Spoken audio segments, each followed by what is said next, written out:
Good evening. We will call the regular City Council meeting to order August 4th, 2021, 6:03 p.m. We will have the roll call, please, Madam Clerk. Mayor Ronnie Felder, Chairperson Shirley Lanier, Here. Chair Pro Tem Kashamba Miller Anderson, Present. Councilperson Broderick McCoy, Here. Councilperson Douglas Lawson, Here. Councilperson Julia Botel, Here. City Manager Jonathan Evans, Present. City Clerk Claudine Anthony is present, City Attorney Don Nguyen. Here. Thank you, Madam Chair. Thank you. You will have the moment of silence and the Pledge of Allegiance by Councilwoman Julie Botel.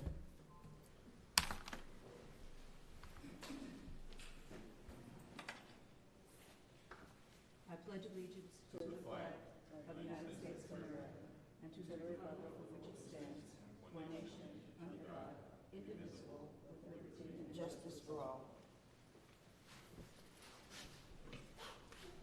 Do you have any additions, deletions, or substitutions for the agenda, board or staff?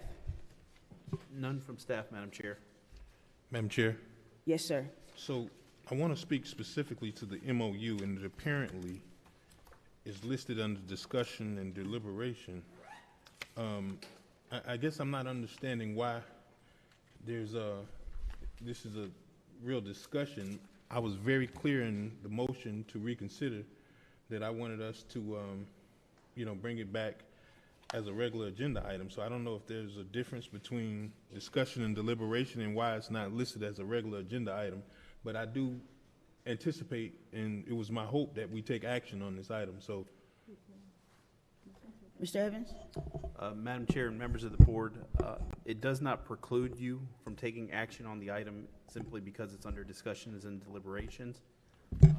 The motion to reconsider is, in fact, to reconsider the MOU, so there are components or the entire MOU that the board can provide staff with direction on, but it is contemplated that the board would take action on it this evening. Ms. McCoy? thank you. Thank you. There are no substitutions, deletions, or additions. Are there, with the items that are listed on the agenda tonight, are there any disclosures from the board or staff in regards to any of these items? Very good. Can I get a motion to adopt the agenda? Move to adopt the agenda. Second. Madam Clerk? Madam Chair, members of the board, before proceeding to the roll call vote, let the record reflect that Mayor Felder is now present. Councilperson McCoy, Yes. Councilperson Botel, Yes. Councilperson Lawson, Yes. Pro Tem Miller Anderson, Yes. Chair Lanier. Yes. Madam Chair, will you be announcing the vote? Yes, we have a 5-0 vote for the approval of the agenda. The consent agenda is up next. All matters listed under this item are considered to be routine, and action will be taken by one motion. There will be no separate discussion of these items unless a councilperson so requests, in which event the item will be removed from the general order of business and considered in its normal sequence on the agenda. Move to adopt the consent agenda. Second. Madam Clerk? Councilperson Botel, Yes. Councilperson Lawson, Yes. Councilperson McCoy, Yes. Pro Tem Miller Anderson. Yes. Chair Lanier. Yes. That is the end of our consent agenda. Next item, Madam Clerk. The West Palm Beach Fishing Club will present a $2,000 donation to the City of Riviera Beach Scholarship Fund. Mr. Evans? Good evening, council members. My name's Tom Twyford. I'm the president of the West Palm Beach Fishing Club. And for the last 18 years, we've held a pretty popular fishing tournament right here at the Marina Village and Marina. Since 2003, we've been bringing lots of folks to the Marina Village here. We've been through a lot of iterations here. We've been out in the parking lot when the place was under construction. We were under the old Newcomb Hall. We were out in the hilly Bicentennial Park, and we're just really grateful to be able to host this event. This year we had 230 boats, over 1,000 Fisher people in the tournament.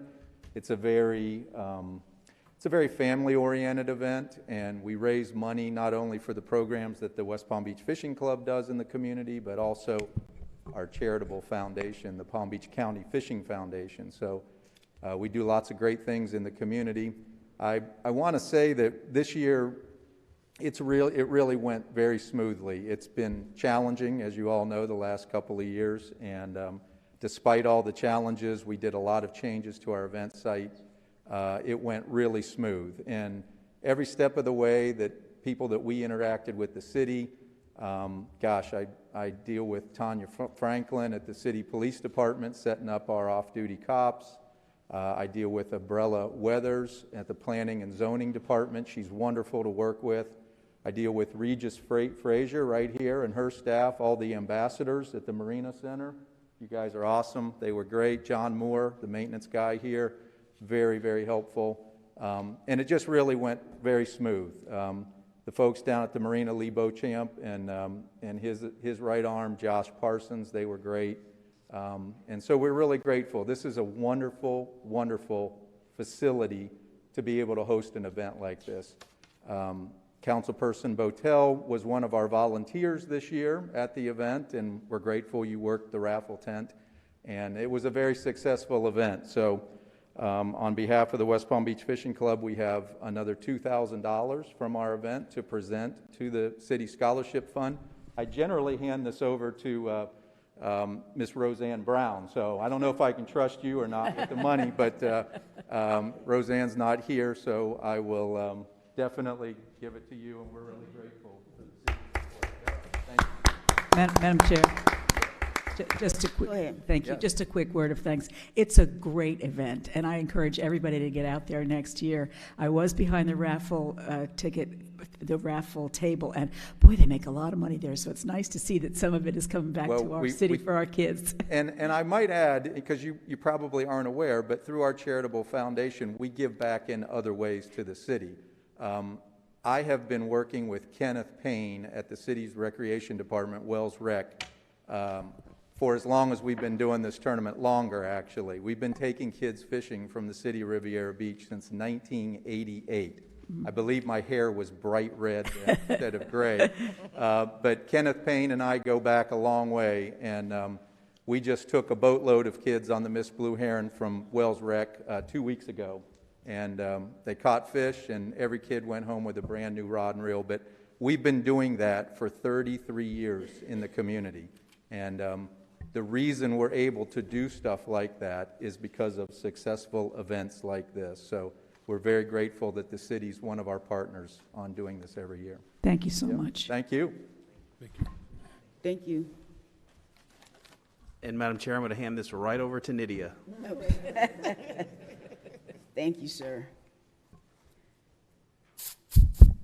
Madam Clerk, next item, please.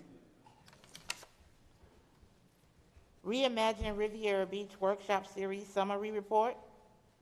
Madam Chair, members of the board, we do not have any public comment cards on this item. The acceptance of public comments on this item is now closed. Mr. Evans? Madam Chair and members of the board, at this time, I'm going to turn the presentation over to Ms. Marcia Noel, Assistant to the City Manager.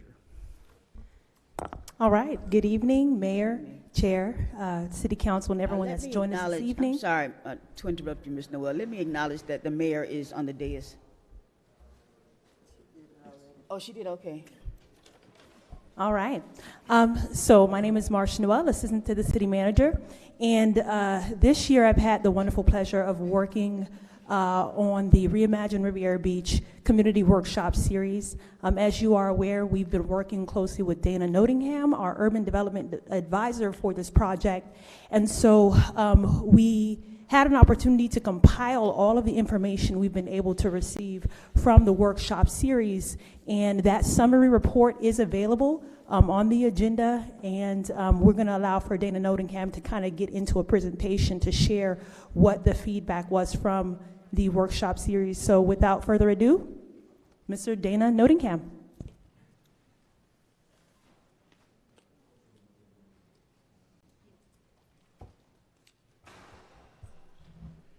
Thank you. Good evening. Good evening. How are you doing?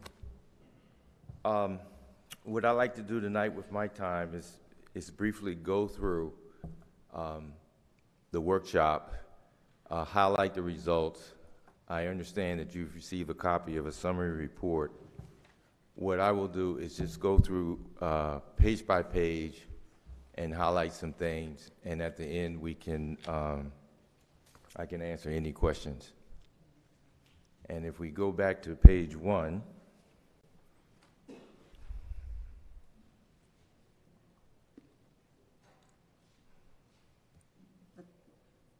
well, while they're doing that, the workshop was convened on June 8th, June 15th, the 22nd, and 29th. The council was briefed on July 4th.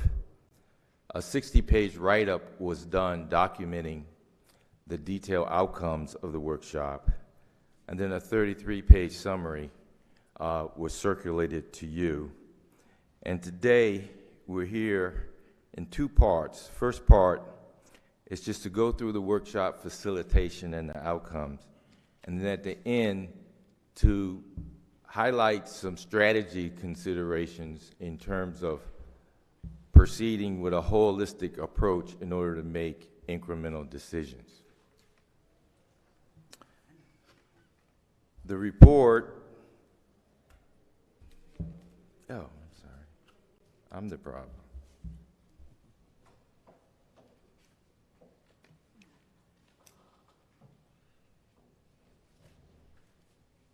The objectives of the workshop, you're at a critical crossroads right now, and your master development program includes about 9 sub-projects. And when you take those projects and say, okay, what are we really trying to accomplish? That they are improving government administration and municipal services, public safety and emergency services, water resources management and conservation, library services and lifelong learning, wellness and physical mental health programming, and attracting private investment with complementary development. And so one of the fundamental principles guiding the workshop was the notion that a bold vision of this nature, there are 2 sides to the coin. One is the challenge and one is the opportunity. The big challenge here is to update 50-year-old buildings that have facilities that have outlived their useful life. And then the other challenge is to do that in a manner that catalyzes broader revitalization. So the scope of the workshop, the City Council established a development program. The Council advanced 3 options, A, B, and C. The Council desired quality community feedback. The facilitator, me, developed an engagement strategy. There were 2 criteria.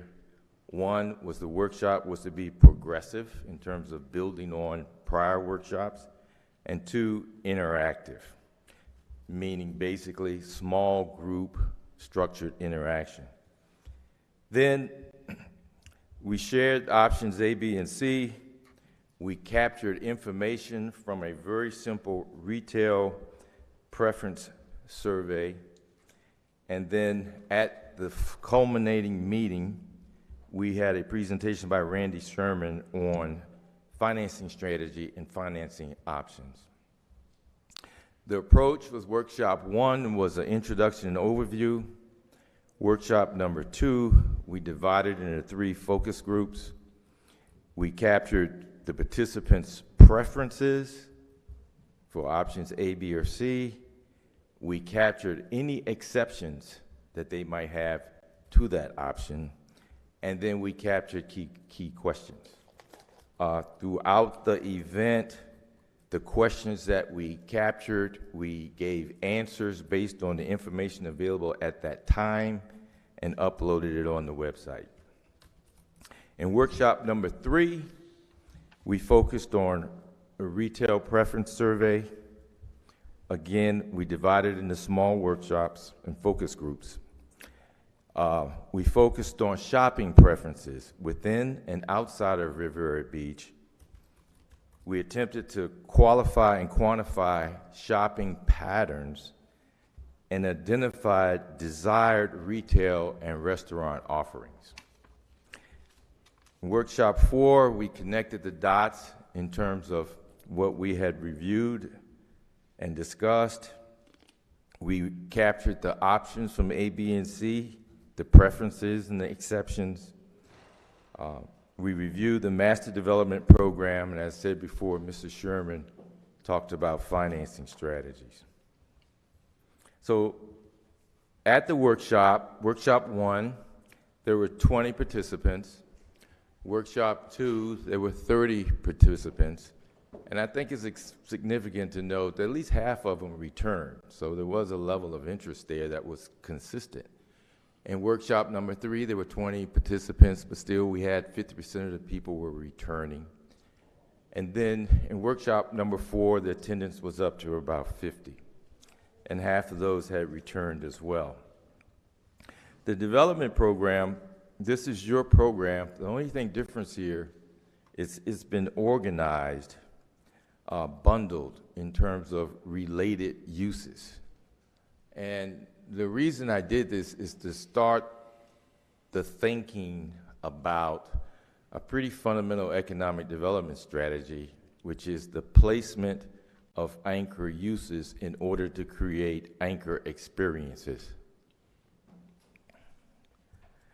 And so let's talk about each of the options. And I want to make just key observations. And what I'll do, I will read these, and we will get copies of this to you and upload it on the website. But it's so important because it's really me here translating what the community said and what the outcomes were. Option A, the advantages. Oh, well, first of all, this is option A. I don't want to assume that everybody's familiar with what it is. East-west is Blue Heron, which is in red. North-south is President Obama Highway. In option A, north of Blue Heron is what we refer to as the north parcel. South, we refer to it as the south parcel. In this bubble diagram, you see on the north parcel to the left, fronting Obama Highway, a future planned train station and a parking garage. And then the 3 circles on the north parcel represent private mixed-use development. South of Blue Heron, on the south parcel, the star indicates the proposed new city hall for this scheme, administration. 7 is a proposed library, and at the southern tip is emergency, fire, and police. In the middle is a proposed new park. Okay. The advantages of this scheme: the north parcel maximizes higher density mixed-use development at the proposed future train station. The south parcel consolidates proposed public facilities on the south parcel, including City Hall, library, and public safety complex. And it includes new park, greenways, and trails. Third advantage, there's an off-site Broadway parcel that is an option that's at play in option C. So the land is available to catalyze commercial and neighborhood revitalization along Broadway US 1. And third is the library site. On this scheme, the library's site, there's been identified a permanent location in option A. Next, I'm calling these just items to address, not necessarily disadvantages, but items to address that came out in the workshop. The Wells Recreation Center must address new recreation facilities and voting place to replace existing Wells Recreation Center. Second item to address, the proposed wellness center. Option A does not identify land for proposed proposed wellness center that's identified in option C. And third, public safety. I raised this as a comment that was consistently raised, that we must address questions raised about fire and police station noise and traffic impacts on adjacent residential street. Next is option B. In this option, on the north parcel in green, it indicates the new City Hall, administration, and library. In order to achieve this outcome, it means that all of the existing uses, as in option A and in option B and in option C, all those uses would be demolished. But in this case, the City Hall, the library, administration are demolished and replaced with the same use on the same site. That's the north parcel. On the south parcel, 3, which is in blue, which fronts Blue Heron, that is a low-density commercial retail facility. At the southern tip is fire, police, and emergency, as in option A and option C. And in the middle is a new park. So option B, advantages. It rebuilds and upgrades City Hall and administration. It commits to a permanent north parcel library site. On the south parcel, it allows relocation of police, fire, and addition of emergency operation. It includes new neighborhood-scale retail commercial uses, and it includes a new park, greenway, and trails. Items to address. Number 1, City Hall temporary displacement. That in this option, there's disruption and costs of displacing City Hall assembly and administration activities during construction. Next, it foregoes the north parcel commercial potential. It foregoes private, higher density mixed-use development potential at the proposed future train station.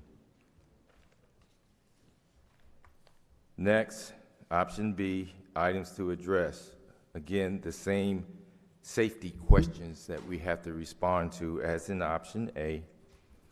The same Wells Center recreation, addressing demolishing Wells Center recreation facilities and voting place and replacing that somewhere. And then in this example, in this option, there is no wellness center. It's an item to be addressed. Then option C, this is the option where the City Hall would be located along Broadway at Avenue E between 22nd and 23rd Street. Back at the north parcel and the south parcel, the north parcel would be slated for private mixed-use development with a higher density potential because it would be transit-oriented development. And the south parcel, number 20, is the introduction of a wellness center. Again, at the southern tip, 18, 17, and 16, that is the proposed fire safety and emergency. And in the middle, the park. And I'm saying park, I'm being specific, park, greenway, and trails. And the intent is not athletic facilities. So let's talk about advantages and items to address. Advantages: north parcel private mixed use. It maximizes higher density mixed use potential next to the proposed train station. South parcel. It consolidates cross-programming of police, fire, and emergency. It adds new park greenways and trails identified on all options. It adds the new wellness center with potential to cross-utilize, cross-program across market with the new park, greenways, trails, and library. And the wellness center replaces and expands the demolished well center recreation use and voting place. Next, in terms of advantages, Broadway and Avenue E. It relocates City Hall assembly, administration, and parking uses to catalyze off-site commercial and neighborhood revitalization, that being the Broadway mixed-use development corridor, and then second, proposed Avenue E, residential and commercial.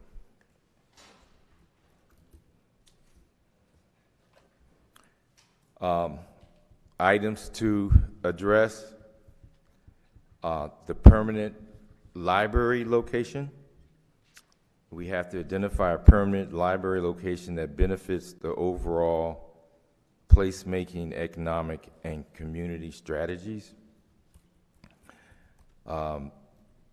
Included in that subset is to advance the pillars of the 2016 library planning charrette to create a next-generation learning resource center in a visible, iconic location.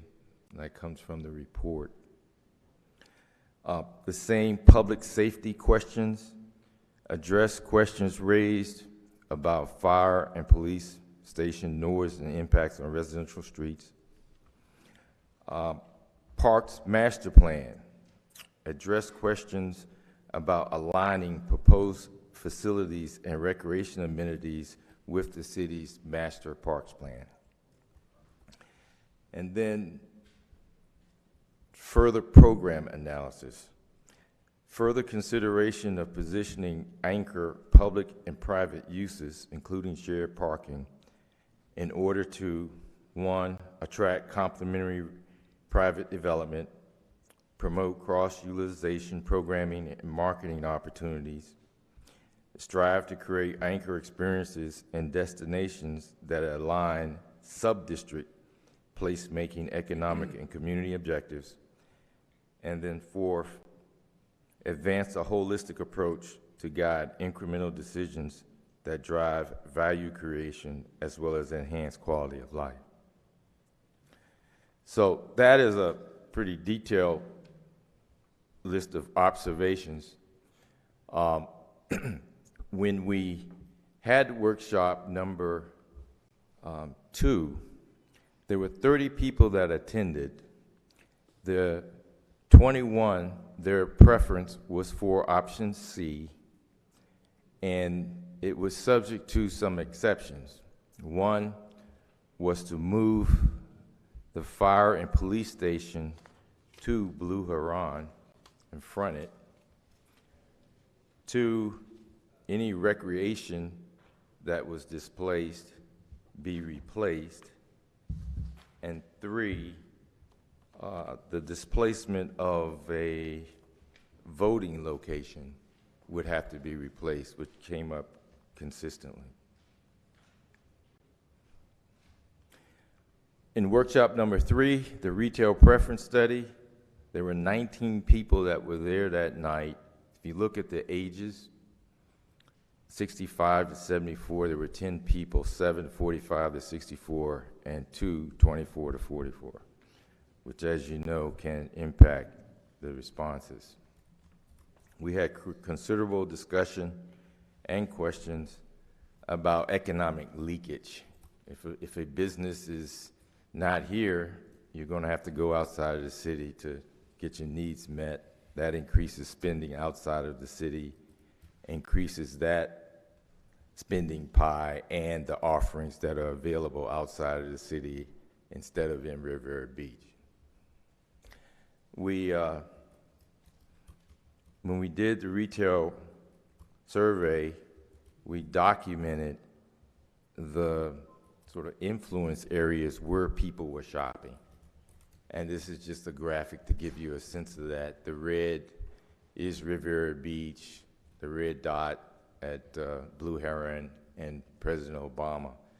But you can see just generally, just in their snapshot, you know, where people are shopping outside of the city.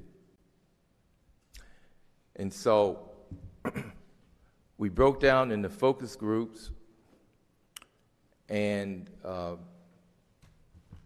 the retail survey,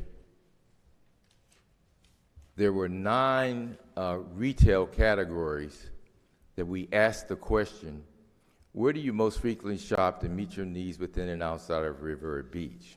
The categories were groceries, drugstore, bank, doctors, urgent care, barber salon, hardware, gas, and car repair.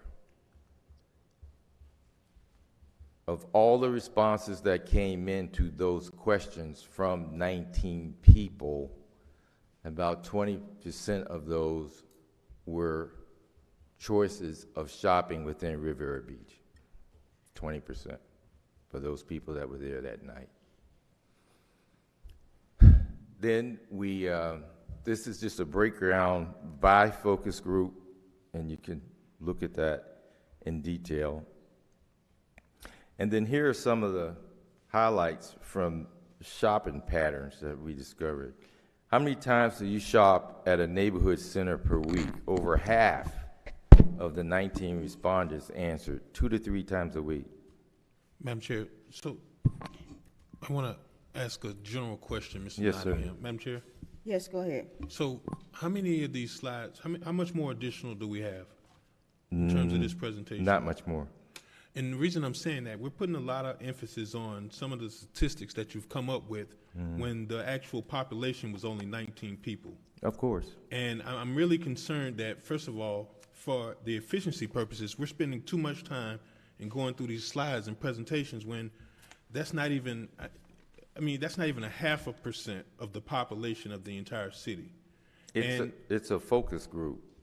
Well, I mean, from the overall. No, but it's a focus group, and we captured who was Can I there. finish? Oh, yes, sir. Okay, so I guess the point that I'm making is there, Mr. Evans, or even Mr. Nottingham, some expectation that we're supposed to take from these statistics that's going to be used in making a decision when the population and even the sample size, for that matter, is not even remotely something that I think mirrors or represents the real community input? Now, I certainly understand the importance of putting forth the 3 different options to us and letting us know the results, but you're getting into the minute granular details on shopping patterns when that, I believe, is initially on its face just going to be taken out of context.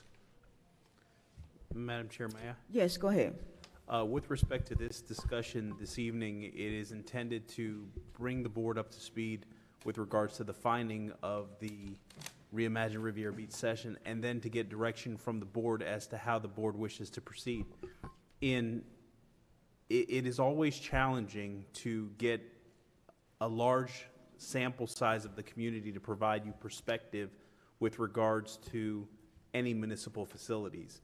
And it's not uncommon to have government agencies do 1 or 2 meetings with regards to that, and then the policymakers provide direction to staff as to how you wish to proceed.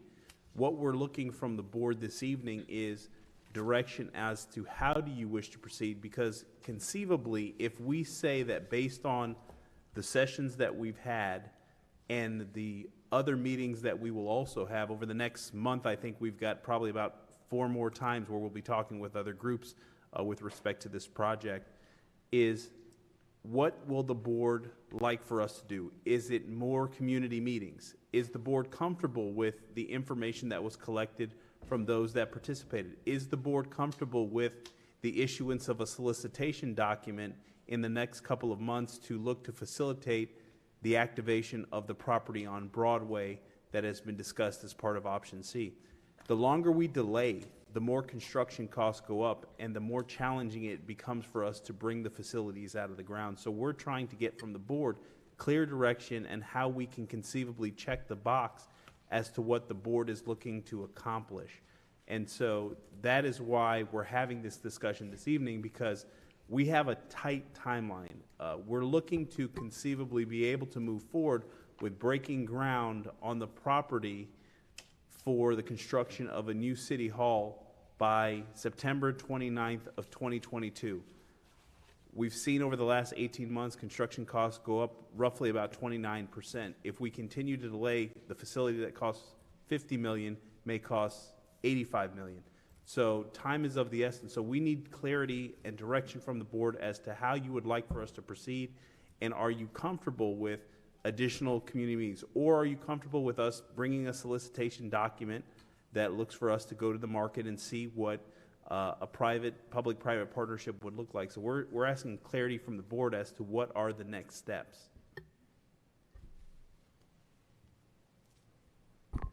Very good. You want to go ahead and, Should I proceed? you want to go ahead, sir, and go through these slides expeditiously? Okay. Thank you.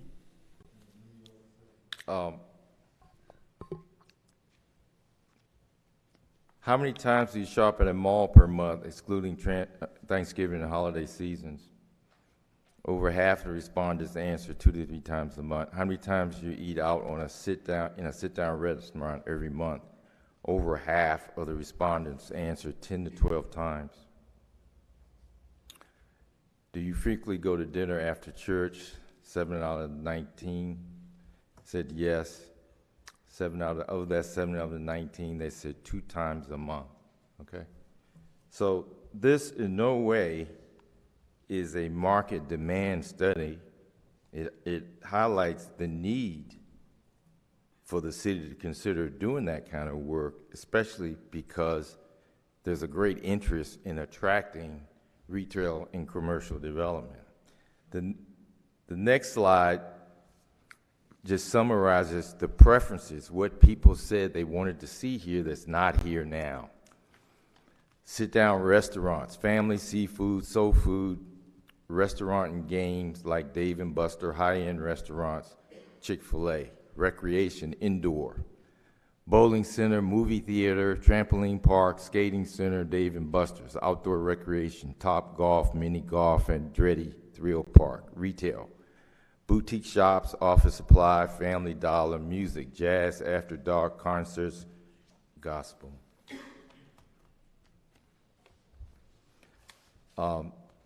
This is the section of the presentation that Mr. Sherman did. In your report, here are the questions that were asked. There are about 30. On the website, there are responses to those questions based on the information at hand at the time.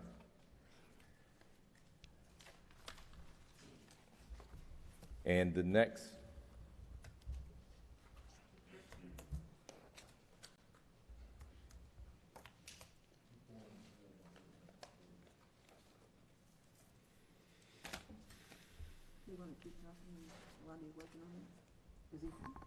Is that it, sir? he's pulling up something else. Okay, one more It's thing. coming.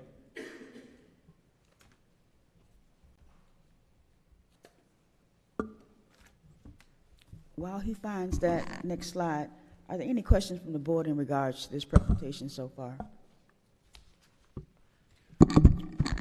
I don't have a question, but it's quite difficult to legislate when you get somebody up here that says that they're going to do a presentation, and before we even get started, I think as a courtesy, we need to know what is going to be expected. I mean, we just place things on the agenda.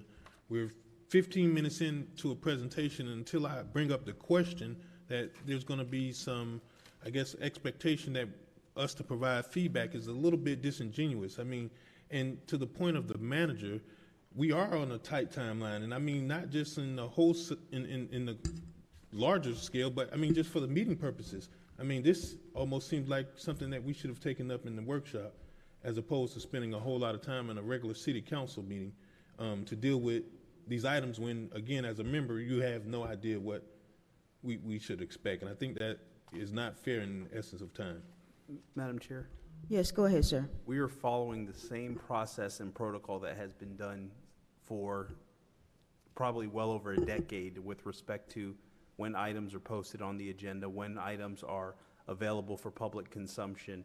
We can't, and the board knows, a decision cannot be made in a workshop setting.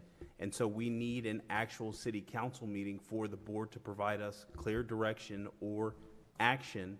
And so we have to place these items on this particular setting. And this is the only time that you as a board can convene to have a substantive discussion. This is probably the most important decision that you as policymakers will make in a generation. And so it's important that we get the feedback and instruction from the board as to how we can move forward, because nobody wants to bring this back multiple times. And so the more clarity the board can provide us and the more concise the direction, the better end product it can be, and we can move through subsequent steps. So if the board wants to direct staff to have additional community meetings, we'll go ahead and do that and bring that back. But we do believe that in order to accomplish some of the things that the board has set forth with their 2030 vision, that some decisions have to be made, and it has to be in this type of forum. Madam Chair, Yes, go ahead. I understand where Mr. McCoy is coming from and also the manager. I do believe that if we could kind of speed it up a little bit with the slides and putting the information out there so that we can go ahead and address whatever it is that we need to address, because it has been about 20, 25 minutes, and I know a lot of time and effort has been put into all of this information, but we do want to be cognizant of the fact that we do have other things on the agenda. And so if you can kind of get to the points of them and, you know, hit the highlights, and then that way we can get to public comment if there are some, and then the comments from the board. Thank you. Follow up. Yes, go ahead. So, you know, ironically, I had the very conversation with the attorney today about presentations. So generally, as a rule, we don't provide for public comments on presentations. But now, after starting this presentation, we find out that we're expected to give staff some direction as to whether we need more community meetings.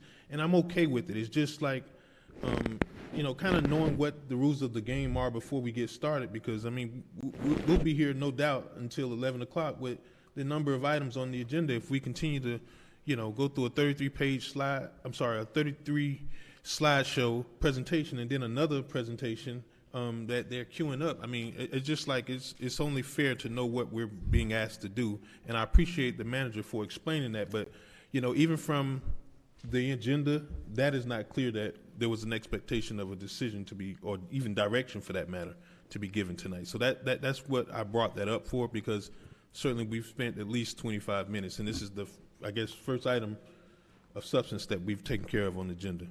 Thanks. Thank you, sir. Are you gonna Okay, go ahead? I will be fast. And- All right, thank you, sir. And the purpose of everything I'm saying is informational. When I talk about holistic approach, I say it a lot. What does it really mean? It means a strategy for placemaking, for economic development, and for community building. So what does that mean in terms of placemaking strategy? How do you do it? The fundamental principle is mix, match, and mesh. The mix of uses, the critical mass of the uses, and how those uses are connected to each other. In terms of economic strategy, there are three sub-strategies: reinforce, build on your strengths, revitalize, maximize untapped potential, and restructure, fix what's broken. Community strategy, it boils down to learning, to wellness, home and values. Home is anything related to your home: work, job, values, family, community, leadership values. When those three strategies are aligned, the cities that have the most successful revitalizations create anchor uses and experiences that are those three things on the right: locally relevant, regionally appealing, and locally authentic. So what does that look like? If we looked at your city core on the left, the three major sub-districts, one is the ocean front, the other is Broadway, Marina Village, Avenue E, and the third is the subject of the options A, B, and C. If you look on the right, holistically, each one of those sub-districts requires a different strategy. on the beach to reinforce your strengths, never ignore your strengths. On B, maximize untapped potential. Here, there's an opportunity along your future downtown corridor, future innovation corridor, whatever you want to call it. There's an opportunity in option C to locate the City Hall to be a part of that and to catalyze development along Broadway and Avenue E. Option C, when you talk about reimagining the city, bring your helicopter down and think about reimagining the city core. And the north parcel, the south parcel that we've been talking about, that in essence, given the growth coming down the railroad track spine, the easterly growth, that in essence is the new gateway to your city core. So you would be revitalizing the gateway at Broadway and Blue Heron, and revitalizing the gateway at President Obama and Blue Heron. And that's the end of my presentation. Thank you very much. Thank you, sir. Any questions for Mr. Evans or for the presenter from the staff? Very good. So, Mr. Evans, your comments in regards to how we need to move forward, exactly what are your expectations of this presentation from us this evening? So, Madam Chair, the intent of the presentation is to get some clarity and some direction from the board as to how you wish to proceed. If you think that we need to have additional community charrettes, we certainly will do that. We have a couple that are occurring over the next 30 days, but we are going to do everything that the board provides us the direction to do to feel comfortable with making the next step in the process. And what does the board need for the purposes of saying, based on the progressive workshop that we had, the 4 workshops, that the board is comfortable with looking to site City Hall on the property on Broadway. That's been a deviation from a lot of conversations that we've had over the past couple of years. So is it something that the board needs some additional information, or the board is comfortable with that site being the selected site and then us working on the solicitation document and ultimately, of course, bringing that back to the board for review, working with our P3 consultants and legal to be able to have a solicitation document prepared and ready to be able to see if there's any partnership opportunities incorporating that site in the overall design and reconstruction of City Hall? I think that because you have other community meetings scheduled, I have to agree with Mr. McCoy in terms of the small number of residents that we've had input from. I certainly would like to have additional input from community members, additional residents' participation in terms of exactly where this public safety facility will be. And I think that that would be in the interest of the public and of this board to be able to give that additional time, and I would say 30 days, to be able to get more information and more input from the residents about City Hall and about how this should work. Madam Chair? Yes, go ahead. I agree with you to a certain extent, only because I know a lot of hard work went into trying to set up these meetings at Wells. Now, that was in one location, but we really put out a great effort in bringing people to the meetings, or at least inviting people to the meetings. But what may be beneficial is if each one of us had a meeting in our district, perhaps, and then really flood the area. It's obviously going to be a shorter meeting because it's just going to be that one meeting that will encompass the whole 4 days, that 4 times that they met.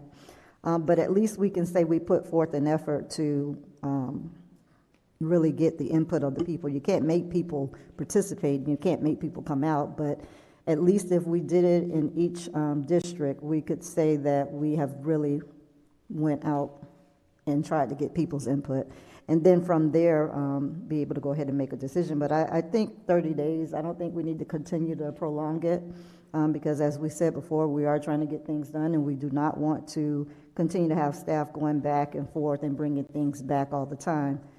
So if we can get those done by September, in the month of August, I think that would be more than fair. And then from there, we can go ahead and decide. But I think we probably can give at least some sort of direction if we're talking about wanting to do are we looking to move in that direction with option C?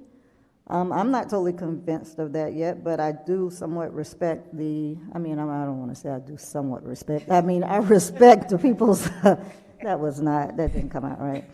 Knowing that it was a small amount of people, but I know they were there and they participated and they spoke loudly, so I do respect that part. But I would like to see, I definitely know that the Park Manor area did not participate, those members did not participate as much as I would have liked to see, especially knowing that this would impact their front and back door. So I want to make sure that Park Manor is one of the areas that we have a meeting in. And then from there, I'll be good to go. Madam Chair? Madam Chair.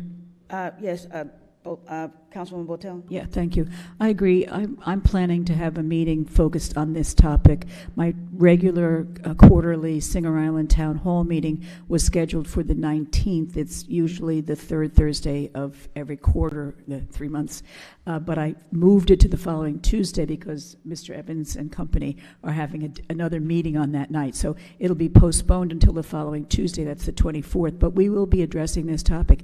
And I typically get 60 to 80 people at those meetings, so I'm hopeful that we will get a good response. And as long as we can keep it to 30 days, I think we'll be fine, and we can then really move forward with the assurance that we've had sufficient input from anybody in the community who wants to weigh in on this. We can move forward that way. Thank you. Thank you. Madam Chair? McCoy? You had a comment? I'm sorry, Mr. Lawson. Thank you, Madam Chair. I'm in agreement with my colleagues that we just need to get a little bit more input. What I would recommend we do is we just put out a aggressive marketing strategy campaign. I love Councilwoman Miller Anderson's additional community charrettes. If we want to host a charrette in each one of our districts, that would be a great idea. We're going to be hosting, District 5 will be hosting one tomorrow at the new library at 6:30, and this is actually a topic of discussion. So what I was also thinking is we add a link to the city websites where we can actually have people cast their vote, give a brief overview of the Reimagine workshop, or even sending out surveys via water bills. But just getting as many votes and support from the community as possible, and making sure that they're aware of this major decision, because as we said, we don't want to rush this decision because this will affect generations, but at the same time, we want to make sure that we can actually move forward with more than 30 residents' input. Our staff did an amazing job with this workshop, so I don't want to discredit anything that they did, but I do want to get as much feedback as possible. So if we can put an aggressive marketing strategy out for the next 30 days so that we can actually get more input from the community to move forward with this project. Thank you, Madam Chair. Thank you. I think that's the consensus of the board, Mr. Evans, that we do 30 days for additional community input. Maybe take the suggestion of Commissioner Miller Anderson in terms of having it in our respective districts, but certainly bringing it back. And I would, say the second meeting in September or the first meeting in September. It would be up to the board, first or second meeting in September, in terms of bringing this back for a decision. The second meeting in September, we'll bring this item back for a decision in terms of where we will go, and that way we will have given the public the opportunity to weigh in, having charrettes in our different respective districts. It is on the website, it is advertised on Channel 18, so that would give a sufficient amount of time to come back to the public and to be able to make a decision. Madam Chair? Yes, sir. I would love to see it come back. I know you just said the second meeting, but I'd love to see it come back on the first meeting. That gives us exactly 30 days to move forward with this. We already have, a few of us have some community charrettes. Mr. Evans has already expressed that he's hosting a few charrettes as well. In addition, it's not going to take long to add a survey to the website or possibly get them out as mailers. So let's just give it 30 days and let's bring it back the first meeting in September versus the second.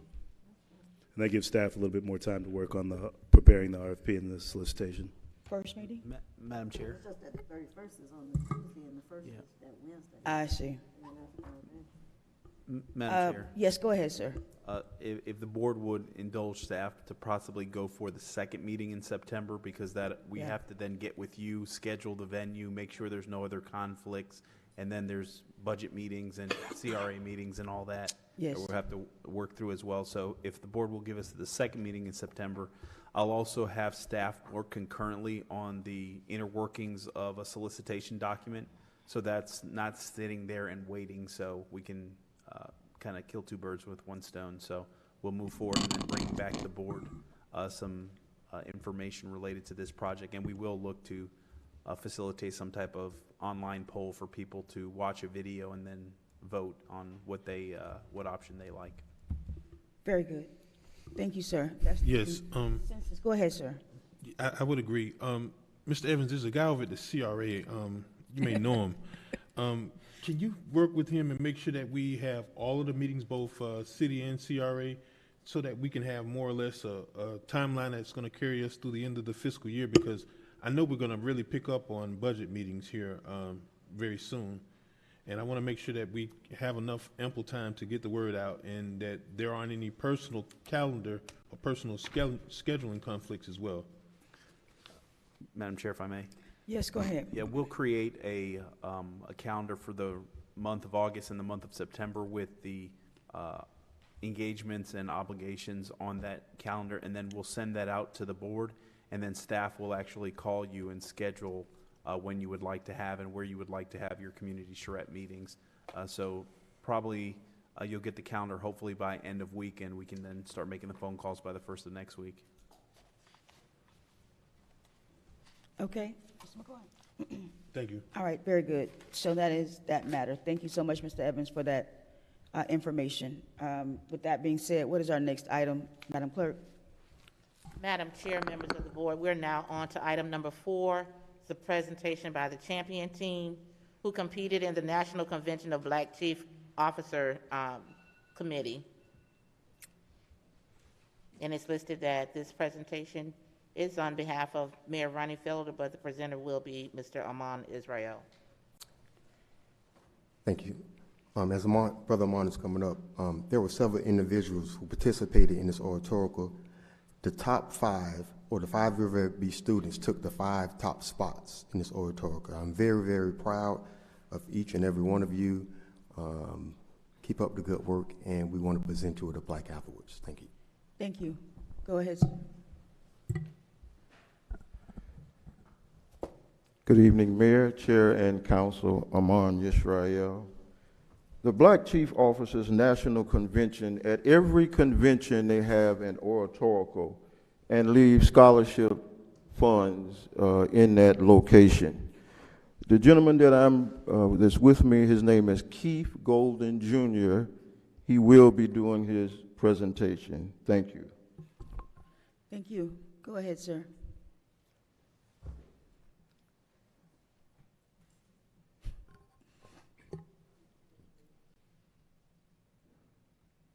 Distinguished Black Chief Officers, Mr. Contest Manager, honorable judges, ladies and gentlemen. My topic today is, what is it like to be a Black student in America? A needle in a haystack. So commonly used, yet it has so much meaning. Some use it to trying to find their earring in a park. However, I use it to describe what it's like to be a Black student in America. Scratch that. A better way to describe it is like a hay in a needle stack, because it's almost like everything is against you. In history class, the first instance of Black history you learn is slavery. Basically telling our young kings and queens that they started out as enslaved people. Not to mention, on top of all that, they don't even give the full story. One thing about the men that's controlling the pen, the right history, they always seem to white out their sins. Remember, the victors wrote the story. After all that, it's hard to believe that we are still enslaved. This time it turned from shackles on the wrist into shackles on our mind. You have to work twice as hard, yet get half as far. Graduating from a predominantly white Catholic school, I've seen firsthand how they've tried to place these shackles. When I transferred in, the first question I always received was, "Are you here for sports?" No, ma'am. I'm here to take advantage of what others take for granted. I am not here to add value to your athletic teams. According to EduTopia, 14% of the U.S. population is black, but only 7% of all U.S. public school teachers are black. We learn about world leaders that don't look like us, from teachers that don't look like us, around students that don't look like us. Suddenly, that hay in the needle stack doesn't seem too far from the truth. Some people have the nerve to tell us that racism is over because Obama was elected. Just as slavery, racism transformed, this time into placism. Knowing your place. Social racism, if you will. No one wants to eat with you at lunch. No one wants to work with you in group projects. People grab their personal items tight as they walk by. They get quiet when you enter a room. They don't even want to make eye contact with you. They want to play with your hair. They use you as the butt of all laughter. They make fun of how you act and talk. They use your melanated skin to play tic-tac-toe. I've asked if someone needed help, and they've replied, "If you want to mow my lawn." I've been voted most likely to end up in jail. I've been told by one of my classmates that he wants to make a baby with a strong black African woman, leave the baby, and then come back when he's D1. He said he was really going for the black experience.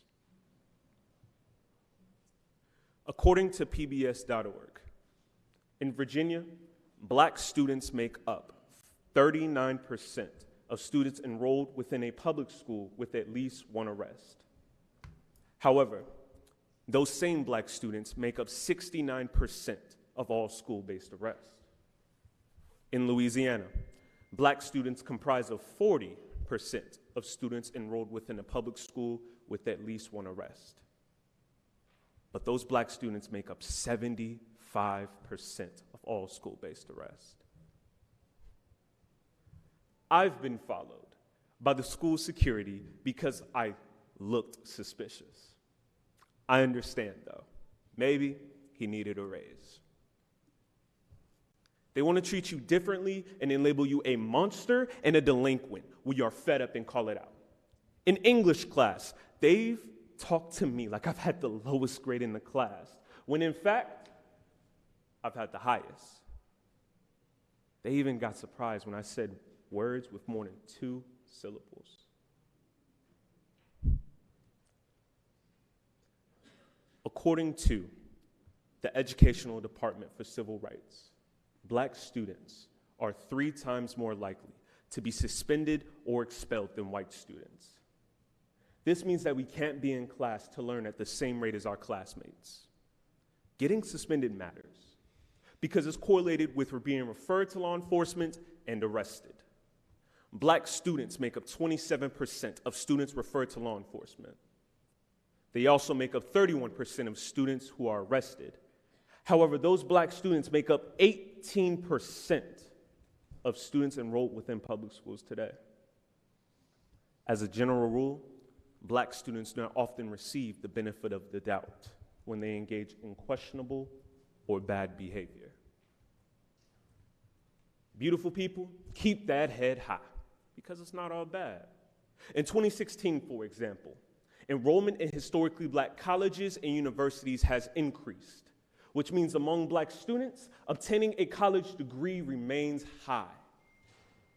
Also in 2016, research published in the Journal of Blacks in Higher Education says that black women now have the highest graduation rate of any demographic at the University of Georgia. I've heard this quote that says, "Why fit in when you were born to stand out?" I believe our young melanated leaders should take hold of this quote. Why try to be on our classmates' level when we were literally made different? To make a diamond, you have to have a coal, apply heat with pressure, and then you have to cut it. We are being molded. We will grow from the experiences we face, and we will not let it make us bitter. In conclusion, change will not come if we may wait for some other person or some other time. We are the ones we've been waiting for. We are the change that we seek, says Barack Obama. Young people, we are the generation to make changes. Love your fellow brothers and sisters. Build each other up to one day we can be leaders, owners, inventors. Yes, we face a lot of diversity, and yes, we do face a lot of obstacles. But best believe, when you realize you were born to stand out, just as these black chief officers, no one will be able to hold a candle against you. Thank you.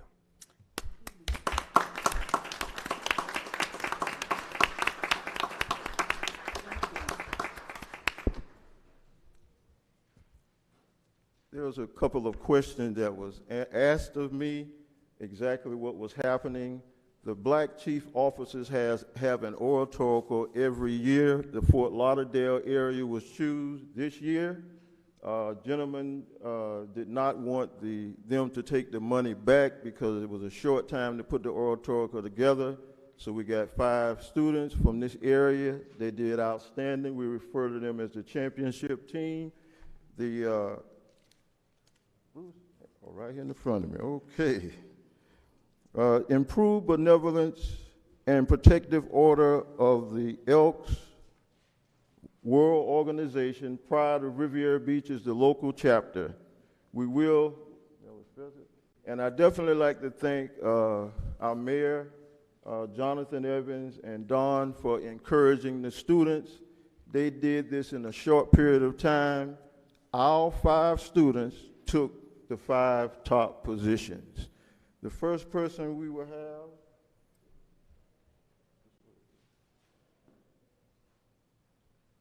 is Tamika Davis. Tamaya Davis, that's her mother. I refer to her as more than a pretty face. Then we have Julian Jones. I refer to him as the Quiet Storm. And then we have Ishmael, and I'm not going to mess up his last name, but we refer to him as our big brother.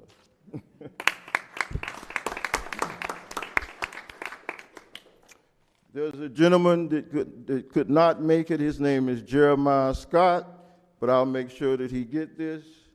The winner of the oratorical, the Black Chief Officers National Convention oratorical competition goes to our very own, and I want you to listen to the name, Keith Golden Jr.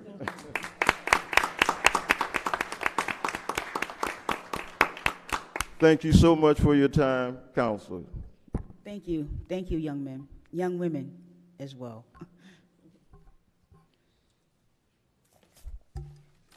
Very good. Excellent. Give them another round of applause. That was very good. Thank you. Go ahead, Madam Clerk. Madam Chair, members of the board, we're now on to item number 5, ordinance number 4176, an ordinance of the City Council of the City of Riviera Beach, Palm Beach County, Florida, amending Chapter 5 entitled Elections, Section 5-11 entitled Canvassing, Certification of Election of the city's Code of Ordinances to provide for the City Council to select a member of the council or any other individual for the Municipal Elections Canvassing Board, authorizing remuneration of said chapter if necessary, providing for severability, inclusion, and codification, and providing for an effective date. Madam Chair, members of the board, we do have public comment on this item. The acceptance of public comment on this item is now closed. Thank you. Can I get a motion to approve ordinance 4176? Move to approve the ordinance. Second. Very good. Mr. Evans? Madam Chair and members of the board, I will ask that the city clerk make this presentation.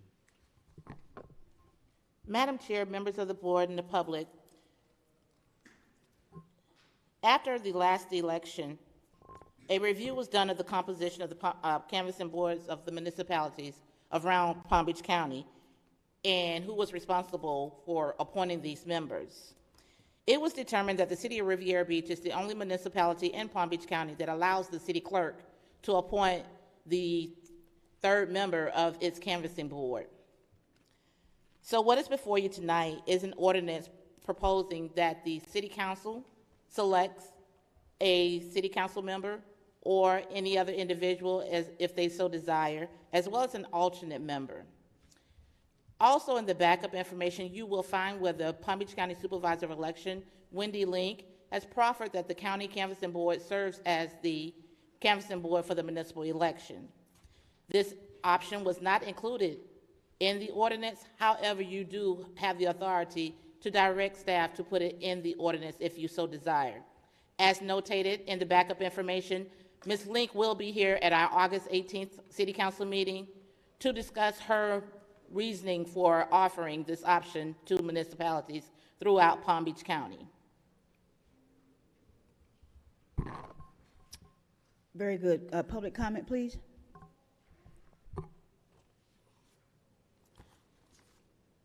Mary Bram, J.B. Dixon.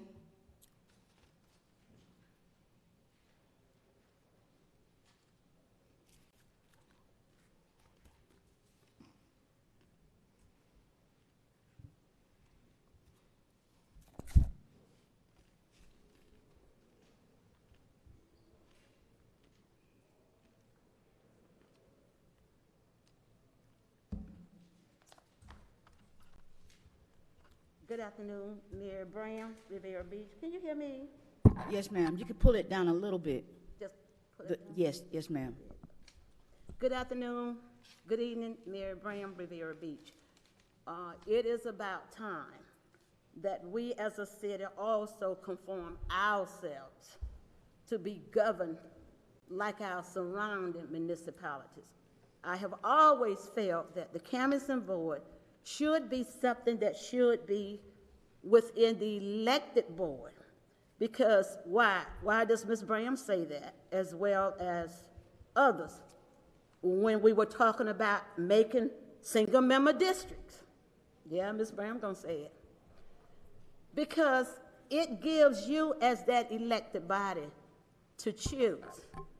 We don't want nobody outside. We would rather for the board to look amongst yourselves, and then you select first and second, whoever that may be, as long as you come with a clear mind. Because on that canvassing board, you're gonna sit there along with the supervisor of election, and you're gonna count, and you're gonna look just like they are looking too. So if anything is out of the way there, the supervisor of election and other superb staff will catch it. But a lot of times we get ourselves caught up where we are because we have a tendency to parlay. And sometimes we have to keep that confusion out of these elections, because that's what is happening now. I always say, may the best horse win. Whichever horse is going to come out that stable and that horse is going to win, that would be the winner. And Ms. Brown will always look upon whoever is the winner. I will work with you if you allow me to work with you. Now, that's entirely on you. But we must let our elections be fair. We must allow our elections to do what democracy was designed to do. And government is for the people as well as by the people. So I wish that you consider making this amongst yourself, because a lot of times when you appoint somebody else out, they bringing all of their stuff in, and we don't want that. It's time out for that, period. It shouldn't have been like that in the beginning. And to be in conform with other municipalities and government, it is about time for us to do things orderly. So those are my comments. So I hope that you, as a board, do consider those. Thank you, and good evening again. Thank you. J.B. Dixon. She waived her. Madam Chair, members of the board, that concludes public comments. All right, very good. Are there any comments from the board in regards to this item? Yes, go ahead, sir. Thank you, Madam Chair. Members, specifically, you know, I want to point out two things. So first of all, I think for the current situation where the member of the canvassing board appointed by the clerk, I think is the most fairest option.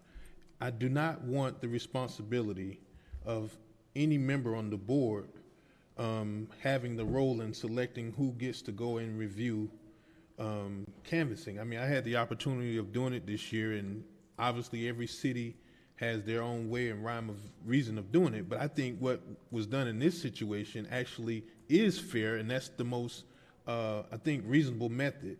Well, not the most reasonable method. I'll actually propose the other one in a minute. But as it's presented with this ordinance, essentially, and I brought this up to administration yesterday, what's going to be, I guess, suggested is that the board actually selects a member of the canvassing board.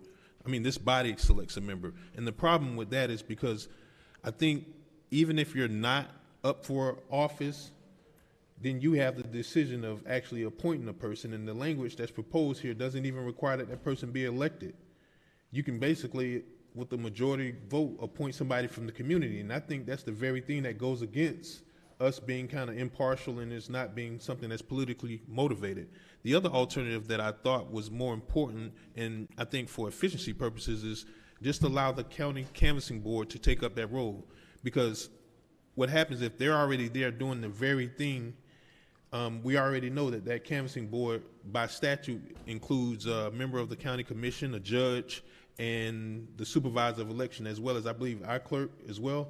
If that was to be proposed, then that kind of eliminates any involvement by the city at all. But if you really want to achieve some impartiality, I would say, I think allowing someone completely independent of the political process of the Riviera Beach City Council to actually take up that responsibility. That's all I have. Very good. Any other comments? I wanted to ask, you said that there is going to be someone coming on the 18th to talk about this very item?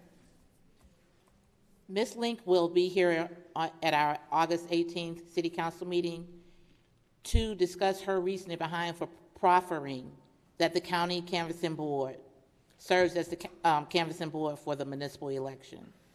That is in the communication that's part of the backup information from Ms. Link's office that's included in the backup. So is there a rush to get this item done tonight? Madam Chair, members of the board, there is no rush to get this done tonight.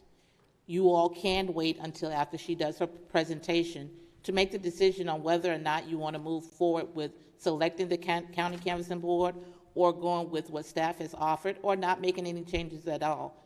It's totally in your hands. I would like to hear that presentation first, if we're going to make a decision about it. That's just the... I'm willing to, Madam Chair, I'm willing to withdraw my motion. I will pull my second. So, And I was going to make a motion that we postpone this item until after we've heard the presentation by Ms. Link. second, Very good. debate. Question. Go ahead.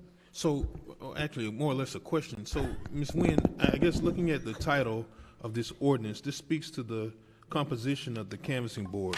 But what's proposed in the ordinance also speaks to administration of an oath and the acceptance of the certified results. But when you're looking at the ordinance, it's in two separate sections, and I want to ensure that we've captured appropriately the title correctly, because it doesn't speak to the administration and oath of the results. And I guess, you know, if we do take the option of, you know, Say that again, Mr. McCoy. I'm just saying the title, that's number 5, doesn't necessarily speak to all of the components that's going to be raised in the ordinance. Okay. There's another portion that's being proposed by the city clerk, which I don't know that I exactly agree with, but, you know, obviously that may not even be on the table if we choose to exercise the Palm Beach County Canvassing Board. But I just want to make sure that that is not an omission and that should be included, because it would seem to me, Ms. Nguyen, that the title needs to also indicate that we're amending the section relative to administration of the oath. And another thing that I brought up, why I think that's important, is because members, you know, in 2016, we had an issue where we had a special runoff election, and a board member actually exceeded the 3-year mark. Well, that creates a unique situation, because that means that a newly elected person would have to essentially wait until the next regularly scheduled city council meeting. And if you're in that odd time, then that person won't be seated or cannot even take office until that actual next regular election. And I kind of have concerns with that, because in the event of an emergency that we need to move forward with business, you got 3 seats that's up, and for some way or another, if 2 members abandon posts, you want to be able to quickly install somebody by administering the oath and not exactly have to wait till the next regular scheduled city council meeting. And I know that occurred in 2016, where there was a special meeting called when the charter clearly says, the Code of Ordinances clearly says we have to do it at the next regularly scheduled meeting. So I don't know if that's actually necessary, but I just think for continuity purposes, we should not have to wait to a whole nother regular meeting to have the certification of the election results. And even if you did it with the county, I think the county would do it in a much more efficient process, since the canvassing board, I guess they would meet just as soon as it's advertised, as opposed to, you know, waiting to a scheduled meeting. I see. Very good. Any other questions in regards to this item? I think we have to vote on postponing it. Yeah, there's a motion on the floor to postpone this until after the presentation of the county. There's a motion and a second.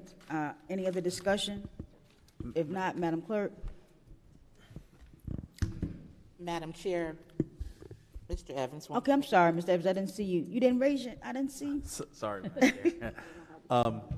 Just a couple of things procedurally.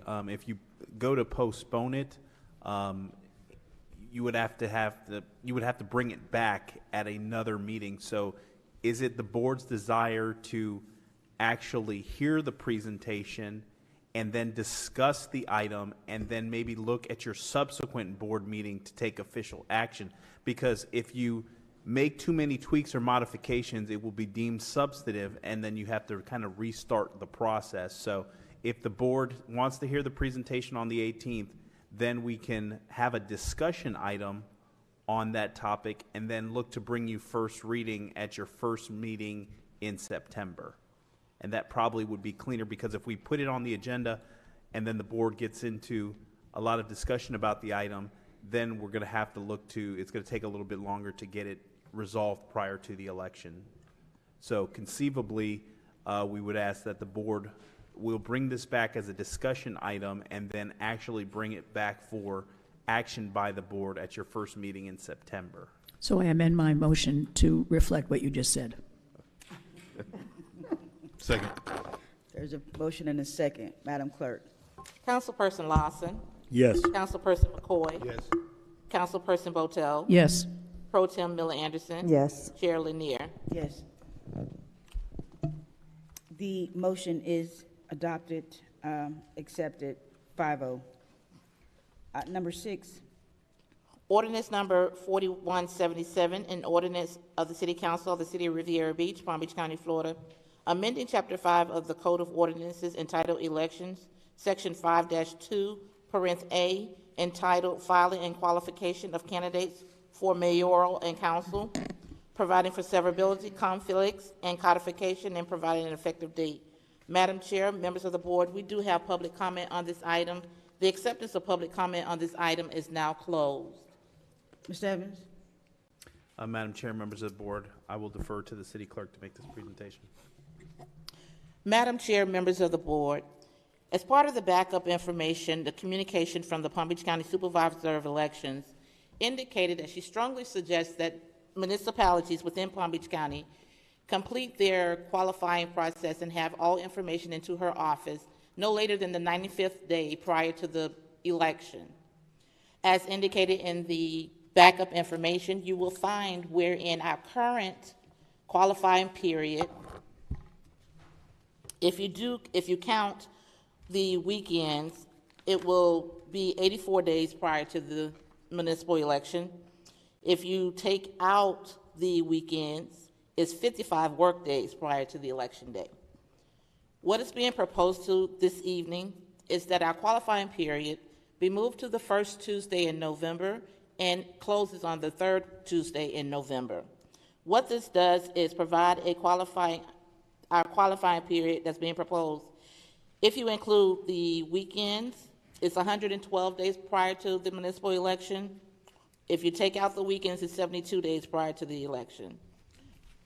It's according to how someone looks at it will determine whether or not we're still doing it as the SOE request. However, I do feel that the 112 days with the weekends involved is sufficient. In the notations, you will also see where this also will cover, in the event we have a presidential preference primary that is held in March, wherein in our charter and in our code of ordinances, in the event a presidential preference primary or any election by the county is held in the month of March, we go on that ballot. Are there any public comments for this item? Yes, Madam Chair. Let us proceed with those. Madam Chair, Mr. Evans wanted to make a comment. Go ahead, sir. Madam Chair, also, it's contained in the backup. The reason for the modification is the statutory change in the vote by mail requirements. So that's why the change is being recommended. Thank you. Billy Brooks.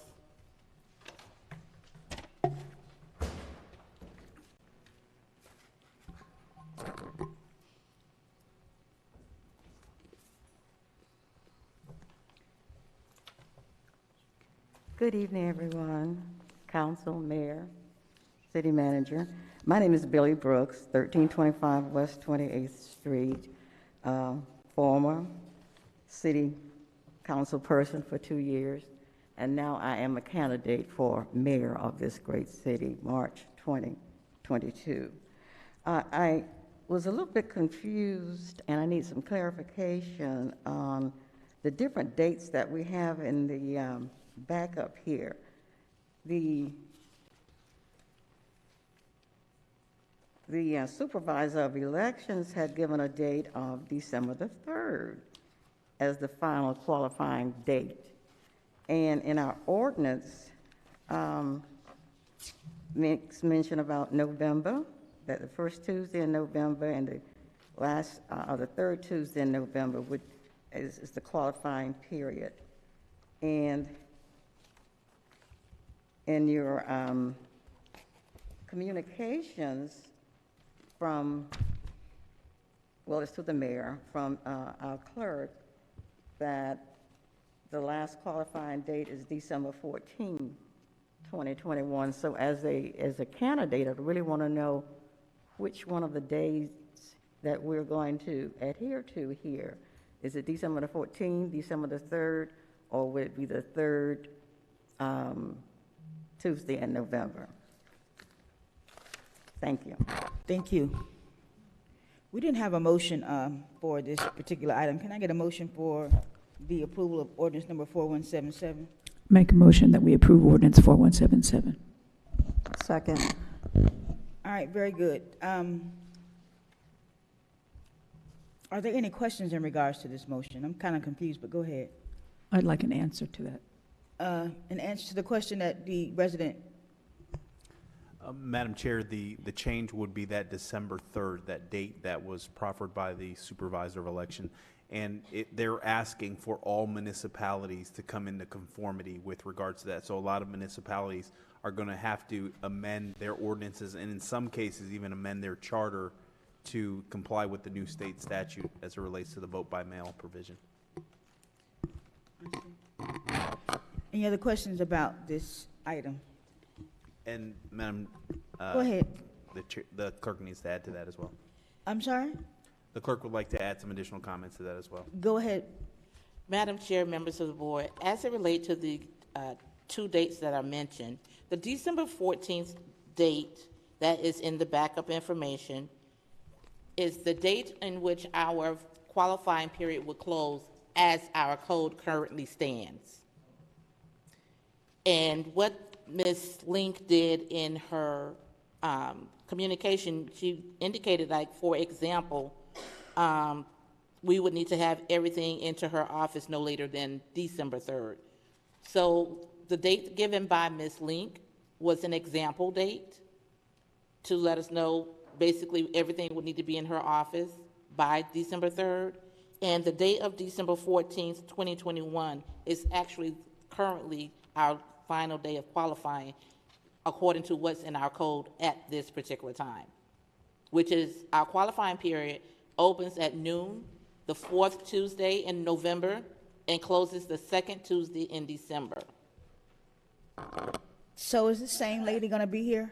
The same lady right here that's gonna, this same item right here, she's gonna be here? Is she gonna talk about this item as well? Yes, Madam Chair, the supervisor of election will. Yeah, because I'm very confused now. Yep. So if we can have someone from Supervisor of Elections to be able to explain this even, not saying that you did not explain it. I'm just really now confused because I'm not sure of the date, I'm not sure of the time frame, I'm not sure of the cutoff date, I'm lost. Madam Chair, yes, the go ahead. ordinance actually reads, if I'm reading it right, candidates for mayoral and city council shall file such papers and pay such fees, blah, blah, blah, blah, blah, blah, blah, during the qualifying period with the city clerk no earlier than noon on the first Tuesday in November and no later than noon on the third Tuesday in November. That's what is being proposed, Madam Chair and members of the board. Yeah, but, okay, but that's not what Wendy Sartori Link is proposing. So we shouldn't vote on this. I mean, look, here's what I'll do. I'm withdrawing my motion, and I hope the second is withdrawn. Okay, very good, because we need to get some clarification about, and especially this is an ordinance, and as Mr. Evans said, in some cases, some cities had to change their charter, so this is something that we really want to make sure that we are very aware of and know exactly what it is that we're doing. So having that input from the Supervisor of Elections Office can help us to get to that point. So I make a motion to postpone this item. Not post, well. Make a motion to have a discussion and deliberation on this item at the, which meeting? August 18th. August 18th, and then put it on the subsequent meeting for a vote. Second. I have a question. Yes, go ahead. So that will still give us enough time? Mr. Evans? Madam Chair, yes, it still will give us enough time. Okay. Very good. Madam Clerk? Madam Chair? No, I'm sorry. wait. Go ahead, I'm sorry. I don't know who's first. All right, Mr. Lawson? Thank you, Madam Chair.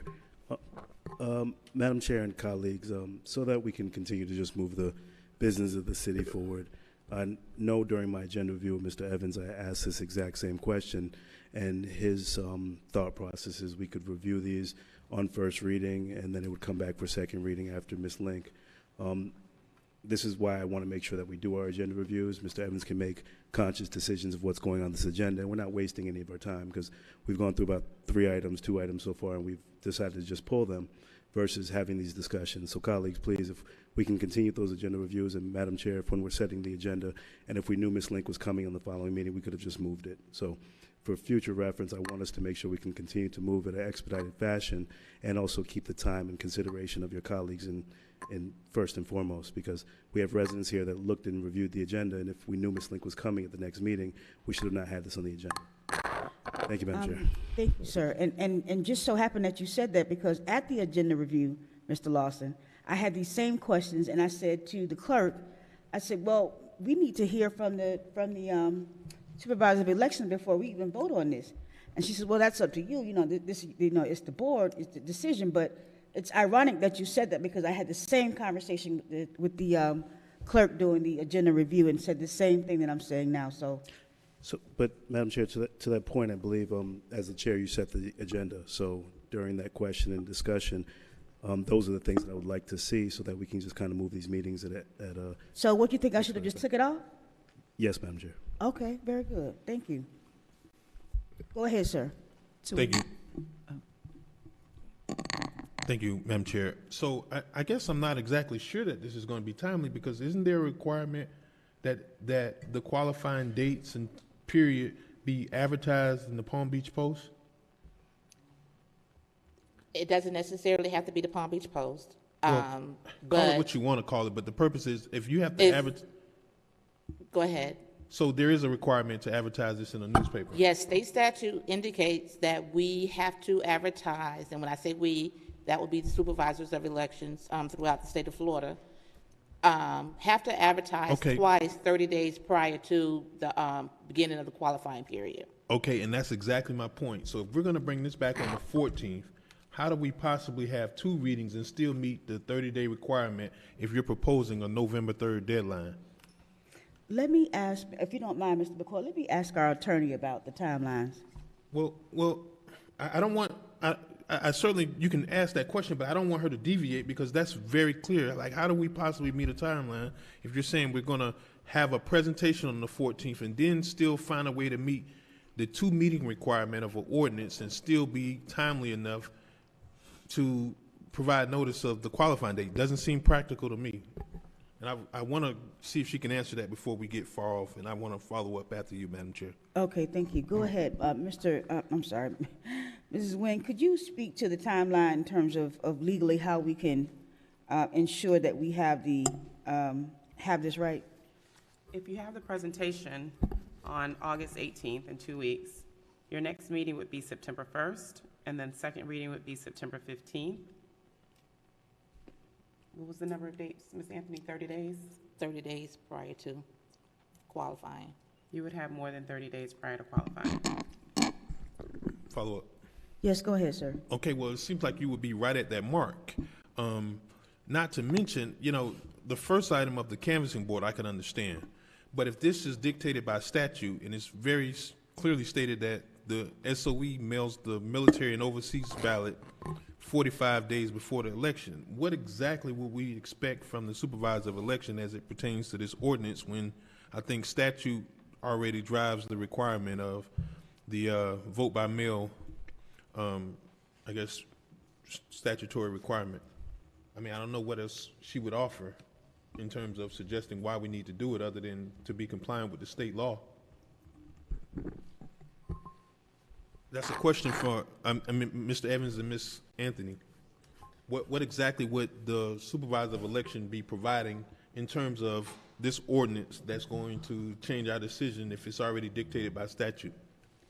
Madam Chair, members of the board. Yes, You as the board have stated that you're confused about the dates that were indicated. I thought that what was provided was very clear. It's up to you all as the board as to whether or not you want to move forward now, or you want to move forward after Ms. Link comes in on the 18th to give a presentation. Whether, some of you may have questions on why she's asking for 95 days. That would be a question for her to have to answer. So it's totally up to you all as the board. Madam Chair, Yes, go ahead. you could move this forward on first reading. Even if we did have to check the dates and change it, it wouldn't affect the title or the advertisement. And then you could still hear your questions, hear Ms. Link's presentation on the 18th, and then vote on this if you want to do it that way. I see. Are there any objections to that? I believe there's a motion on the floor. Okay, go ahead. All right, go ahead, Mr. McCoy. I don't think we've had public comments yet, but I also want to point out that, understand what the role of the supervisor of elections is. It's not necessarily that she's the supervisor of city elections. Her office is responsible for the tabulation, but the city clerk, by our code in the charter, designates the city clerk as the city's supervisor of elections. So, I mean, I don't have a problem with having her do a presentation, but I don't want to seem like we're going to get in, same thing that happened today, we get into a presentation and we're finding out what exactly was the expectation of this presentation as it relates to something that's statutorily required. Thank you, Madam Chair. Thank you, sir. We have a motion on the floor to have this for a discussion item at the August 18th meeting. We can move forward with that motion, or we can have this go forward as the first reading of the ordinance, and if we need to make changes to it, we can come back and do that as well. It is up to the board to decide the route we can take in this matter. Madam Chair. Yes, go ahead. Based on what Ms. Nguyen just explained, I think we should just go ahead and pull that motion to postpone and go ahead and vote on it tonight, and then if there are recommended changes, then we can do that later. Very good. Is there any objection to that? Go ahead, Ms. I'm going to withdraw my motion to postpone. Second? I forget who had the second. Who made the second? I did. You did, yeah. You did. All right, I'll take that back. We can go ahead and move forward. So can I get a motion to approve ordinance number 4177? Motion to approve ordinance number 4177. Second. Very good. Any other questions as relates to this item? But let us go ahead first and get our public comment from this item. We did, Madam Chair. Ms. Brooks was the only person that put in a public comment. All right, very good. Any other questions before we move forward? Madam Clerk. Councilperson McCoy? Yes. Councilperson Botel? Yes. Councilperson Lawson? Yes. Pro Tem Miller Anderson? Yes. Chair Lanier? Yes. Motion is approved 5-0 for ordinance number 4177. It is 7:44. It is time for our comments from the public. Please be reminded that the City Council has adopted rules of decorum for public comments during official meetings, which has been posted at the front desk. In an effort to preserve order, if any of the rules are not adhered to, the council chair may have any disruptive speaker or attendee removed from the podium, from the meeting, and or the building if necessary. Please govern yourselves accordingly. Public comment shall begin at 7:30 unless there is no further business of the city, in which event it shall begin sooner. In addition, if an item is being considered at 7:30, then comments from the public shall begin immediately after the item has been concluded. Any persons who would like to speak during public comments, please fill out a public comment card located at the front desk and give it to the staff before the public comment section is announced. Madam Clerk. Madam Chair, members of the board, the acceptance of public comment cards in this particular section of the agenda is now closed. Lloyd Brown, Carl Muhammad, Bonnie Larson. You know, I got 2 dogs at home, and I turned the TV on, you know, made it automatic. Blue and black, I know you missed me.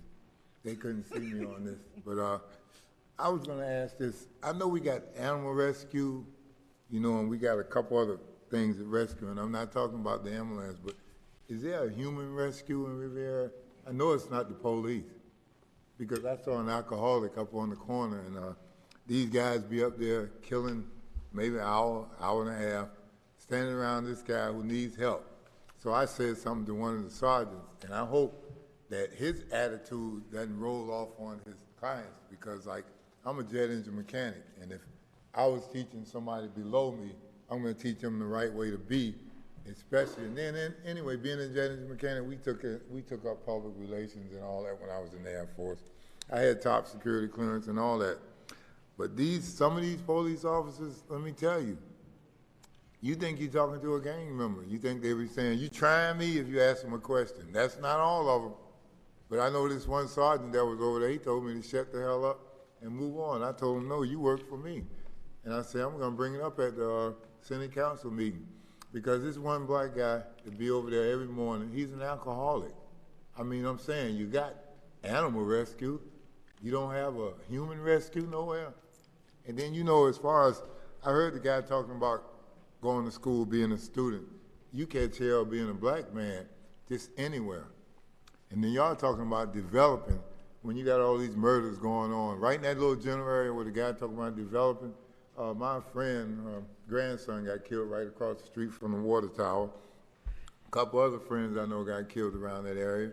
And y'all talking about building up. You know, it's like you getting in the water and you're going to be throwing chums, you know, in there. And you know it's sharks out there, because once the sharks come, in Egypt, they had a place, it was tourist packed. Sharks start coming in, that's the black guys that are going to be coming across the track, you know, the ones that don't have jobs, hook and crook, to get what they want. Y'all going to be building all this, and when people find out you got sharks in the water, ain't nobody coming over here. And I'm not talking about literally the sharks that swim around. I'm talking about a guy who don't want to work, don't give a damn. He could be black, white, green, Haitian, American, it doesn't matter. If he don't have a job, like I say, he's going to get his by hook and crook. Do you know we got more prisoners in the prison today than we had slaves back in 17-something? And then, you know, we got more prisoners in Iran, Iraq, and all them places, North Korea, South Korea, one of them, Kim Jong. We got more problems than they do in America.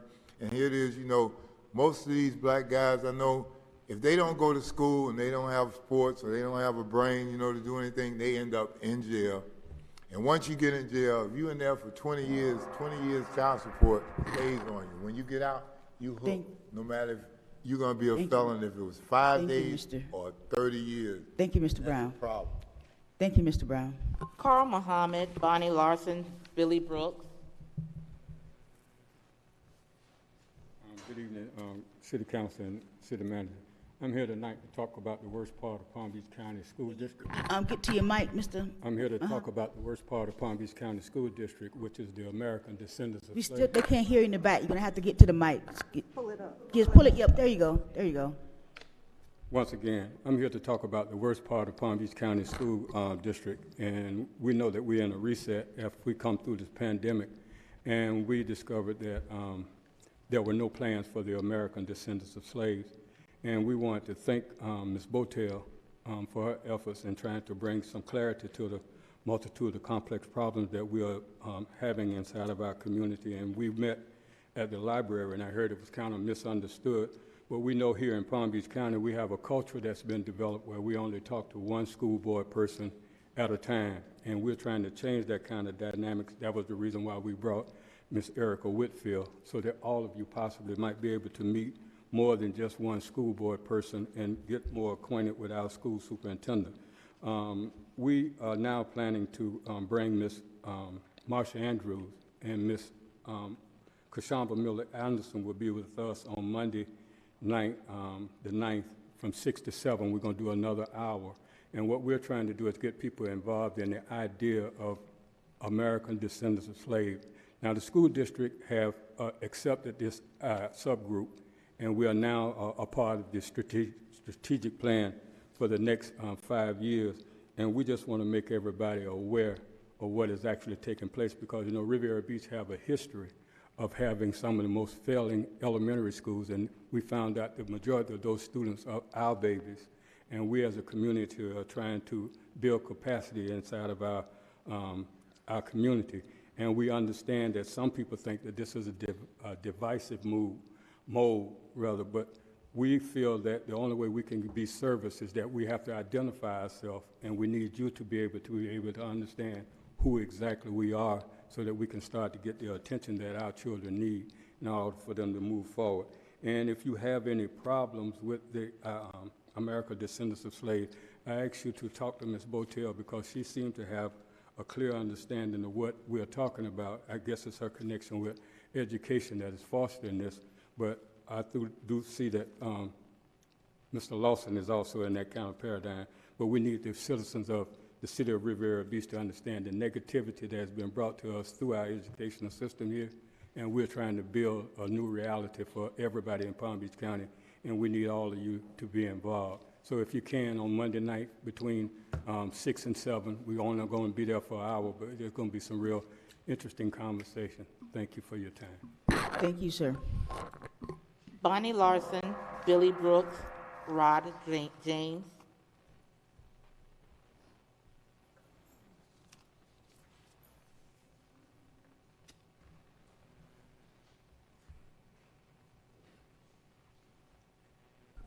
Good evening, Bonnie Larson. I have a request, and that's that we have meetings in the utility department about the water and things like that. We're all interested in the water, but we can't all get to those meetings. So if you want to discuss among yourselves, if you could have, at every city council meeting, if you could tell us a little bit about what happened at the water department meeting, just so we can kind of, be informed. I've noticed around town. Ms. Larson, you're very muffled. I know you want to keep your mask on, Okay. but maybe if you go closer to the mic. That's fine. Okay, what I was asking for was a little report on the water department meetings at every meeting, so that, we can't all get to the utility meetings, but if we could, we're all interested in the water, so if we could just have a little synopsis of what happened at the water department meeting, that would be good. I've noticed around town a lot of U-Haul pop-up stores, and what they are doing is they're going to established businesses and then parking in their lot and renting out their U-Haul. Don't they have to pay us something like maybe a short-term business license or something, because they're popping up. I've seen them on US 1, I've seen them on Blue Heron and other places around town. Detox Center, I understand that was discussed last night and I forgot about that. And I know it was proposed on 14th Street and Broadway. So if we could hear what happened at that meeting, what was decided or whatever. We have to be real careful what we put on Broadway. People wouldn't want, I'm not sure what this is, but a detox center, I suppose people would go there and stay or something. People are not going to want that in their neighborhoods. But to have it on Broadway, that's bad too, because, people who come into town looking to invest here or live here, if they see that right on Broadway, they're going to get the wrong impression about the city. So I'd like to know what happened with that discussion. What is a wellness center? You talk about that all the time in the options. I don't know what a wellness center is. And I was just thinking about, as you were talking about, how to get consensus on where to put City Hall or where to put the other entities there. And I thought first the water bill, but then we have 85% renters, and that's where the water bills go. So then we're going to have 85% of the people voting on that, where to put our City Hall and put our other entities. They're renters, so I don't know how to get around that. But there needs to be something easier, I think, than community meetings, because it's hard to get people out at night. People have kids and other commitments, and it's dinner time and this, that, and the other. People just don't come out, so you put a lot of effort into it with not much response, and that's a shame, because I know you put a lot of work into it. So I'm thinking like a flyer of some type or something that they can turn back in that's easy for them to do. Has to be easy for them to do. I saw the police in action today. Oh boy, don't mess with the Riviera Beach police. They were out, they were there, they were the undercover cop. Everybody was there. Thank you, Ms. Larson. Thank you, police. Thank you. Billy Brooks, Rod James, William Wiley. Well, good evening again. Can you hear me very well? Yes, good evening. Okay. I like to always start off with some compliments for what good things are happening in our city. And I want to give kudos to the people in the utility department. We were going through all these changes with the accounts and all of that. And I've got to say that Kim is just the sweetest person, and her staff, so I just want to give kudos to them. And now, speaking about the water bills, when I was on the council in 2009, because many of our citizens were having difficulties trying to pay the increase in the water rate, I sponsored a resolution that would give financial assistance to our seniors who could not afford that extra increase. And I'd like to know if we still have that financial assistance available to our residents, the seniors, the persons with disabilities, and how are we giving them notice or letting them know ongoing that this is available to them. And the other is to our own Ms. Julie Botel for this project that she has going on now, that you're going to record the history. It is just fantastic. My neighbor, who's 88, he wanted to be one of the ones to be interviewed. His dad was the first black DJ in Palm Beach County, I believe. Maybe in Florida, he was known as the Blue Dreamer, but unfortunately, he could not make it. And then lastly, I did announce tonight that I am a candidate for the mayor of Riviera Beach. Quite excited about it. What we need right now in that position as we are going forward is leadership, experience, and commitment. You know, with all that's going on in the marina, the new development, I'm proud to say that I was a part of hiring that young man, Tony Brown, who now is the developer. And Tony and I traveled Canada and in the eastern part of the United States looking at cities that we could get ideas from to make a difference in the city of Riviera Beach. So, you know, I bring to that the experience in working with him already. And then I just want to be a partner to the city manager. You know, he has his foot over here in the CRA, and he has another foot over here in the city. Well, I had 4 years in city government. And so my thing now is we're trying to get a new city hall. Well, when you look back, Bobby Brooks got the money for the city hall here on Blue Heron. Wouldn't it be nice if Billy Brooks got the money for city hall coming up? Thank you, Let Ms. history repeat itself in a good way. Thank you, Ms. So thank you Brooks. for listening. Rod James, William Wiley, Marvelous Washington.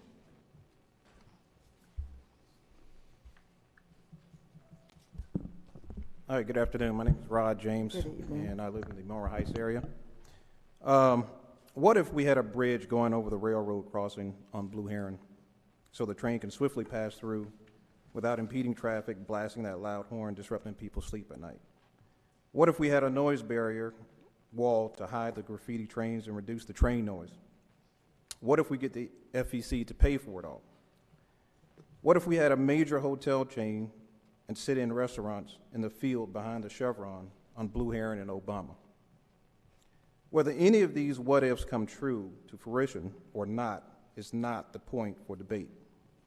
My point is, what if we all think outside the box, no matter how crazy or far-fetched, for solutions to our problems? After all, it is us to the problem, closest to the problem, that we are closest to the solutions. You see, it's problems and many other possible solutions like this for the greater good of all that my mind thinks about. Because I have traveled the world and seen and experienced so much, I am back in my home city. And I want to continue with the progression for the city. Now, what if the community and the city council were all on the same page for progress? This is one of the many reasons why I am running for Riviera Beach City Council, District 1. Together, we can accomplish anything. Thank you.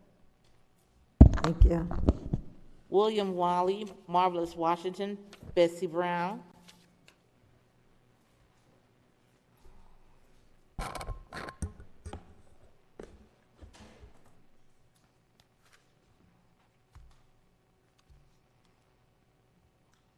All right, good evening. My name is William Wiley, born and raised here in Riviera Beach. I'm also on the Planning and Zoning Board and the CDC Board here for the city. First of all, I want to compliment those kids. I mean, everyone here knows I'm a school teacher here at Roosevelt Middle School, and it's good to see the kids. I was pushed and moved by the speech that he gave, and it's good to see those accomplishments.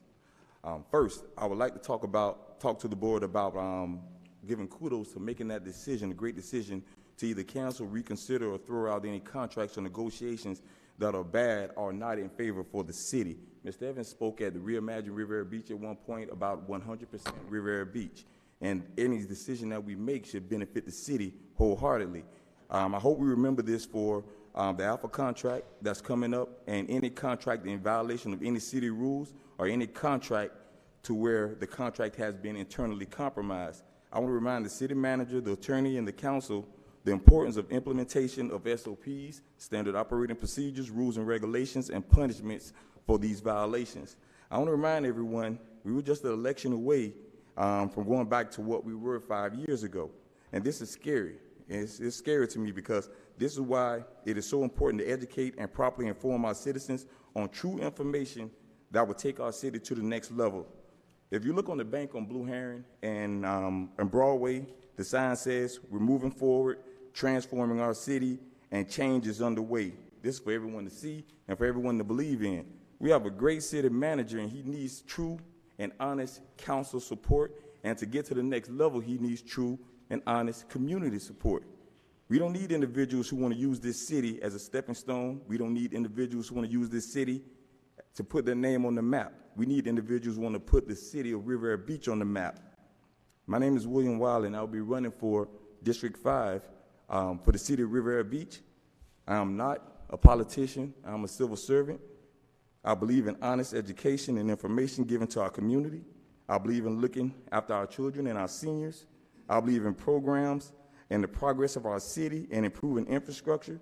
I believe in the giving support to my teammates on the CDC board and also on the Planning and Zoning board, building together and creating common solutions. I believe, first of all, and most of all, is having integrity and having morals to do the right thing for the city, because the city comes first. I will always fight against corruption, and I always fight for the right thing to do. Thank you. Marvelous Washington, Bessie Brown, Amon Israel. Good evening, Council, Chairperson, Mayor, City Attorney. I guess everybody's up here announcing their intent to run, so I am Marvelous Washington. I'm a candidate for District 3, but I'm not here to talk about myself. I'm here to talk about the issues that we have in the city. Thank you to Ms. Deidre Jacobs for bringing the city officials to our Water Town Hall meeting. We were able to bridge the gap between residents and city officials. They were able to give their contact information so that any misconception, discrepancies that residents may have had as it relates to the quality of water, they were able to get information to speak to their city officials firsthand and not hear it from hearsay. So thank you guys for showing up that night. Thank you, Jonathan Evans, for ensuring that we did have city employees there. And I think the most important thing is to make sure we have these town hall meetings in the neighborhoods in which the residents reside, not in the official capacity of City Hall, because sometimes this can be intimidating. Last week I noticed that there was a news article about the mooring fields that are being installed near 20 East 24th Street. And a resident, of course, you guys probably know who she is, contacted me in regards to this. So, of course, I do my research and see exactly what a mooring field and what's the reason behind it. And my concern is not the installation of it, it's the process in which the decision was made. Kudos to Dr. Patel for having a meeting with her district to talk about the effects of this mooring field that it may have had if it was installed in another area. But my concern is we didn't have that type of conversation for those residents that reside on 24th Street, East 24th Street, or those residents that use Phil Foster Park that go underneath the bridge. If you like me, I grew up underneath the bridge. And these mooring fields is a potential to contaminate the waters that these residents use. So I think there needs to be a conversation had. We need to have more meetings as it relates to this. But I do have a question. When was this project approved by the council? If there was grant monies accepted by the city, when was that approved? Was there approval process to actually apply for that grant? Did we have that on a meeting agenda? Is that something that happened previous years? I just have those questions that I would like answered. And lastly, with the increase of the COVID-19 Delta variant, is there any conversation to reinstate the mask mandate for city employees and city residents that visit city facilities or work? Again, my name is Marvelous Washington. I am a candidate for District 3 City Council. There's no need for me to sit up here and kind of promote myself, but I will let you know that change is marvelous. Thank you. Thank you. Bessie Brown, Amon Israel, Doretta Polk.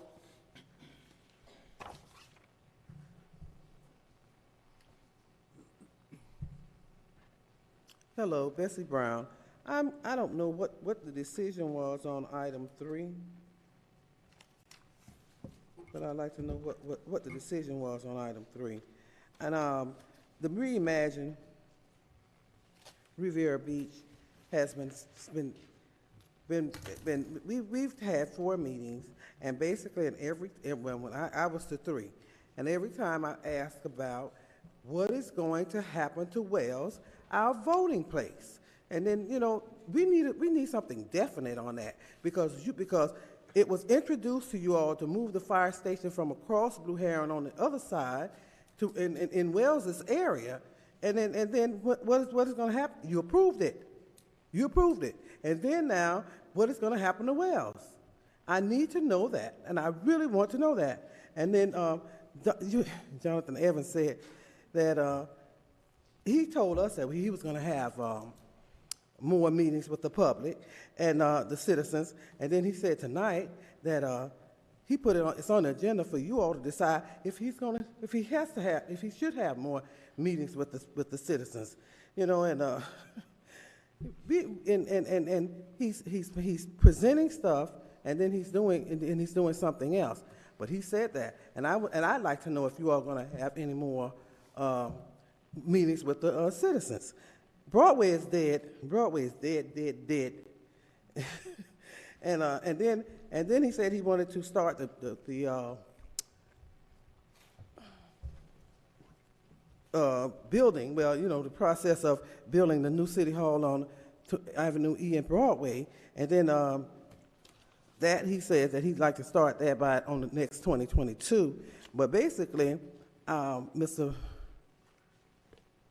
Sherman was telling us that I don't think they have all of the money, but they probably have enough money to start that. But I think that you all really need to take a look, be aware of what's going on, and then what's being presented. Amon Israel, Doretta Polk, Mary Bram.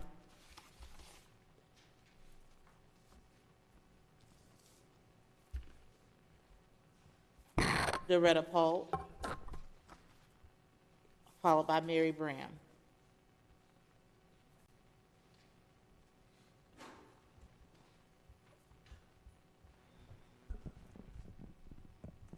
Good evening. My name is Doretta Polk, and I'm here this evening to commend Mr. Walter Stevens.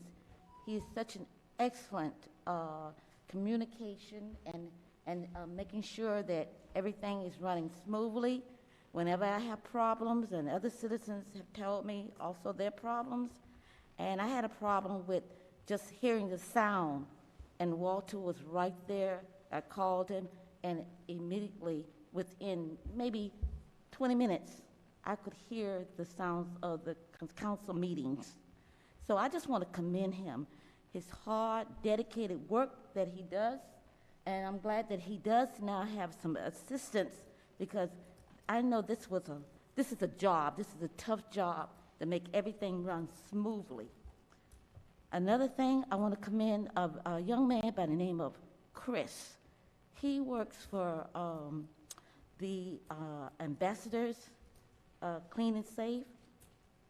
The last council meeting, Ms. Shepherd was trying to leave out, and she was just slightly unsteady, and he came to her and he said he always walks her out to her car. This is the kind of kindness and respect for our seniors that we all have to maintain and see that we are cared for. And I just want to commend him and Mr. Nehemiah Spence, who's over the Clean and Safe department. He's excellent. He has employees by the name of Corey and other ones that are just doing a phenomenal job for the city. And I want to commend also Mr. Jonathan Evans. You are doing a marvelous job also. And like Marvelous Washington said, there's marvelous things going on under your leadership. And I thank you very much for all your leadership. Oh, another thing I need to mention. I found out that Councilman Lawson said that due to the sunshine, the sunshine law, that you couldn't talk to one another. Yes, you can't talk to one another about business, but you also can talk to one another if you feel that you have done something wrong and apologize. we just have to get in control of these meetings. I think you're doing a marvelous job, Shirley Lanier, sure, and you know, you definitely have my vote. You have my vote. And I thank you all very much for everything. Mr. Graham. Thank you.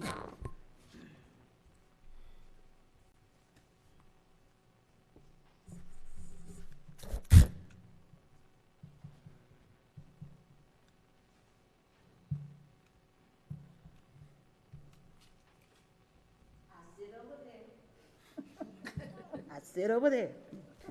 Good evening, Miss Mary Brand, Riviera Beach. I'm gonna say, give the police department a shout out. Even though night out, last night, it rained, but we proceeded. And here I have pictures of the kids. When Miss Bram got there, some kids was on the wall and they was crying. They was disappointed. I said, come on, follow Miss Bram. Thank you, Chief Osgood.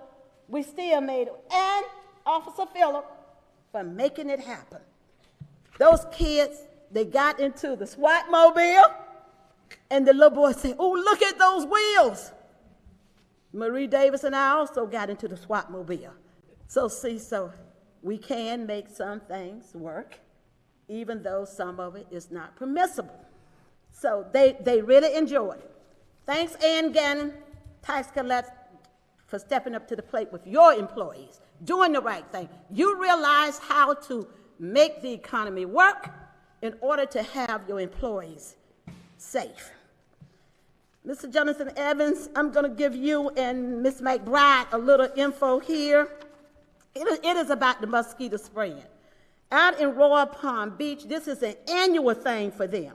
We know that we are embedded with the mosquitoes, the flies, as well as termites. And they have this annual thing. It is safe spraying. It is an ultralight that they use. And they do this annually out there in Royal Palm Beach. So, Mr. Evans, I want you and Deputy City Manager to consider that, please. I'm going to give you the article. No detox center here, not on our Broadway corridor. None of that, if we are to be built up. No detox center on our main corridor here. That's a no-no. How can we be built and bring in homes and then we want that investment, that tax revenue? When we got a detox center, don't get me wrong, it has a place, but not on our corridor. Not on our corridor, not where we are to be built up. So I want you all to consider that, and whoever gave this man this magnificent idea, shame on you. Shame on you for doing that, knowing that we are trying to move this city in a positive light. For anybody who did that want to bring it here on Broadway, no, that's a no-no. So these things, I hope that the manager would take into consideration. The CRA attorney, I did tell him he's in the lobby, so we get the money somewhere and have this city sprayed. When Ruth Jones was here, I also made mention to her about spraying this city. Thank you. Thank you.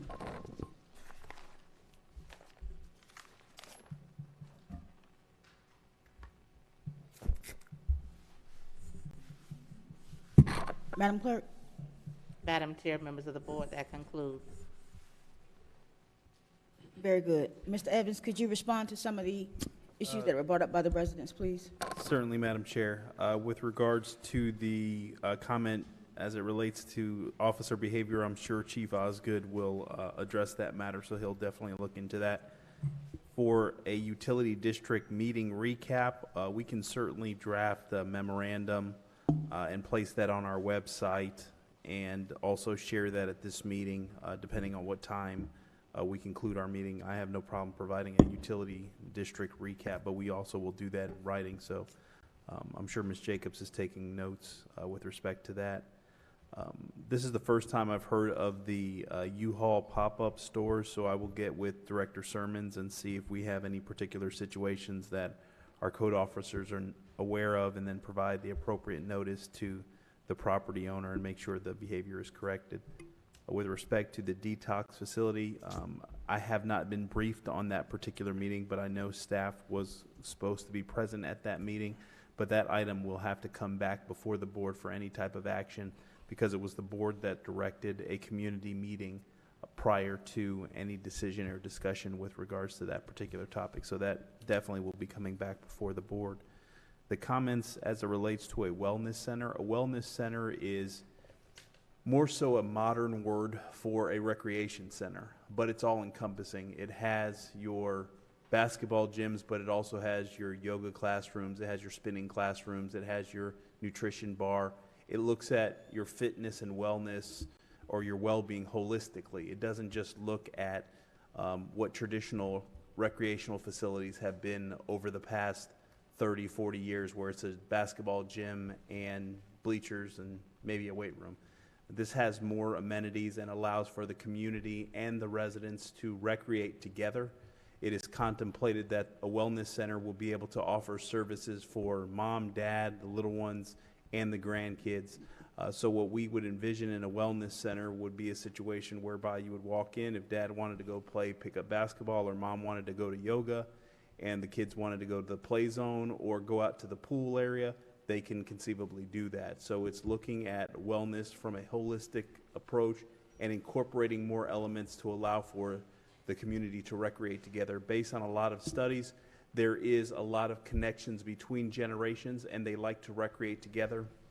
So we want to create an opportunity that facilitates that. As it relates to the community meetings, we are going to obviously have more community meetings to talk about different projects and initiatives. I believe on everyone's seat is the community meeting notice for Fire Station 86. And I think we have two meetings that will be face-to-face, and then one will be held in a digital format. And the intent behind that is to follow the edict that was provided by the board to get some feedback and some perspective from the community with regards to the initiative. The financial assistance or hardship program is still in effect. I would have to defer to finance how that information is marketed and communicated, but we do get few persons that take advantage of that, but that is available and has been available. As it relates to the mooring fields, I'd like for staff to provide a more in-depth memorandum and maybe a brief presentation to the board with respect to that entire process, because some of that process precedes me. So we can bring that particular matter to conclusion. But also, one of the things that's important is that it has to be a decision that this board has to make, and we're not even remotely close to that particular process. But we will bring that particular item for discussion. As it relates to the Delta variant, I put out some communications to employees that we will be providing directives for staff that will talk about the mandatory wearing of masks in city facilities, what the expectation is for the public as they interact in city facilities or city facilities that are leased. We are also looking to provide for a policy that looks to address persons that have to go out for testing and what leave time they're supposed to use, as well as the City of Delray's policy that looks that if a person is vaccinated, they need to provide proof, and if they are not unvaccinated or they do not want to provide proof, then there's weekly testing that's required. So we're looking at creating a policy that speaks to those, and a lot of those will be rolled out end of this week, with institution of those coming the first of the week. We have moved our Emergency Operations Center from enhanced monitoring till next week. We'll actually go to a level 1 activation, which is a partial activation, because we are seeing the significant increase related to the Delta variant. About the voting locations, I have answered this particular question before in the past. The voting locations are established by the supervisor of election, not the City of Riviera Beach. And if there's a facility that's under construction and City Hall is the campus, then conceivably they would move it to Wells, or if Wells was the facility that was under construction, they would move it to City Hall. We as a city will always advocate for more opportunities and easy access for our residents to be able to practice their constitutional right and their opportunity to cast a vote. So we are going to be advocates for that, but obviously, as we look to construct new facilities, there is going to be some changes and modifications, but there will be adequate notice that will be provided to the residents with regards to that.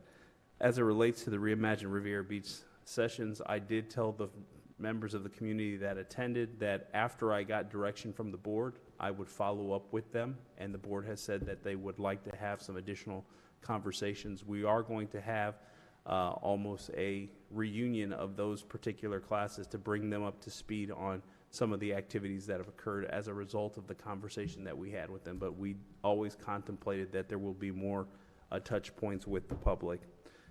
As it relates to the mosquito spraying, I will assign that to Deputy City Manager McBride, but I know me and Councilperson Lanier have had many conversations in regards to that, even to the point where I've reached out to the county and county administrator's office to assist in facilitating. And one of the significant concerns they had based on the technology that they utilize is that they don't necessarily do that in a neighborhood area. And so we would have to look at another service provider to effectively do that. So we will definitely look at that and see what we can do to resolve those issues in the community, because if we do have those standing pockets of water and we're getting rain every day and we're seeing the increased number of folks calling and complaining about mosquitoes, so we're going to try to do what we can to attempt to resolve that. And Madam Chair, I believe that concludes all the public comments. Thank you, Ms. Evans. Madam Clerk, next item, please. We are now on to item number 7, ordinance number 4178, an ordinance of the City Council of the City of Riviera Beach, Palm Beach County, Florida, amending Chapter 13 of the City's Code of Ordinances entitled Parks and Recreation, repealing Article 3, entitled Boats, creating Article 3, entitled Boats, Floating Structures, Liveaboard Vessels, and Other Watercraft, providing for applicability, severability, repeal of laws in conflict, and codification, and providing for an effective date. Madam Chair, members of the board, we do have public comment on this item. The acceptance of public comment cards on this item is now closed. Motion to approve ordinance number 4178. I make a motion to approve this ordinance. Second. Very good. Mr. Evans?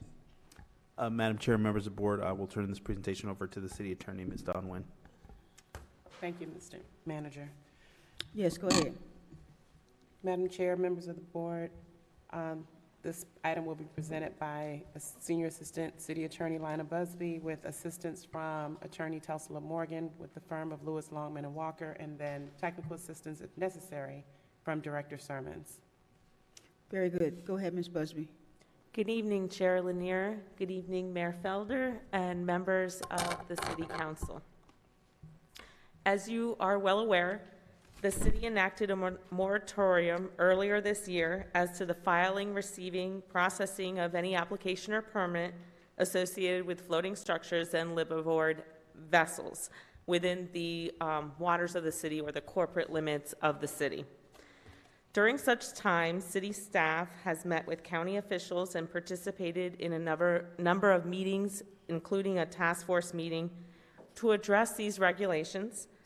And we also engage outside counsel, who are the premier senior experts in this area of law, to assist in the development of regulations that would be consistent with the intent of this board, to better protect the waters of the city and all of the environmentally sensitive aquatic habitats in those waters. So the intent of the city and the county and other municipalities in Palm Beach County who are working on that task force was to work together to try and develop an ordinance or local regulations that would help with, primarily it was enforcement issues.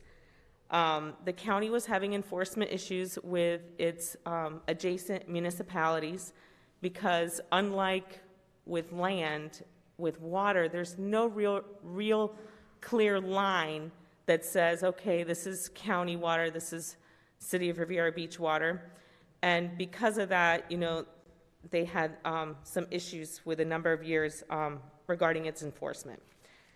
So Palm Beach County developed its own ordinance to really address that issue. And in addressing it, what they said in their ordinance, which passed on June 24th, 2021 of this year, is that it would apply to all of the incorporated and unincorporated areas of the county, including all the municipalities and the waters of the municipalities in the county, unless a municipality opts out or adopts an ordinance in conflict, in which case the county's ordinance remains effective to the extent not in conflict with the municipal ordinance.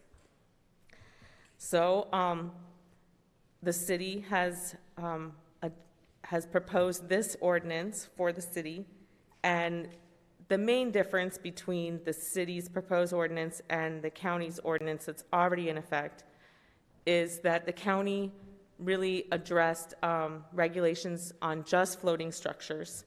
And with this ordinance, the city intends to address regulations on floating structures and liveaboard vessels. Also, we took the opportunity to update our own code of ordinances because this section had some very antiquated and not modern language and definitions regarding watercraft and boats. And we wanted to be very specific, and we wanted to be consistent with the Florida statutes regarding liveaboard vessels, floating structures, derelict vessels, and other marine terms that we wanted the city to adopt. So just so that you know, I'll highlight the distinguishing difference with the county's ordinance in addressing the liveaboard vessels. Primarily, liveaboard vessels, according to our ordinance, will be permitted so long as they're docked at a licensed marina facility. Transient, temporary liveaboard vessels are prohibited from docking elsewhere in the waters of the city beyond 72 hours within any 30-day period, and they must be evacuated within 8 hours of a declared weather event. We also codified the enforcement procedures for floating structures, and they are consistent with the county's enforcement procedures. And again, we added a significant number of definitions that are consistent with Florida Statute Section 327. And I'll say that overall, this is the first step to updating and modernizing the Code of Ordinances to reflect the changing laws related to these structures and vessels. And this is Ms. Morgan. She works for Lewis, Longman and Walker, and she is here this evening. She worked in her office, the attorneys in her office worked closely with me in drafting this ordinance for you this evening. So if you have any questions, we can address them. Madam Chair, Yes, go ahead. I want to give my sincerest, deepest thanks to our legal department, in particular Ms. Busby, who has worked long and hard on this topic. It's been a long time coming, and we sincerely appreciate it. Getting rid of the floating structures and liveaboards that have popped up around Peanut Island will do a great service to this community, because we'll finally begin to clean up the waterways around the Blue Heron Bridge and make that place once again the premier dive spot in the world. So thank you so much for this. I really appreciate it. I have a couple of questions. I don't see on page, let's see, I'm looking at section 13-6. 1 and 6.2, enforcement and penalties. Actually, sections 13.6.2, penalties. Any person violating any of the provisions of this article shall, upon conviction thereof, be punished as provided in section 1-11 of this code. That's not included in this, so I don't know how much the penalties are and so forth. Is that somewhere else, or is that something you could just tell us now? Chair, may I address? Yes, go ahead. That is section 1-11 of our code that discusses the code compliance and the enforcement mechanism that way. So it's not necessarily in this particular section, it's actually in the entire code of ordinances. Okay. But there are monetary penalties if they don't, okay. Yes. And then my last question, what are we doing now? The county passed theirs on June 24th, and maybe this is not a question for you, but rather for the chief. I'm not sure. Are we already tagging these floating structures that are out there now? There's still a number of them out there. Are we tagging them? Are we complying with the county's ordinance, even though ours has not yet been adopted by us, but the county has adopted theirs? So are we tagging them? Are we giving them any penalties for violations? Yes, may Go I ahead, address? yes. Okay, so I'll give you the legal answer, and the legal answer is that we did not opt out of the county's ordinance, so therefore, the county's ordinance applies to the city of Riviera Beach. Right.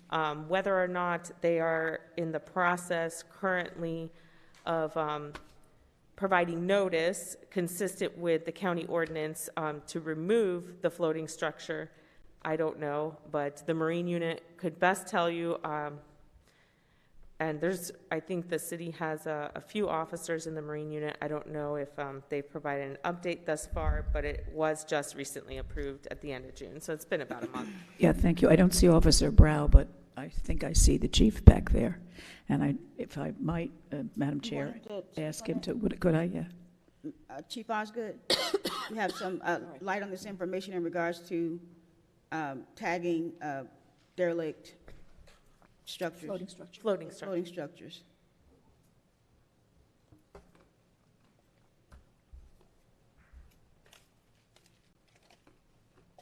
Good evening, Madam. Good evening, Madam Chair. I'm Chief Nate Osgood. Now, the question is, do we have additional information on how we tag in floating structures? No, I wondered if we are already complying with the county ordinance to site these floating structures in our waters. Yes, we are in compliance with the county ordinance. We're doing exactly the same thing they're doing. We haven't done anything different. And at times, we even get the county to come out and take a look. So there's sometimes the county, they may kick the can over to the city of Riviera Beach and say, hey, this is in the city waterways, and vice versa. We'll say, no, this is the county. So we've been pretty much consistent and how we cite the floating structures. So since June 24th or 6th, whatever that date was that the county adopted, we have been tagging these boats to get rid of them. So I don't know enough about I don't remember enough about the county ordinance. How much time between the tagging in the county and the ability for us to remove them is there? So I think we're giving 21 days, I think. it's the same. It's the same, okay. And it's 21 calendar days from the date of the posting of the notice to remove the structure. And there are a number of notice requirements, particularly if they're trying to find the actual owner. Right. Because unlike a vessel, there's no registration process. So that has become a very difficult endeavor for not just our Marine unit, but for the county. Thank you. So at some point in the next week or so, if I could get a report on how many of those floating structures and liveaboards have been tagged and what date they were tagged, so I'll know what date to expect them to disappear, that would be great. Not tonight, but at some point. That's correct. We keep running toll on those, so I'll be able to get it to you tomorrow. Thank you very much. Thank you. That's all I have. Thank you. All right, very good. Any other questions in regards to this item? Are there any public comment cards for this item? Yes, Madam Chair. All right, very good. Let's get to the public comment before we have any other questions regarding this item. J.B. Dixon, Mary Graham.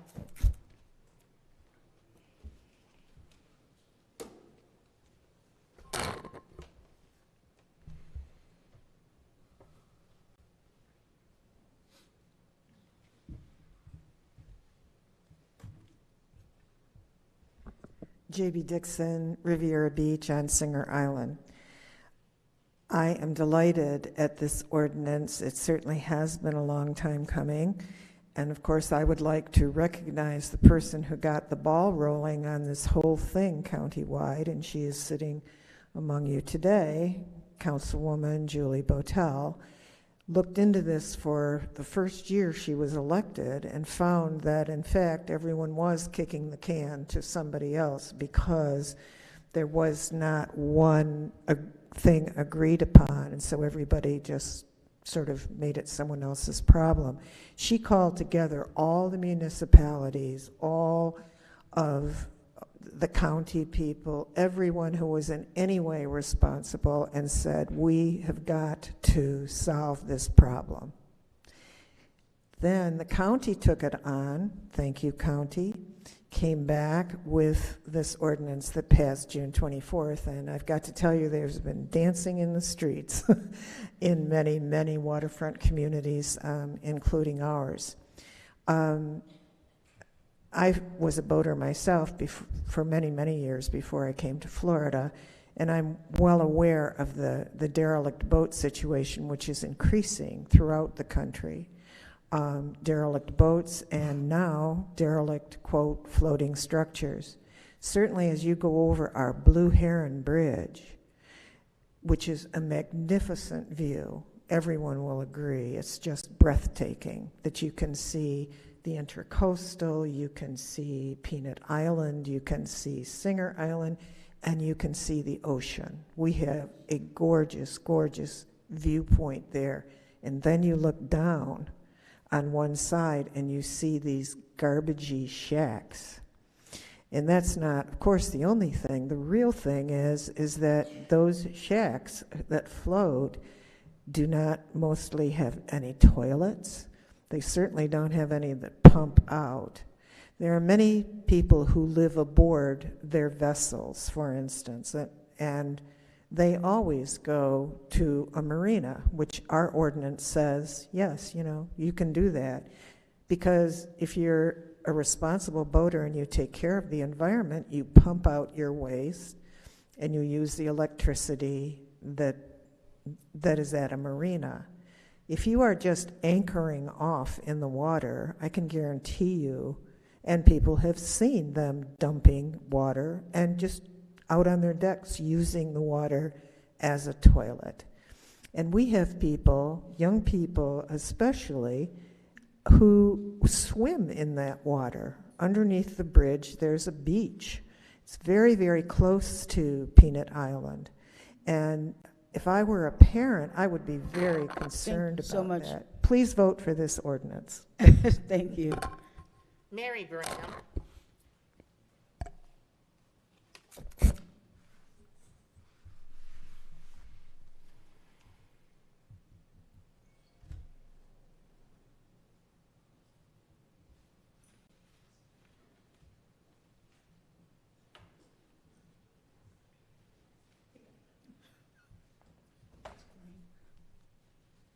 It's Mary Brown, Riviera Beach. I too agree that every entity in this city here, we as elected officials, as well as residents, must do what we need to do. I'm a firm believer. I have to protect land as well as sea. See, I love the habitats, because without them, we would not have any ecosystem. The Lake Lagoon and all those areas there, they make who we are, our surrounding areas. So it was a time over at this marina here, we had everything over there, including everything. And we finally, I'm gonna say thank you, Pam Ryan, for getting to that point there. Whereas we have a marina here, and that marina should be conducted as if that it is a mega money opportunity for this city. The waterways, when those boats sink down in that water there, and other aircraft, watercraft comes through there, who knows? They could hit something. They are in an accident, or someone is killed. So putting the ordinance in place like this, we did it for the code compliance. We strengthened that and streamlined that, which we needed badly in this city. We did the chronic nuisance ordinance that was so needed in this city. So this ordinance to me is no different. These are our waterways, and we have to do everything that we can in order to protect them and make them livable to what is supposed to live there. and not just float there. We are not saying that you cannot have access to our water, but it is not what you have, but it's what you do with what you have. That is not permissible. So I'm hoping and I'm quite sure that you as a board with an open mind, if you protect the land, you must protect our waterways. Because those mangroves over there, that's just what they are. They should not be disturbed and cut down. The habitats, all they would do is come and invade us. So leave those things alone that nature has set apart from what we as human beings are. We have enough on land here to do without disrupting anything else. So, thank you. Thank you, Ms. Brown. Madam Chair, members of the board, that concludes public comment. Very good. Are there any other questions in regards to this item? Madam Clerk? Councilperson Botel? Yes. Councilperson Lawson? Yes. Councilperson McCoy? Yes. Pro Tem Miller Anderson? Yes. Chair Lanier? Yes. The item carries approved at 5-0. Next item. Item number 8, resolution number 67-21, a resolution of the City Council of the City of Riviera Beach, Palm Beach County, Florida, accepting the recommendation of staff and authorizing the mayor and city clerk to execute professional services continuing contracts to provide professional legal services with each of the top 2 ranked firms, Carlton Fields, Fasken, and Weiss, Soroto, Helfman, Cole, Bierman, commencing June 16, 2021, and ending June 15, 2024, with renewal options for 2 additional 12-month periods, authorizing the finance director to make payments from the appropriate operating accounts, and providing for an effective date. Madam Chair, members of the board, we do have public comment on this item. The acceptance of public comment on this item is now closed. Move to adopt resolution number 6721. Second. Very good. Mr. Evans? Madam Chair, members of the board, if I can have Deputy Manager Ms. Elizabeth McBride make this presentation. Go ahead. Okay. Good evening, Madam Chair, Mayor, members of the City Council. This matter is before you tonight after being continued from July 27th, and it provides for the city to approve the hiring of 2 law firms to assist with the projects associated with Reimagine Riviera Beach, as well as with projects related to the construction of the fire rescue services facilities. Basically, as the city administration began to explore the construction activities related to fire rescue facilities, as well as Reimagine Riviera Beach, we also started looking to see how could we supplement our staff with expertise that we did not have inside.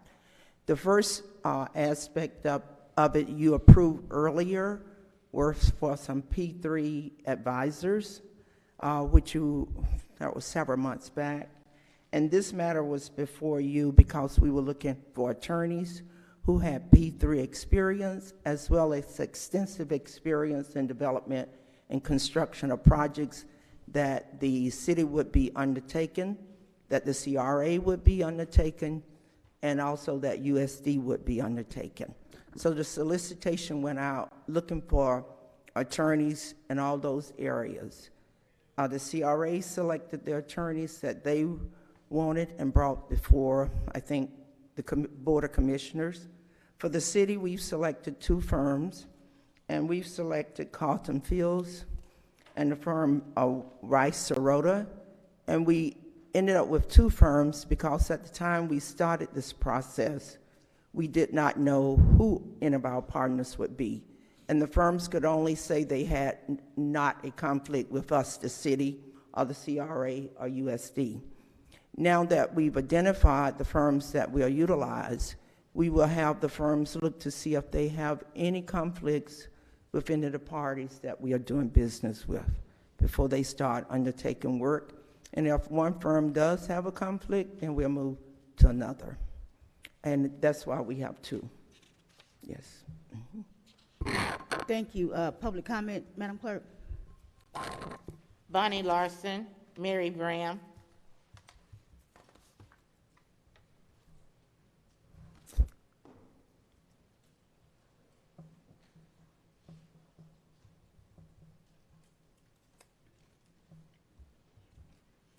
Bonnie Larson, when I read this first, I was wondering, why do we need more attorneys? We just hired the Pittman Group.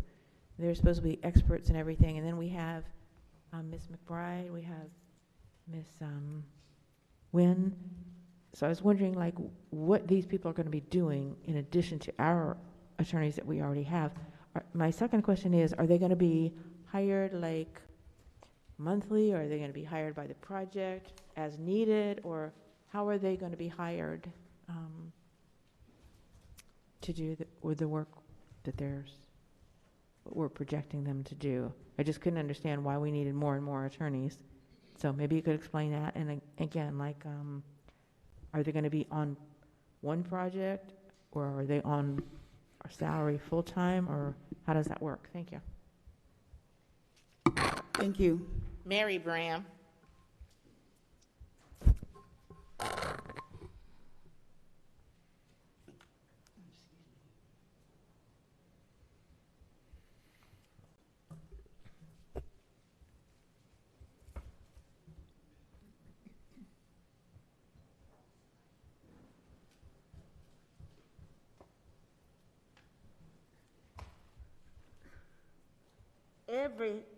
Every entity brings its roundabout of expertise with the brightest of minds and the most intricate knowledge of what we're looking for, how we want it, and how we want it implemented.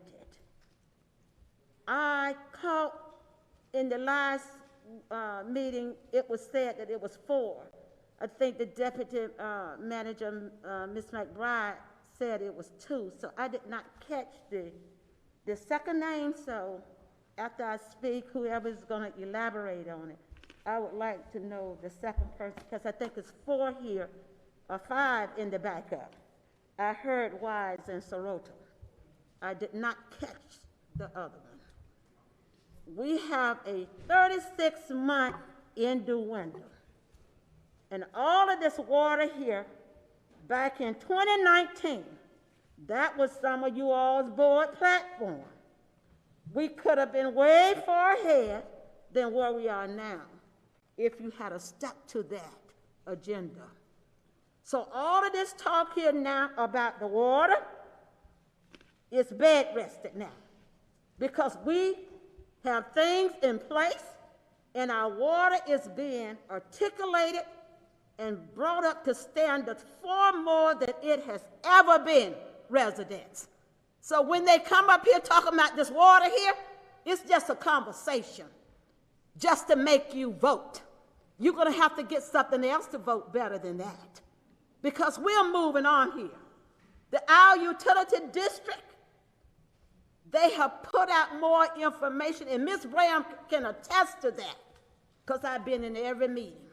And I've been in this battleground to make sure that we get a new water plant and the things that our water system, all those articulates pertaining to our district here are addressed. So we say kudos. You residents, you all know exactly what playbook this is, but it's not going to work. Put this to bed. You got furthermore fish here to fry that you all can stand on a platform with and advocate with, instead of talking about the water. Because see, you may think that you can fool some of the peoples, but you can't fool all the peoples all the time.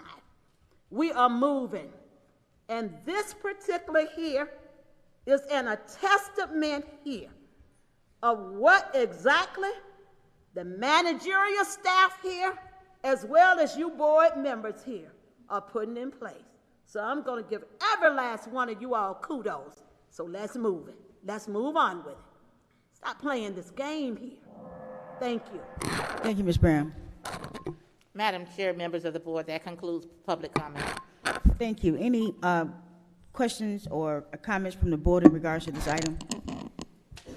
Yes, go ahead, sir. Thank you, Madam Chair. Ms. McBride, I'm looking at the memo, and I did not find the scoring summary, nor, well, that's the first question. You know, I know Becker and Polyakov was, you know, they're pretty well known. And I'm just curious as to how we arrive at this ranking. Well, you know, I guess my question also is, like, was this an evaluation committee or a selection committee? But either way, that It was an evaluation committee. okay, but there's nothing in here that suggests what the evaluation was. I hate to say it, I guess in my book, I still have the memo from July 27th. That was the first time it came to you on the board. And the scores are listed for each of the firms from that memorandum. And Becker Collinoff, you're right, they were ranked 6 out of 8. We had 8 responding parties. And basically, we looked at the firm's experience with working with 3P projects, as well as looking at the firm's experience with working with construction and other development projects. And that's how we ended up with the scores, ranging from 336 to 176. Okay, so this is staff's recommendation based on the evaluation? Yes, well, we, remember, we brought to you 5 firms. We were told to go back, that's why it's back here tonight, and pull them out. CRA pulled out the firms that they were gonna use. We identified 2 that are being considered by the Utility Special District because their focus was more utilities, and those were Hawkins and Bryant Miller Olive, and the city took 2 because everybody thought there was too many firms. And we took Carlton Fields and Weiss Serota based upon our review of work that the attorneys had undertaken that related to projects that the city will be undertaking. Okay, so can you describe who we are? Because the item Oh, originally... the committee members? No, let me finish. Okay. You keep referring to we selected as in terms of the city. Now, the item is titled for Althea Penzl. We know that she's not with the organization anymore. And particularly, we just experienced a problem last week, probably the largest solicitation that the city has relative to solid waste services. And, you know, I guess it would have been nice to have, but I'm going to sit here and be asked to trust staff's recommendation when that didn't work so well for us when it came to solid waste services.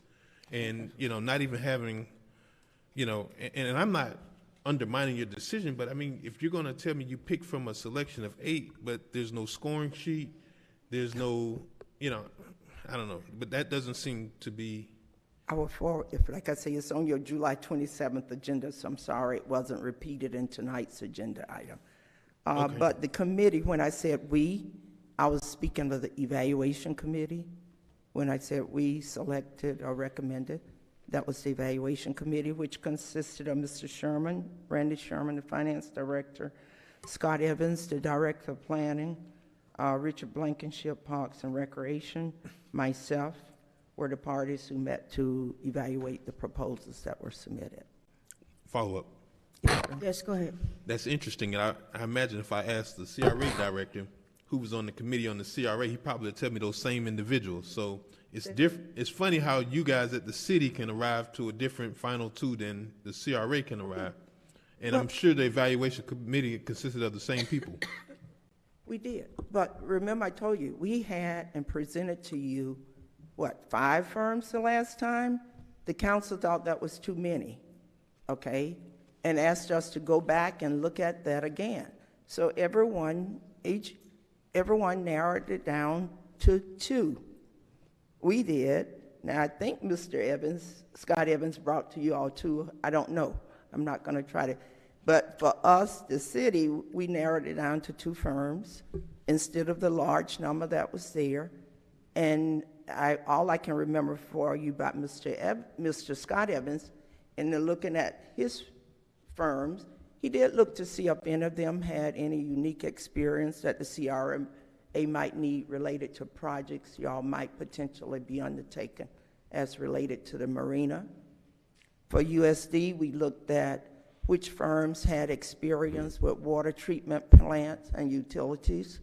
And there was a lead firm, Hawkins was one of the leader, but Bryant Miller Olive had some also. Thank you. Follow up. Yes, sir. Yes, go ahead. Okay, so I think that's, your response is adequate, but looking at the contract, what are we agreeing to pay this firm, because there's no amount that's described in the contract? We have to finalize that after tonight. There were prices quoted in each proposals, and I would need to pull those to give you the exact answer. Follow up. Yeah. Yes. Thank you. Now you've established the basis for me not wanting to support this. This was specifically, and I'll tell you two reasons. This is two reasons why I don't want to support this item. When our auditor came with the statement of findings for our audit for the year ending 2020, he pointed out that legal needs to review all solicitations. That was one of his recommendations. We're not bound by it, but certainly those are best practices in the industry. That's the first one. And then secondly, legal should also review invoices and should sign off on the law firms that the city uses. And absent of those two critical items in this solicitation, along with what you said previously, I don't understand how we're really trying to get a grasp on this procurement process. I mean, it is almost devastating every time you open a newspaper to hear about Riviera Beach, and they really beat us up relative to solid waste solicitation. And I can't support it because we're still missing critical elements. And even as a member of the board, to get at a meeting and you don't even know how we arrived, and we got to get an explanation after the fact of who the committee members were and what the actual scoring is. I think I've made my point, but I don't have a question, but I'm not going to be able to support the item. Thank you. Thank you. Let me. There was a question that was asked by one of the members of the public during public comment in regards to this item, and I wanted you and Mr. Evans to be able to address that. Mrs. Larson asked a question in regards to the different types of services. Yes, the necessity for Yes. additional legal counsel. Yeah. Because this is such a specialized field, it's no different than you having a family care practitioner and then you have a surgeon and you have other physicians that you would go see, because it's such a specialized field. And so that's what we were looking at for legal experience that can assist us in facilitating some of the projects that we have going forward. Also, Madam Chair, with respect to the legal invoices and legal being involved in the process, they are involved in the process. Any attorney that we look to engage has to have the city attorney's involvement in it, as well as authorization with respect to their payment. That was a process that wasn't in place prior to me coming to the agency, and I provided a directive to staff, and I believe in writing that all legal services need to be approved through the city attorney's office, and that departments cannot go and engage legal counsel without legal being involved. That was practiced prior. And also, I think Ms. Larson added that she recognized that I was an attorney. But Ms. Larson, my role here really is not to function as an attorney, but to function as an administrator in support of the city manager, okay, and his office. That doesn't mean I ignore my legal training, but that's not my role. Right, and I think her question was more so that we have a legal department. Right. We have, the legal, which of course is its own separate entity, the CRA. And our question was basically, why so many attorneys? Why do we have so many when we have our own legal department and also our own outside legal counsel? And I think Mr. Evans can address that. Yes, Madam Chair, certainly. When you have a situation where, the laws are different, it is such a specialized field, and when attorneys operate outside of their specialized fields, there is some liability and some vulnerability that if they provide, bad legal advice or guidance, that we can be compromised as it relates to a project moving forward. So the intent was to find those that are more specialized, specific to what we're trying to accomplish, to ensure there's no obstacles or hurdles, and that's the field of law that they are intimately familiar with. We do have staff that can look at the contracts and agreements and interact with legal, but there is such a specialized nuance associated with this because there's also a financial component that is that is a part of the arrangement. So no different than we have bond counsel when we go out to the market.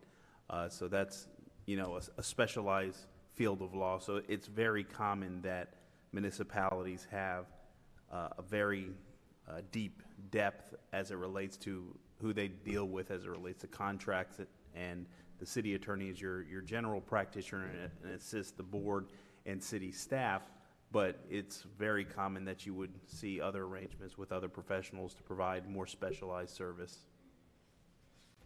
Very good. Thank you, sir. Any other questions from the board as it relates to this item? Madam Chair? Yes, go ahead, sir. Thank you, Madam Chair.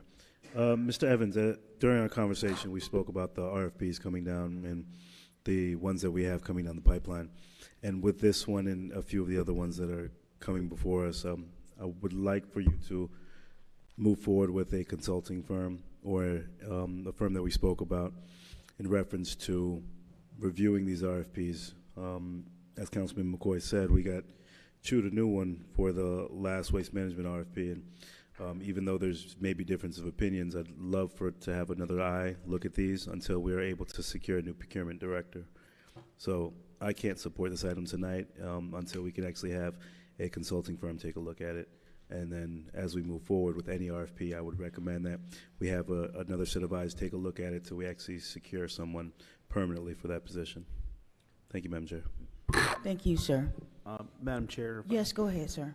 We are in the process of solidifying a relationship with a specialist related to the procurement laws and the procurement process to, one, assist us on the solicitation process, but more importantly, assist staff in the appropriate training to know what the expectations are, as well as providing us a resolution or some policy that we can bring before the board that outlines the expectations from the elected officials as well as the selection or evaluation committees, so there's no ambiguity and confusion in the relationship.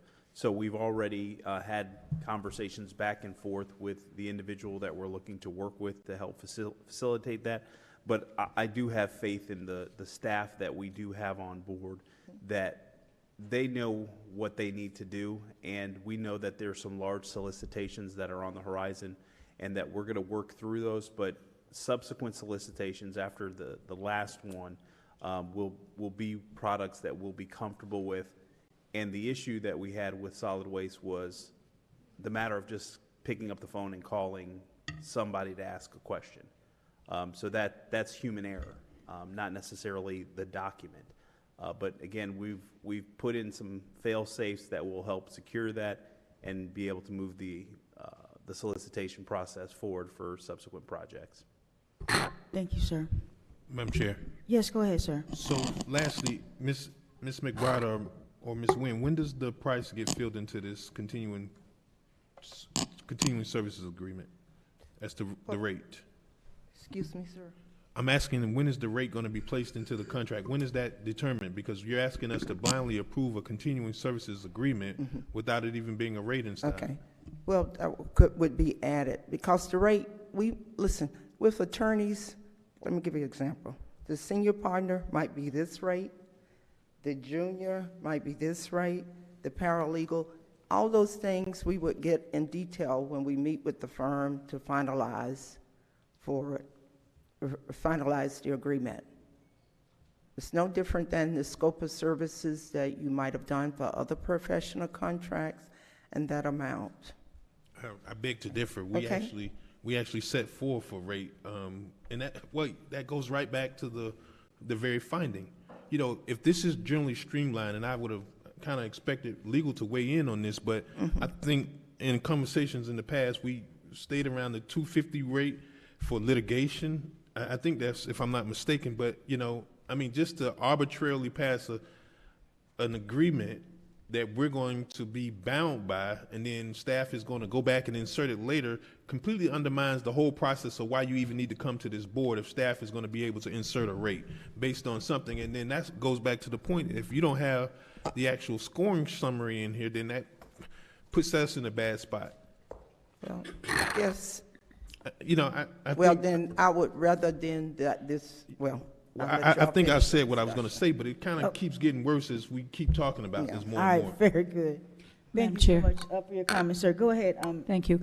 My only question is, do we typically come to, do we typically have a department like procurement, coming to council to employ the services of attorneys, or does the service of an attorney typically go through the city attorney's office? Well, procurement really it was procured. We solicited bids. That's the only reason it came through you, through procurement, I presume. All right. I don't But know. it would typically go through the city attorney's office? I have no idea. I have to let the council answer that. This is my first experience. But Ms. Spencer was bringing to you July 27th the results of the procurement exercise. Okay? And from what I can hear, she did have included at that meeting, which serves as backup, the committee members, the firm's bidding, and the scores that were received for that process. Madam Chair, if I may? Yes, sir, go ahead.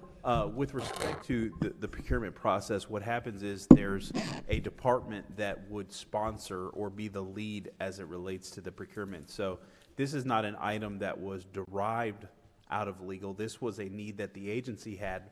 We then have the conversation with legal, but the service is being provided to the city and the projects themselves. So if we're soliciting services for law enforcement or solid waste or what have you, there's a department sponsor, but all of it goes through procurement. So procurement touches everything that we buy and that we receive.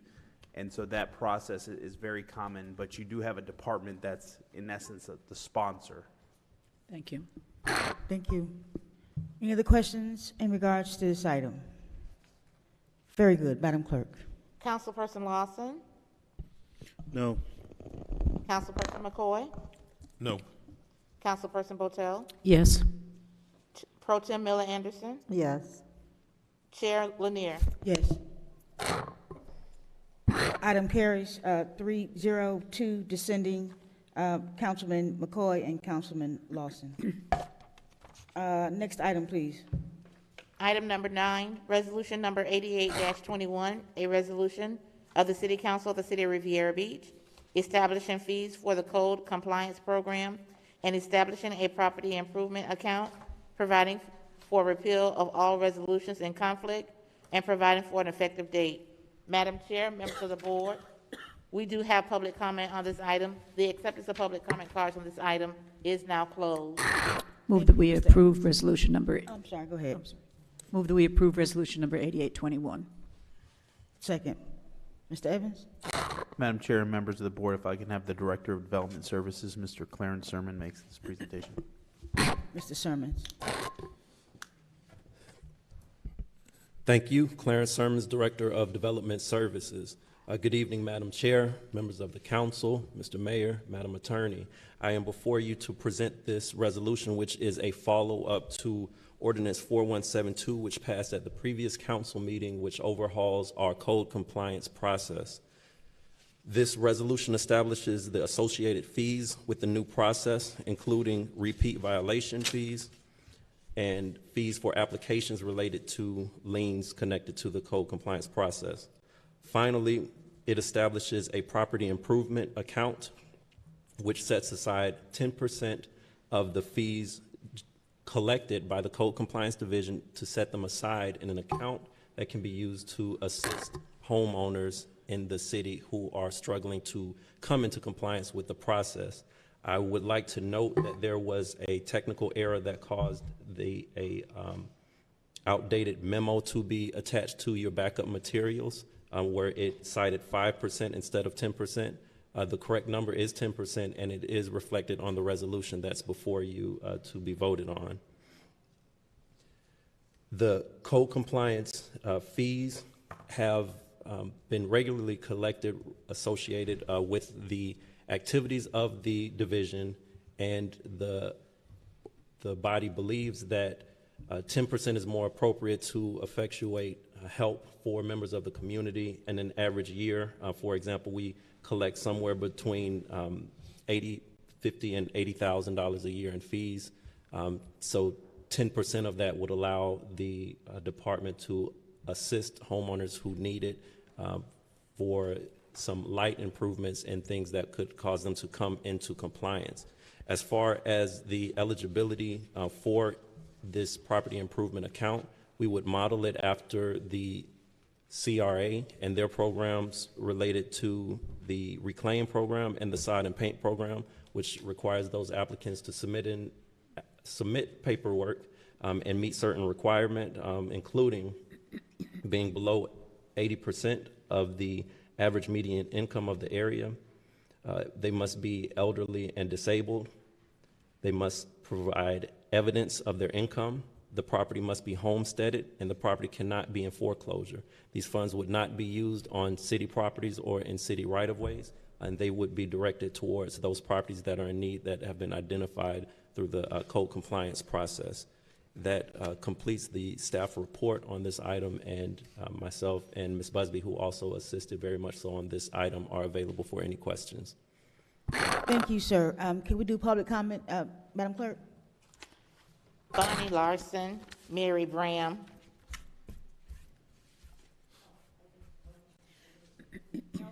No. Ms. Bram? No.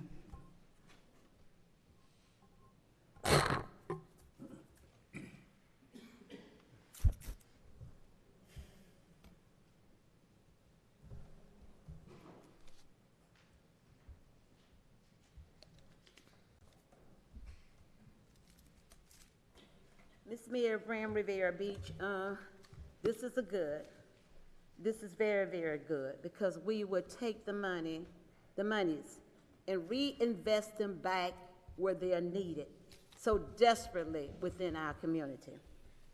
I remember in the Community Development Department, Mr. John Green, he was over that department. And I sat on the Neighborhood Accountability Board, Weed and Seed, and these were things that we were advocating and putting in place, you know, to help our residents in our community. Mr. Green had a program where he assists the elderly and those that were in need, yard work, grass, and painting, all of those things of that element, you know, to help bring our community, and also to let the residents know within our city too, we hear you, we see you, we know that you live here. Now to the general public, I'm going to give you a little highlight here. The recommended property improvement program will receive 10% of code compliance violations. The monies received will be reinvested into the community by way of property improvement, grants, and neighborhood beautification initiatives. Potential eligible activities include, but are not limited to, yard improvement, house painting, and minor structural improvements. And as I have ridden all over this neighborhood, I have seen desperately needed some of the homesteaders that I know that have properties in this city here. They're old, they're frail, and they just cannot meet some of these requirements. So that monies for the lien and the fines and fees, it will serve a great access toward helping our city. We always holler about the west side. This is the west side. When we make this work here for the west side, this is the west side. So often we stand up here and say the west side. This is the west side. That we are implementing these things here to help the west side, because we are an important city here. And even the west side is worth all the weight in gold it is as well. So that money's there, residents. This is Ms. Brown. Yes, you're going to get some help. But I have a question, because I did not catch the median income. So I would like for him to tell me and put back out the median income. Very good. Please. Thank you. Thank you. Could you respond to that, Mr. Sermons, in regards to the median income for assistance? Yes, Madam Chair, I would need a little time to research that. I know my department does have that number for the city, just not right on hand. All right, very good. Any questions for Mr. Sermons in regards to this presentation? Excellent. Ms. Bram, someone will get with you and let you know what that median income is. If there are no questions, Madam Clerk? Councilperson McCoy? Yes. Councilperson Botel? Yes. Councilperson Lawson? Yes. Pro Tem Miller Anderson? Yes. Chair Lanier? Yes. Very good. Next item, please. That motion is approved. I'm sorry, that motion is approved 5-0. Thank you for your presentation, Mr. Sermons. Resolution number 89-21, a resolution of the City Council of the City of Riviera Beach, Palm Beach County, Florida, authorizing the adoption of a security policy prohibiting weapons in certain city facilities and outlining operational procedures to be followed in conjunction with the policy, providing an effective date. Madam Chair, members of the board, we do have public comment on this item. The acceptance of public comment cards on this item is now closed. Very good. Mr. Evans? I approve resolution. I'm sorry. 89-21.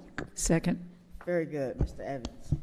Madam Chair, members of the board, I would like to have Police Chief Mr. Nathan Osgood make this presentation. Mr. Osgood.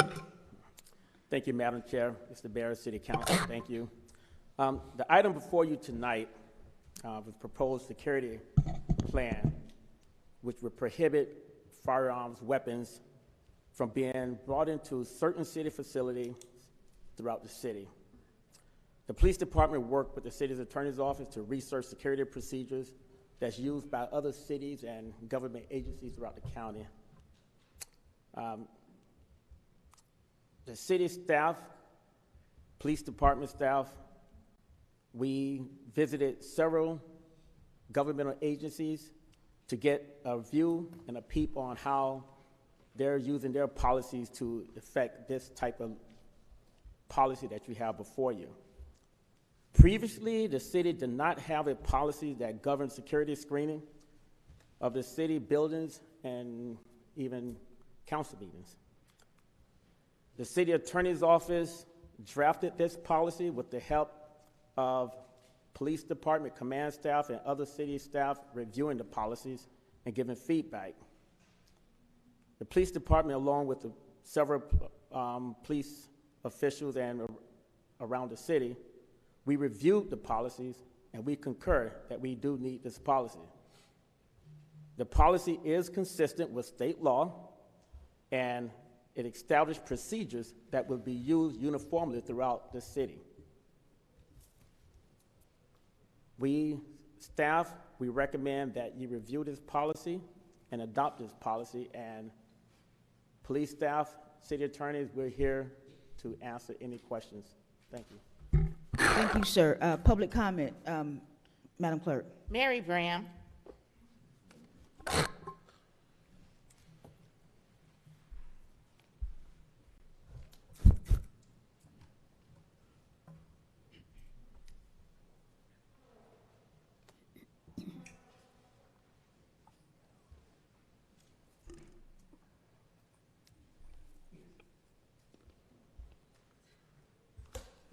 Miss Mary Bram, Riviera Beach, I strongly agree to you all passing this.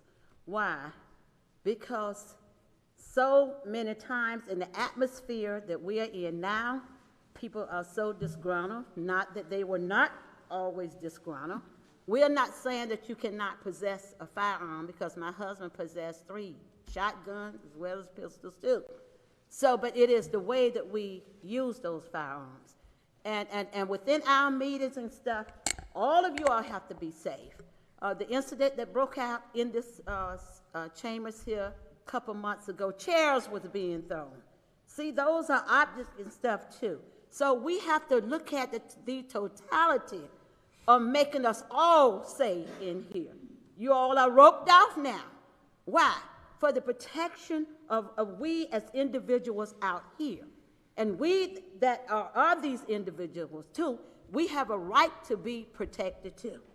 So these ordinances says too, we can take our guns to the shooting range and we can shoot all we want, but you still have to have that license for it. But in our government facilities here, we need to be governed accordingly so that we all can be safe. And our security force that is here, let me tell you about one thing about Ms. Brown. I'd rather have safety than to have wealth. Why? You could give me all the tea in China, but I would rather have the security firm that we have here because they really do a great, great job. And they are only doing their job in trying to protect us. Wealth is going to come if we all are safe. If we are not safe and killed off, then how can you enjoy your life as well as your wealth? So I am for this ordinance here to make you safe, as well as we as individuals that come and participate in our government meetings. If you did not find that you needed to have some safety network, you wouldn't be behind all them closures there. You wouldn't be roped off. So we as individuals feel the same way. I so often think about all of the people and children, and I'm a stickler for children, Timothy McVeigh, that what he did to that governmental building there. And it is other government entities that these things have happened. So we have to look at the fact here. We are living in this area where we can expect the unexpected. So we, as a governing board, let's do that. Thank you. Thank you, Ms. Brown. Madam Chair, members of the board, that concludes public comment. Thank you. Are there any questions from the board in regards to this issue? Madam Chair. Go ahead, sir. Thank you.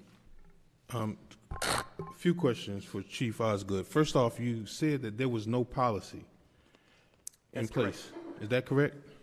Yes, sir. So what exactly have the city been paying the security persons outside? And I even heard Ms. Brown say they're doing a good job. What possibly could they have been doing if there's not been a policy? Well, it doesn't preclude the city from hiring a security firm to screen the outside from coming in.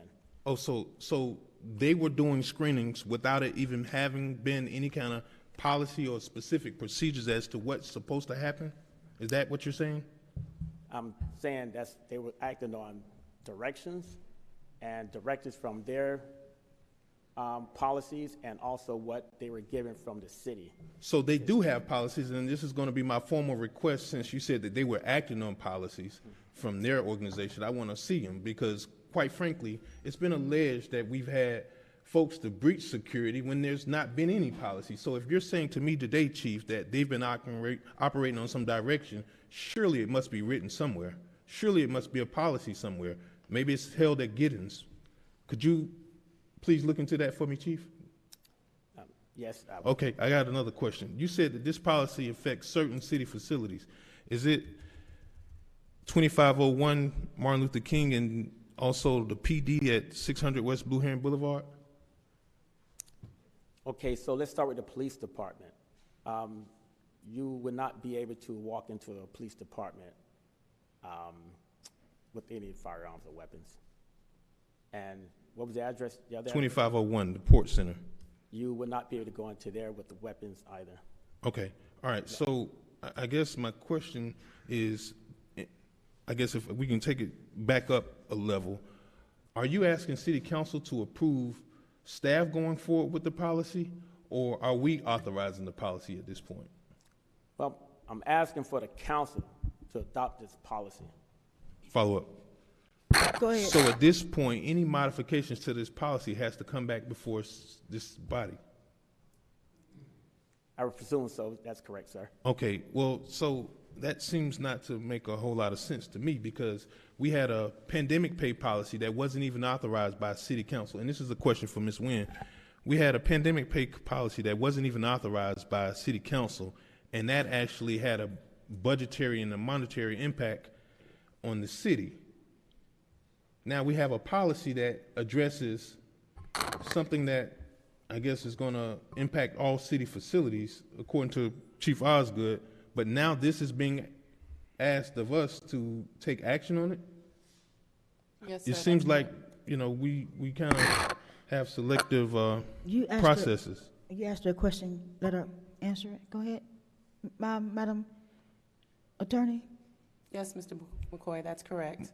Well, can you- This policy applies to everyone entering city facilities, including city council members. Okay, so my question is, how can you explain why we have a disparity on how we do certain policies? Because quite frankly, we as a governing body usually provide direction, and the policy is done at the administrative level, not at the city council level. I don't believe that there was a disparity. The pandemic pay policy did not apply to city council. However, if you choose not to adopt it as a resolution, you can direct the manager to adopt the policy, or you can take it off the agenda and the manager can still adopt the policy. Okay, so I guess I already see some inconsistencies in the policy already. So I'm saying, so once this is authorized, the only modifications will then be to come back to the body. Correct. So for instance, if we added, for instance, a police substation, we would bring it back to add that to the policy. And see, that's what really is difficult. It would be so easy just to describe it as any police substation in the policy, as opposed to bringing it back every single time, you know, you guys decide to open up a police substation. Well, I think that placing the address in the policy puts the public on notice as well, because they may not know where all the substations are. Well, you know, I beg to differ, because the policy does speak that there has to be, I guess, some sort of warning displayed publicly. So, I mean, if you walk into the building and you disregard it or don't see it for whatever reason, I mean, I don't think it's excusable neglect whether or not it was on the door or whether it was in some policy that was passed 2 years ago. So that's really impertinent as far as I'm concerned. I think I've asked all my questions, but, you know, it was more important to say that there was never a policy that was in place, and we're now being asked to authorize it, which I think should be done at the staff level as opposed to city council. Thank you. Thank you, sir. Madam Chair? Yes, go ahead. Thank you. Chief or Madam Attorney, I think the Exhibit A, Attachment A, page 7 of the policy, the address needs to be updated. It's 2051 Martin Luther King, not 2501. And that's the first address policy, and that was my only concern, Madam Chair. Thank you. Thank you, sir. Mr. Evans? Madam Chair, the question in regards to why this policy is coming back before the board, as you recall, the board did ask for this policy to come back and for us to draft something for consideration when we did have a question with respect to the security of the facilities. So we're acting upon a directive that was provided to us to bring a policy back. The other side of it is this is going to impact how we interact with your constituents as well as the community, and setting the expectations as to how you enter a city facility and what the expectations are. This document will be provided to Giddens, and this is the policy that they are to follow, and then all the appropriate staff would get the training that is necessary. As it stands right now, I believe that Giddens is operating off of their agency practices or policies or what have you, but I can't speak on 100% specificity that they have something that I have seen.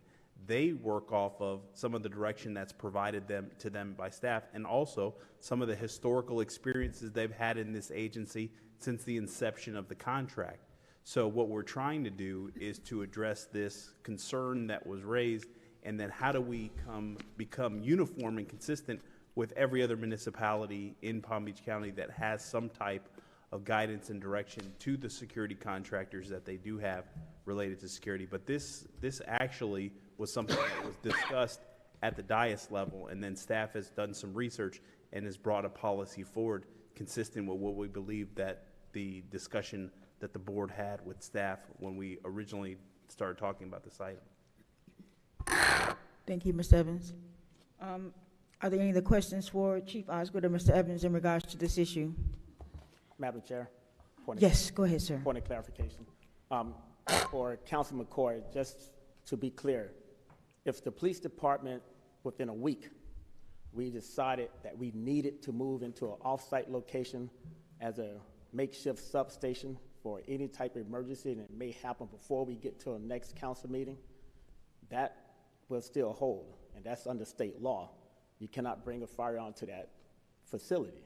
And that would be the same thing if it was a command post or any other governing body of the council, that you just cannot bring that firearm into. That's state law, and that's something we would not necessarily need the policy for, but we will amend the policy when needed, when it's time. Thank you, sir. All right, thank you. Madam Clerk? Councilperson Botel? Yes. Councilperson Lawson? Yes. Councilperson McCoy? Yes. Pro Tem Miller Anderson? Yes. Chair Lanier? Yes. Thank you. That motion is approved unanimously, 5-0, 4 in favor of Resolution 8921. Next item, Madam Clerk. Item number 11, discussion regarding the memorandum of understanding with the Boys and Girls Club of Palm Beach County, Inc., approved July 7th, 2021. Madam Chair, members of the board, we do have public comment on this item. The acceptance of public comment on this item is now closed. Mr. Evans?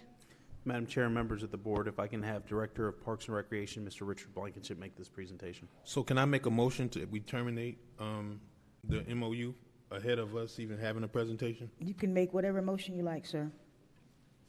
Motion to terminate the MOU. Second. Any questions or any concerns in regards to this motion that's on the floor, board? Discussion, Madam Chair. Yes, go ahead. I see that we're making a motion to terminate.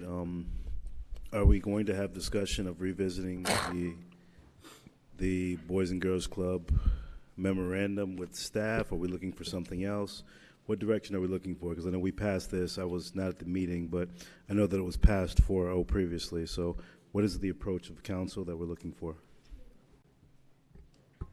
Yes, go ahead. Thank you, Madam Chair. Thank you, members who supported the motion to reconsider. So we had this item on consent, Councilman Lawson, and this item came before us. And unknowingly to me, and I make, the admission that I did not review the MOU. I looked at the memo, but I never looked at the actual agreement. And quite frankly, I think it was on its face on the cover sheet as well as the memo that it was at a minimum, I would say inaccurate, because it was placed on consent and there was the suggestion that it didn't have any fiscal impact. But if you even get into the MOU, it specifically speaks of allowing services to be overseen by the Boys and Girls Club, and that it didn't have a fiscal effect.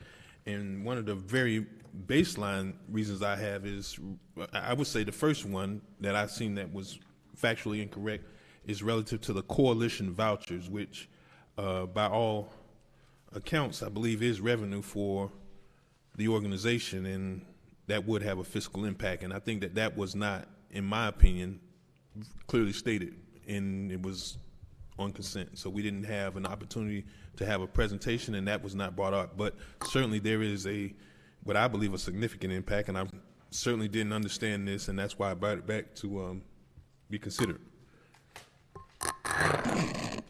Thank you, Madam Chair. Follow up.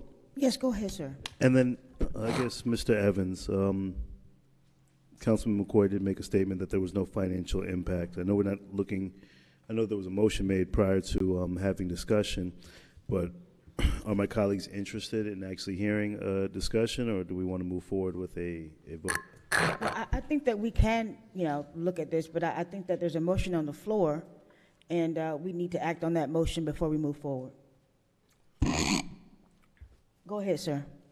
Thank you, Madam Chair. So I guess in any situation, if we were to approve a resolution, I think in the same fashion, I would want to hear a presentation to allow for some understanding, because specifically as fiduciary agents, I made the mistake, and I admit that I did not understand I guess I don't want to use the word, but the elimination of the need for summer camp staff and what that does to the existing programs that we have.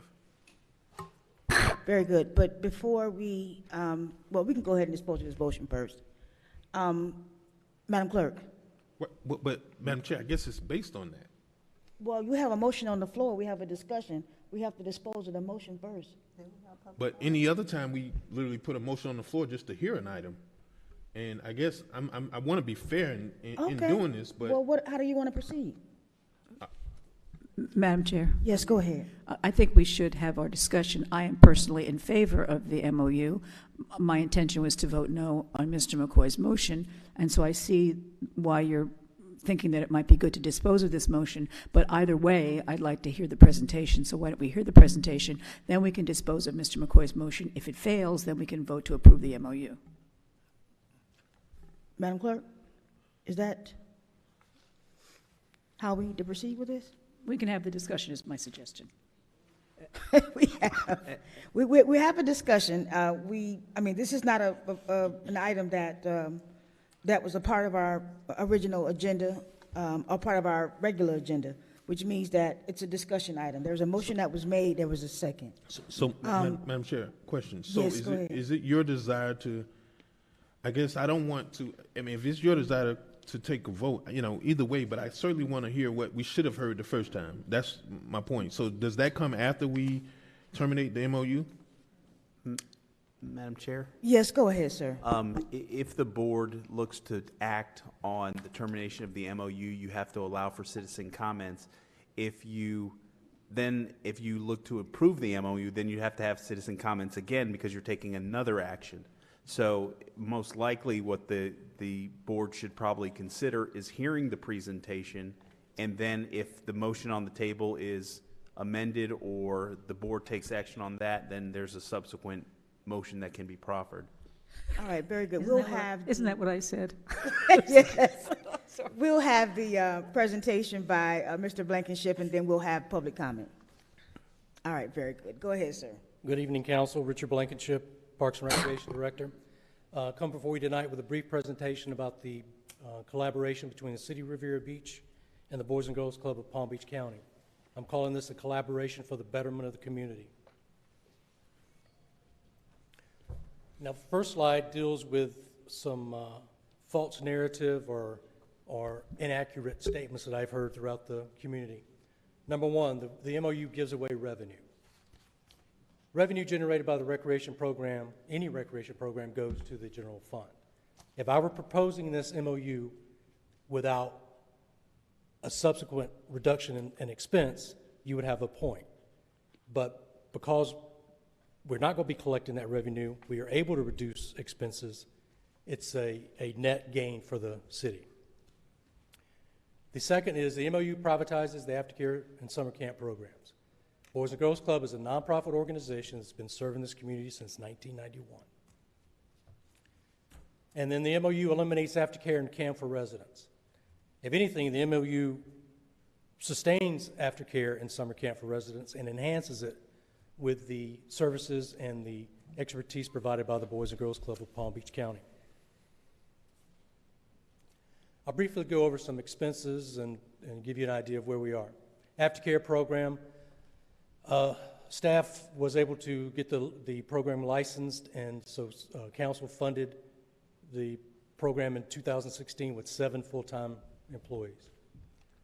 The program opened in August of 2017. We had a soft opening in May of 17, but opened up fully in 2017. We closed and partially reopened in 2020 as a hybrid classroom location, and then reopened aftercare in February 21. If you go back to 2019, which is a normal year, our average daily attendance was 41 kids. Participants were picked up from 7 different schools to make up that number. The revenues from 17, again, we were only open 2 months. And then 18, 19, and 20, we had to close, so it was only a partial year. Expenses. All right, the council funded 7 positions. Basically what those 7 positions do is half the day they do aftercare, and the other half of the day they do recreation. So, you know, an estimate of how much that costs per year is about $111,000 for 9 months. Operations costs, these are materials, supplies, field trips. This does not include the cost for us to provide transportation. Is, as you see there, and below $10,000.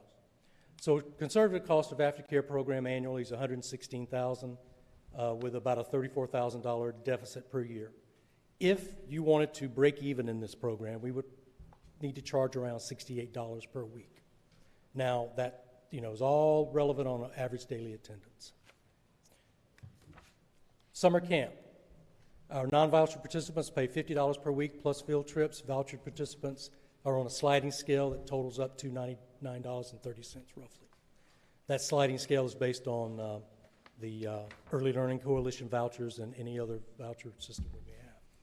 Revenues for summer camp, as you see there, for 17 and through 19. 19 was a very busy year. We had no camp in 20. Our expenses. We have budgeted 18 seasonal staffers plus supervision by full-time staff. And I'm using our minimum wage amounts for this year. We have a $15 hour minimum wage. We budget them at about 37 hours per week. Typically, we have a 10-week summer. This year we had a 7-week, but typically we have a 10-week summer. So labor cost is roughly $105,000 per summer. Operations costs, this includes field trips, entry fees, transportation, materials, food, as you see the operations cost there. So conservative cost for summer camp per year is about $183,000, which nets out to about a $55,000 deficit per year. If you wanted to break even, we would have to charge about $125 across the board, all participants, to make that program flush. And I'm not going to spend a lot of time on the Boys and Girls Club services. I know you guys know it well. I do want to point out the last bullet is they also have the Early Learning Coalition, and they have 21st Century vouchers, which we don't have, which could provide our residents some more opportunity for scholarships than what we presently have. But Question. Yes, sir. So can you go back one slide, please, Madam Chair? Maybe. Yes, go ahead. So I wanted to go back to I don't think I can go back. Well, It's the we red- better figure it out. Red arrow. Red arrow. There we go. There we go. Okay. Okay, You so want summer camp? 41. You want to, which slide is it, Mr. McCoy? I want to see the year, aftercare? the revenue breakdown for the year because the math doesn't even add up. Okay, the So, summer camp? Okay, so if you said on average per day it's 41. Oh, you're talking about aftercare, right? If you're talking about the 41 number? Is that what that was for? You know what? I can't even take this serious. It's been a month when we asked for this, and you're trying to give it to me in a fast-moving slide. What? This doesn't even make sense. We asked for it a month ago, and I specifically sent the email, I think a day or two after the meeting, and that was on the 7th of July. And I mean, you really expect us to make sense of this as to why you're saying that it's not financially feasible to continue to operate in the same fashion? I can't agree with that. Because, I mean, even if I just take the $41, 41 students in, guess at $100 a student, that's $4,100 a week. I'm guessing 40. They're two different programs. See, that's why you should have sent me the information ahead of time. And to ask us to sit up here and make a decision on the fly, it's ludicrous. I mean, we can't even stay on one slide. Madam Chair? Yeah, and I don't want to hear no excuses because this is crazy that I get beat up in the community about budgetary stuff, and then you ask for information July 7th, and 30 days later, we're getting sped through PowerPoint slides. Mr. Evans, we got to do better. Madam Chair? Yes, Mr. Evans, go ahead. The item before you this evening is the MOU. This is a service level provision. The reason that it was never contemplated and there was no fiscal impact is because in the event we wanted to transfer any programs, that was a policy decision that will come back to the board. In your 2021 budget, and it has always been in your 2021 and your 2022 budget, is full funding for both programs. Full funding for both programs.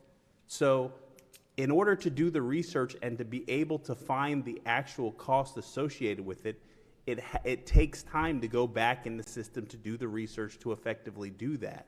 And so that the MOU is the first step in the relationship. In the event that the board wanted to say, you know what, we want to continue to do the programs that we have, the funding in the budget is there.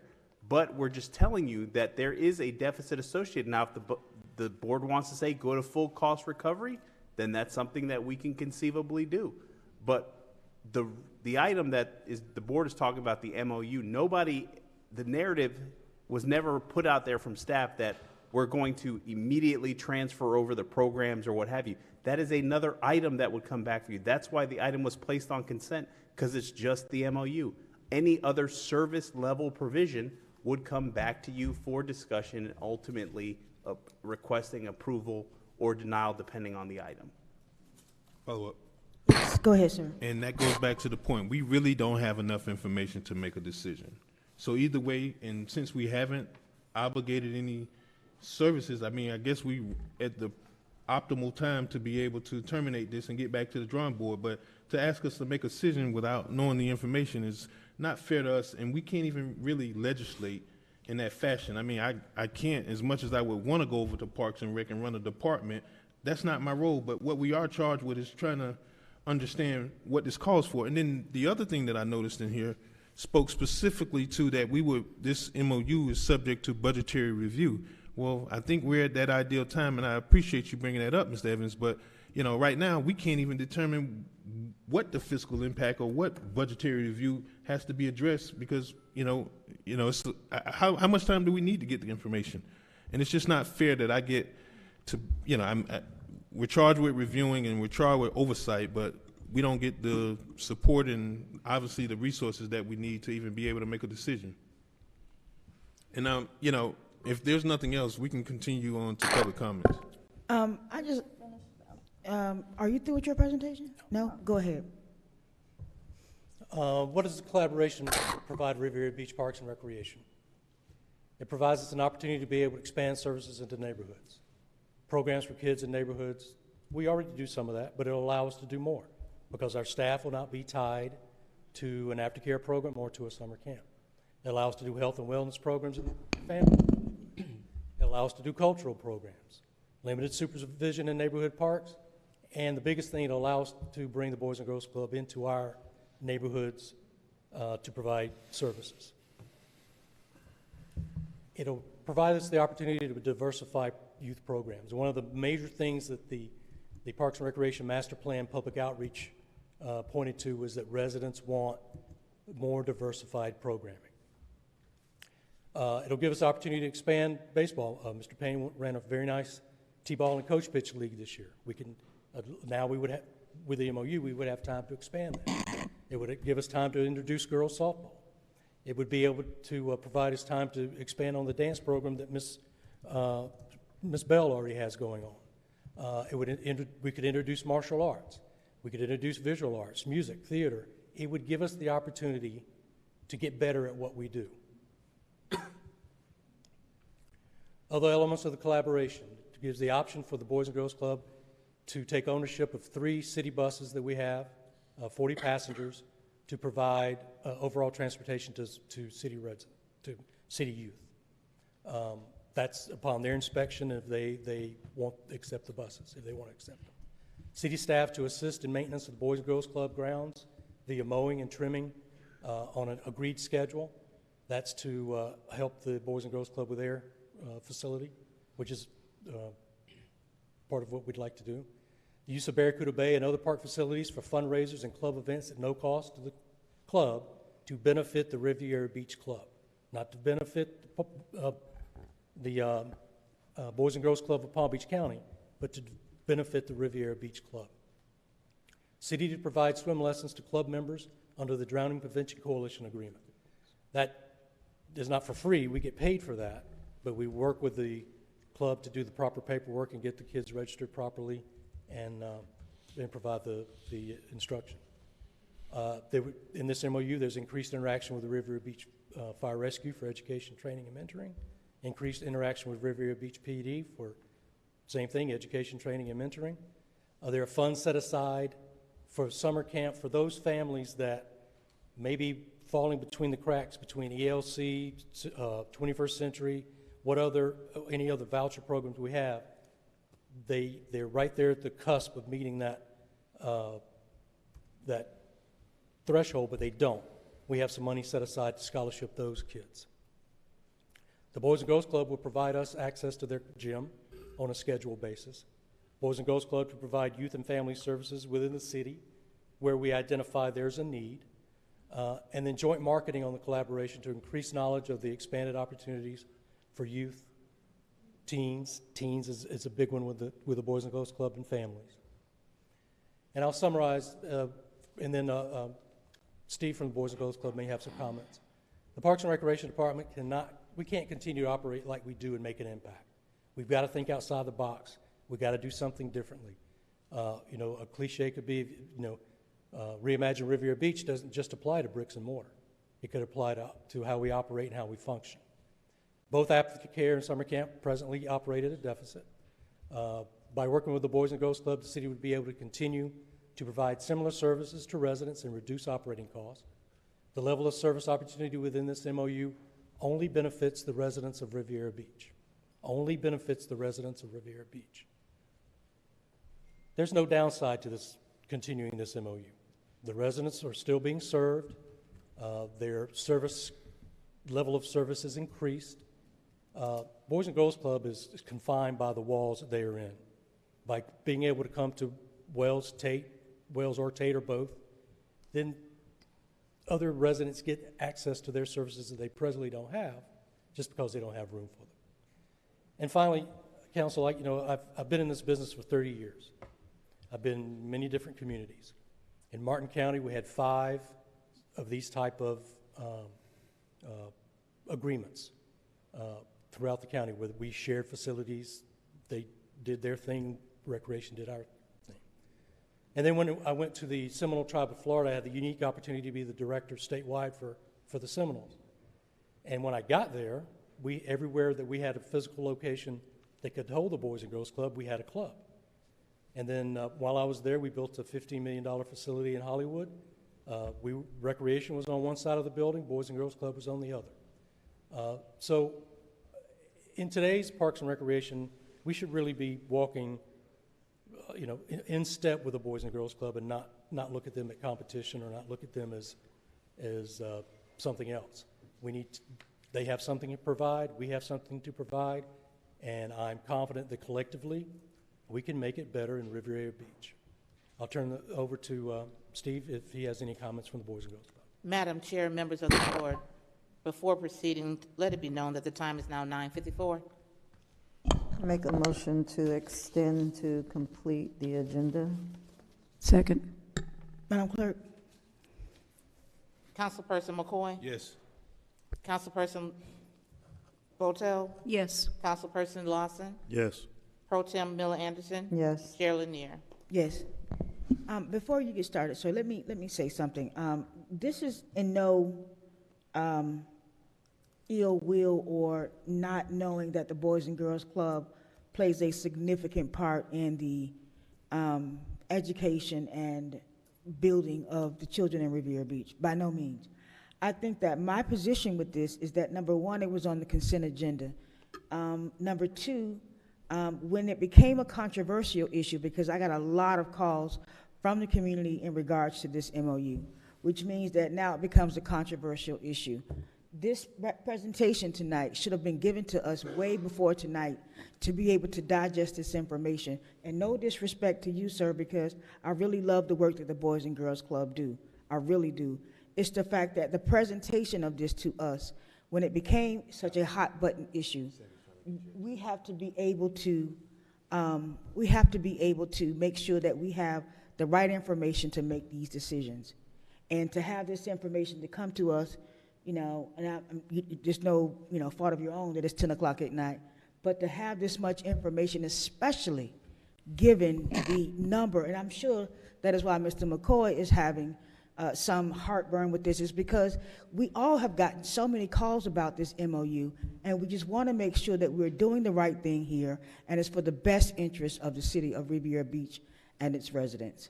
So by no means is this any disparaging to the Boys and Girls Club, but go ahead, sir. Is it on? Good evening. Phenomenal evening, Madam Chair, Mr. Mayor, and council members. I got a question because I'm almost to tears up here. We're having a discussion about our kids, and no disrespect to any city employees, workers, all the same. Everybody does it the best job that they can. I grew up in the Boys and Girls Club, dedicated my entire career, and to be able to have relationships throughout the municipalities, school district, that welcome Boys and Girls Club in with open arms, and to be able to have a council meeting here today, arguing about kids in Riviera Beach that need support and that can come to a Boys and Girls Club, or for that matter, I don't care where they go, just giving these kids a safe place to go, period. We can talk about Boys and Girls Club. We can talk about the work that we do. Boys and Girls Club doesn't take a single approach to help our kids succeed. It takes a caring mentors, such as trained caring staff and professionals. It takes a safe place. It takes caring individuals that are consistently there for our kids, no matter their color or race. It takes innovative quality programs designed to empower youth to excel in schools and lead healthy, productive lives. Is that not what we want? Is that not what we're here for? Raise your hand if you can tell me you want these kids in Riviera Beach to fail. Please, somebody tell me. I'm sorry, madam. Calm down. Yes. I'm excited. No, I know, I feel your passion, sir, but. You know, Dr. Botel came out, and she saw the work that we did. You know, Lawson came out to see the work that we were able to do. How do we get there? It's partnerships, guys. It's strong partnerships. I'm not saying you guys got to make a decision, right, wrong, or indifferent. Err on the side of caution and say, you know what? This is for our kids. It's not about Boys and Girls Club. It's not about Parks and Recs. It's about us working together. We're not trying to take jobs away. We're not trying to take bread or food out of anybody's mouth. We are trying to work together. That's why I scheduled meetings. Not to say we want to do a takeover, not to say we want to do this. I wanted to make sure that we level the playing field for our kids. The same kids that are in Wellington, the same things are in Boca and Delray, the partnerships that we have worked out with other municipalities. Why is Riviera Beach any different? When I said and talked to Mr. Jonathan, and I said, why does Riviera Beach have to be different? I want to bring change, but I can only bring change by everybody coming together, not because it's Boys and Girls Club or Parks and Recreation. I wanted to work with Parks and Recreation. I met with the assistant director. She knows me from 15, 20 years ago, and my passion for the Boys and Girls Club has not changed. But my intent is to make sure that we're all working together. And McCoy, I really do. But I challenge each one of you guys, let's make sure that we're coming to the table with an honest heart, not a heart to say, well, we don't want Boys and Girls Club because they're going to do this. Let's make sure what is in our heart. Are we doing it specifically Thank you for so our much, kids? sir, for your comments. We really appreciate that. And as I said from the onset, that was not the intent of this discussion. The intent of this discussion is that we are governed by the people who live in this city. Wonderful. And when we get phone calls, we know when it's a hot button issue because we get phone calls every single day. And that means that we have to review what we have before us. And our job is to make sure that the constituents, the people who live in this city, are in support, we want partnerships. We know that, guess what, we can't do it all by ourselves. We know that there's no way in the world the city of Riviera Beach can address all of these issues. And I've said this numerous times in this city. There are a lot of issues that we have to address, and there is no way we can do it by ourselves. So I applaud the fact that we are looking at a partnership with the Boys and Girls Club. But the way it is written, the way that it was presented to us, it is something that I disagree with. And it's not disagreeing with your organization at all. It is a disagreement in the presentation and the disagreement when it became an issue that we did not address it and we did not get information to be able to address it. That is my issue. Madam Chair. Yes, go ahead, ma'am. My thinking on this is that we might just need more time to take a look at the MOU more carefully, to digest the information we've had this evening. I would like to suggest that Mr. McCoy's motion to reject the MOU be withdrawn, and that rather we make a motion to take this item up at a future meeting, perhaps the second meeting in, given that there's no urgency to do it, at the next meeting that we could, so that we have time to digest the information we've had tonight, and so that we can take any other information. I would like to read into the record something that I just received earlier this evening at 9:03 p.m. if I can have your indulgence. Wait a minute. No. We don't want to get into reading things into the record right now. All right. Well, then my request, then, if I may, Madam Chair. Yes, go ahead. Is to ask Mr. McCoy to withdraw his motion to reject out of hand the MOU and give it more time for staff to come back to us at a subsequent meeting so that we can iron out the kinks, clean up any language that people object to, and make sure that the community understands all of the aspects of the MOU. So that's my Madam Chair. Yes, go ahead, sir. Yeah, I just want to address the Boys and Girls Club. I've been there plenty of times, and Ms. Freeman is a good friend of mine. But I also want to address, I believe everybody that sits up here cares for our kids. That's a no-brainer. We care for our kids. The thing I want to look at is because I grew up in our Parks and Recs right here. I played t-ball here. I played basketball here. I played football here. So I want to find out, why can't the city enhance their program? I want to be able to look at that and know that it's something that our city can't do versus we're just giving it away. And I think Councilman McCoy hit it. Like, we didn't have enough time to really look at this information, to digest it, to see, would it be a good collaboration? So I agree with everything my colleagues are saying, to throw it out, let us look at it, but I don't want us to, nobody ever think that we up here don't care about our kids. That's the wrong message. But like one of my colleagues say, we have a responsibility to our residents who just has become a hot topic to make sure that we're making the right decision. And so I agree with you guys that we should throw it out, look at it, and come back with the best informed information. If it is a partnership, we're a partnership. But let's also look at why can't we on the city side do some of the things that I grew up with? Like, are we past that we can't do it? Because Parks and Recs right here in the city saved a lot of us from trouble. So my question is, are we saying we can't implement some of the programs or enhance some of our programs? Now, if that answer is no, then I'm willing to move on. But I need a direct answer that we can't do it. And I want an answer, why can't we do it? Tell me, why can't we do it before I make an informed decision? Thank you. Mr. Evans? Madam Chair, I'd have to defer to the Parks and Recreation Director to be able to provide some specificity on programming and recreational elements. You want to answer that question, Mr. Blankenship? Go ahead. Mr. Mayor, we can enhance our programs, and that's part of what this collaboration does, is help us enhance our programs. We can't do it all by ourselves. It does take a village.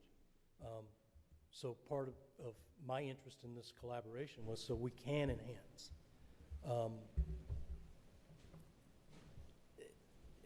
And it's as simple as that.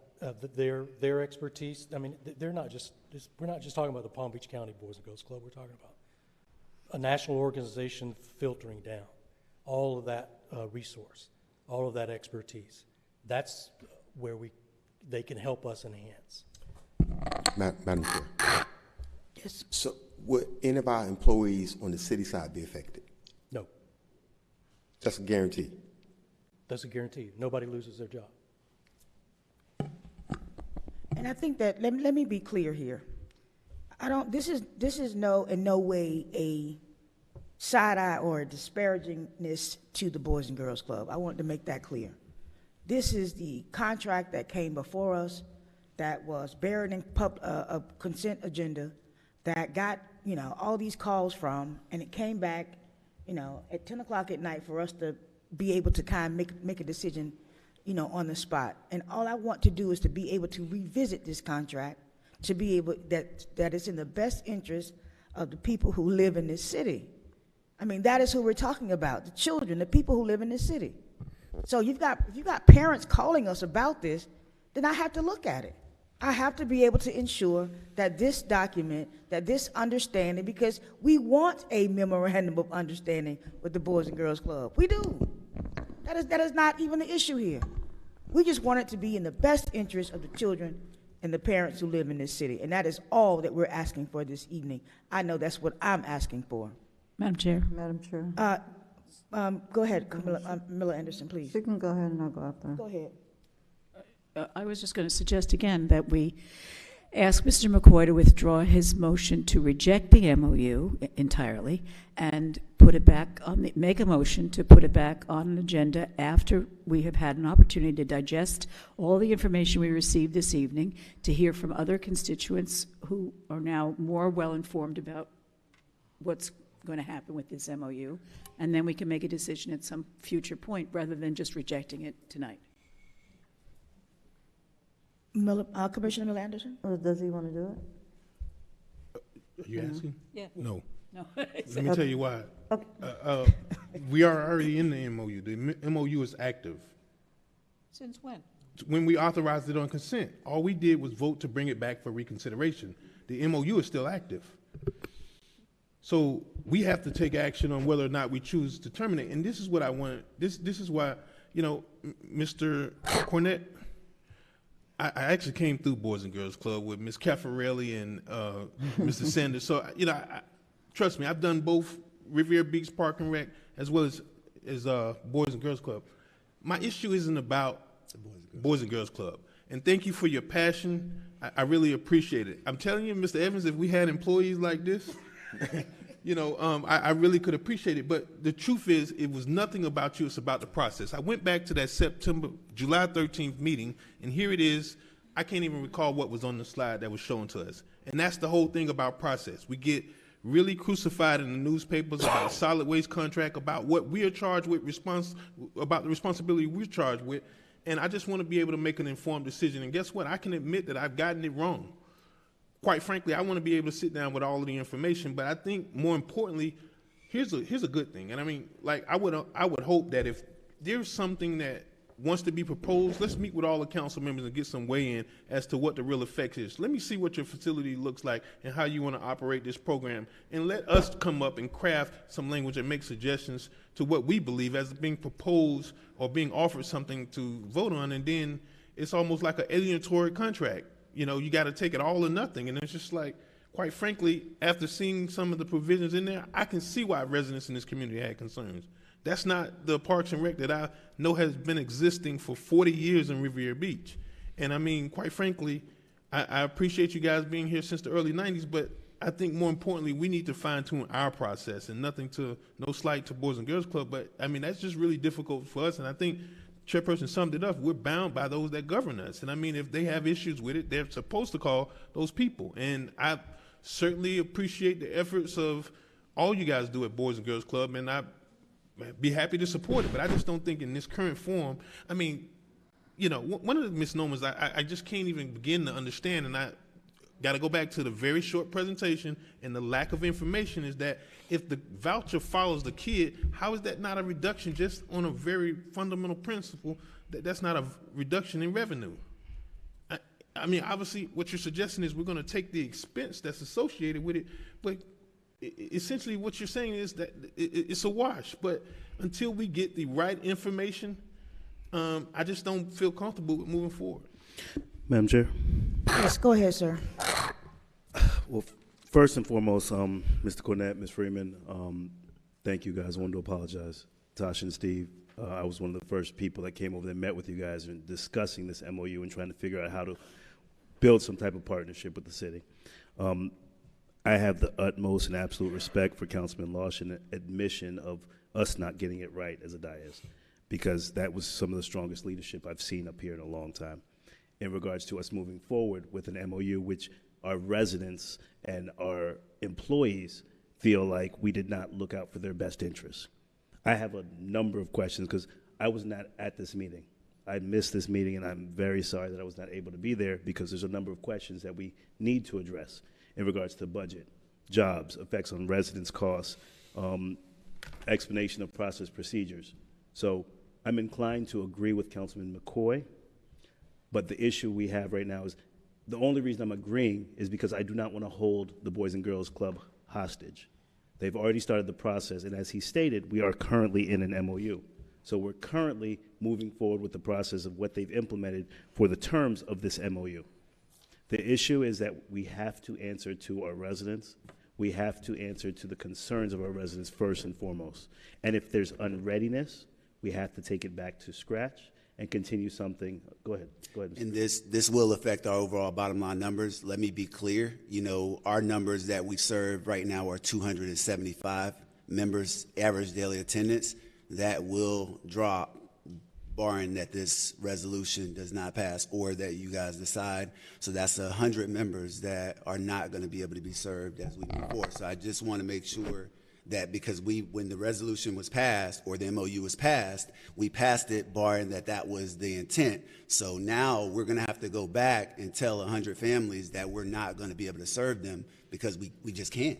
So, I just want to make sure, that we're clear as we begin to communicate and have these discussions, because we're talking about the residents that have had concerns. Imagine those 100 families now that are really going to be out of the child care, and that affordable child care that they no longer can go to because, this MOU was dropped. So I just want to make sure that I'm clear on behalf of the board and this committee. Yes, thank you, sir. And to that point, we have to make a decision and execute it in an expedited fashion because we have a responsibility to our residents first and foremost, but we've also hurt a relationship that we wanted to try to build and establish in the city, because there's definitely some benefit to partnering on whatever level. So it's really figuring out what is going to be the middle ground that's acceptable, is figuring out what's going to be the best thing for our community, and possibly even doing a charrette or a workshop to discuss it, or having our residents come to the table. We've talked around and around about the issues and concerns, and Mr. Blankenship did provide some budgeted numbers and items, but this is my first time seeing it, so as we're going through it, I can't even review the numbers to understand exactly how these affect our community, how it affects our bottom dollar in our budget, and the training and staff. So even if we move forward with the MOU, we still have questions that needs to be answered, and what's exactly going to be the final impact. Thank you, Madam Chair. Thank you, sir. And I'm gonna say this again. This is in no way disparaging towards the Boys and Girls Club. In fact, we do want an MOU. We do want to partner with you, but in its current form, we just need to revisit it. That is the whole issue here. This was not a discussion item to say just get rid of them. We don't want to deal with them. That in no way was the intent here. The intent was to make sure that this MOU is something that the city and the Boys and Girls Club can ensure that our residents are comfortable with, and the fact that it benefits both parties. Madam Chair? Yes, go ahead. I'm sorry, it was, she said go ahead. Well, I was supposed to go way back when Mr. Lawson started talking, but I just let him go. A question. Okay, so you said 100. Is this for aftercare that have already started? We're getting ready to go into the new school year, so we predicated our numbers based on the relationship and the partnership we were going to have with the city and the MOU. Therefore, we were planning to be able to get 275 in. So that's going to start as of Tuesday when school starts, as we're starting now, as we already started our registration for the school year, which will include pickups in all the Riviera Beach locations. So I'm going to have to go back to the table, depending on what happens tonight, and probably going back to the office. And I need to rework this with my team, because this is going to have some impact. Whether it's, the city, city side or Boys and Girls Club, we're going to have some impact. And I just want to make sure that we're all, able to deal with the damages that are going to come from it. Whether what we do right, wrong, and different, we always have to deal with those consequences. And we definitely understand, and I'm prepared to do that as well. So definitely just thank all of you guys for your time, because everybody does care, and I want to make sure that's on the record. Everybody does care. We just got to figure out how we can do it together. And then, Mr. Blankenship, we average about 40 kids in after school. Well, that was in 2019. But before then, how? I know because we just started having aftercare a few years back. Right. We haven't. That's not a program we've had for 20, 30 years. Unless it stopped for a while. Licensed aftercare started in 2016. The numbers for the average daily attendance for 2021, I believe, was 3. But keep in mind, that didn't start back until February. Right, but prior to 2019, if anybody can kind of give a ballpark, is 40 about the average we have for aftercare since we started in 2016, 17? No, it wasn't in 16 or 17. 19 is the best year because it was It was a full year. It was a full 9 months or 12 months. And that's why the 41 average daily attendance was. And that was the highest. That was probably the highest ever. Yeah, but then in 20, it was on and off, so that wasn't a good year to count. Right. 21 really isn't a good year to count, but that, that was the number at the end of the average daily attendance for this past school year, whenever we were open. I understand what my colleagues are saying in terms of, just seeing the information.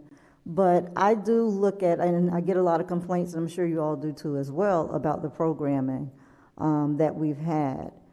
The aftercare and the summer camp, those are just two components. We have, and they're only, certain times of the day, but we have programming that has been on a decline for many, many years now. My son went through the Boys and Girls Club from kindergarten to 5th grade, right over there at Riviera Beach Boys and Girls Club. So I'm very familiar with it, and I know the benefits that it had for me as a mom that was trying to go to school and work at the same time. And so I certainly see the benefits of having this MOU with the Boys and Girls Club. And then he also attended summer camp every year over there as well. And I at this time don't see any downside for this MOU, because we have a lot of work that we need to do on the city side in terms of programming. And I understand what his point is, why can't we do both? Basically is his question. And that is a question for me too, but I just don't see where aftercare and summer camp is a long-term program, whereas our football program, our baseball, t-ball, all of those programs have pretty much suffered over the last 10, 15 years. They have not been the same as they were years ago. And if this is one way to help us get back to where we were in terms of our programming, I certainly would support it. And hearing that we could have 100 kids have aftercare versus on the high end for the city 40, I don't see where there's a downside to that. It seems like going through the Boys and Girls Club, you may have even more kids participate. Now, I'm certainly not in favor of any jobs being lost, and I did not assume or understand that jobs were going to be lost from the very first presentation or mention. You did come up, or Mr. Evans spoke about that no jobs will be lost, and of course, I don't support that. But if we're able to increase our programming and then also increase the number of kids that are being serviced by going through the MOU, I totally support that. And but if the council, if we have people, the majority that are not in support of moving forward and want to revisit this, I mean, that's fine, but I'm quite comfortable tonight to continue. And I think that the issue for me is not moving forward. I want to move forward. I want to have an MOU, just not in its current form. And that is the only issue that I have. The points that Council Member Miller Anderson made, I agree with. There are some points that are in this, and that is the purposes of us having this discussion and then having outside discussion about this particular item. And that is what we did not get from the beginning. So I'm not going to sit here and belabor the point in terms of we should have got this, we should have gotten this. We do need to revisit this contract in its current form, and that is just my position on that. Madam Chair? Yes, go ahead. So if this contract, if the council votes in favor of rejecting this MOU, at what point can it come back for reconsideration? I mean, if you said that there are things about it that you don't agree with, and I'm hearing that seems to be the consensus from at least 3 of my colleagues here. What do we do if we really believe that this is a good thing, and I think it is? How do we get it back on an agenda to get it moving forward, and how quickly can we do that? And will a delay so negatively impact the after-school programs that kids can't get served? I guess that's a question for Mr. Evans or Mr. Blankenship. Madam Chair, if I may. Yes, go ahead, sir. If the board votes to terminate the MOU, then services would cease immediately because the MOU is no longer valid. If the board chooses to continue the relationship until your next council meeting, Whatever the board's decision is, whether you decide to make tweaks and modifications to the MOU, at the end of the day, we want to mitigate what the impact would be to those persons. And so I would say if the vote does go that the board wants to sever the relationship with the Boys and Girls Club, at least have a 60-day wind down period or something that allows for some transition to make sure that persons can make the appropriate accommodations. In the event that the board wanted to bring back the item, a way to do that is being on the prevailing side of the vote. If it looks like it's going in that particular direction, then somebody on the prevailing side can bring an item back for reconsideration. Very good. So are there any other questions in regards? Yeah, Madam Chair, I have Because one. what we need to do is to make sure. I have one, Madam Chair. Go ahead, sir. So the 100 kids you're talking about, the city, we're not doing an after-school program. Well, like Mr. Evans said, it's still in the budget. It's still in the budget. Still in the budget. So the 100 kids he said that won't have anywhere to go, is that accurate? Yeah. Those kids can't come? They can come to the city program. We'd have to register them through our registration process and ELC and all that. Right. So it's not like the kids won't have anywhere to go. It'll just be more work on our process. The city program until something different happens. And Madam Chair, if I may? Yes, go ahead, sir. Can we have some type of, in the audience, please? Thank you, ma'am. Thank you so much. Go ahead, Mr. Evans. And certainly, one thing to consider is also, depending on where the board falls on this particular issue, is the school calendar. We have to have some quiet in the audience that we can hear the person that's speaking. If spring break or what have you, or there's a break in the actual school year, that may be the opportune moment to transition if the board wants to conceivably do that. But I would certainly recommend, if that's something that the board, if the vote goes in that fashion, that the board at least authorize us to continue, some relationship with the Boys and Club until we provide for a reasonable transition period to be able to facilitate what we need to facilitate for the residents. Madam Chair? Yes, go ahead, sir. I'm trying to clarify. So we've only had this MOU in effect 3.5 weeks, and you're saying that it's going to take 30 to 60 days to unwind it? Something that's only been in place for 3 weeks? And then not only that, after school, as far as I'm concerned, haven't even started. That's a question for Mr. Evans. Madam Chair, members of the board. Yes, go ahead. It all depends on what those families' decisions are. If they've already made plans and reaching out to those persons, obviously we can possibly truncate the transition period. And if everyone changes in 7 days, then that happens in 7 days. But, just to be on the conservative side, I don't know until we start having those conversations. And then what is required for Director Blankenship's team to be able to spool up and be ready to provide the service. Go ahead. That's more of the reason why I think that this is a process issue that we need to know the effect of what happens, as opposed to putting something as significant as this on consent. That's the very first thing.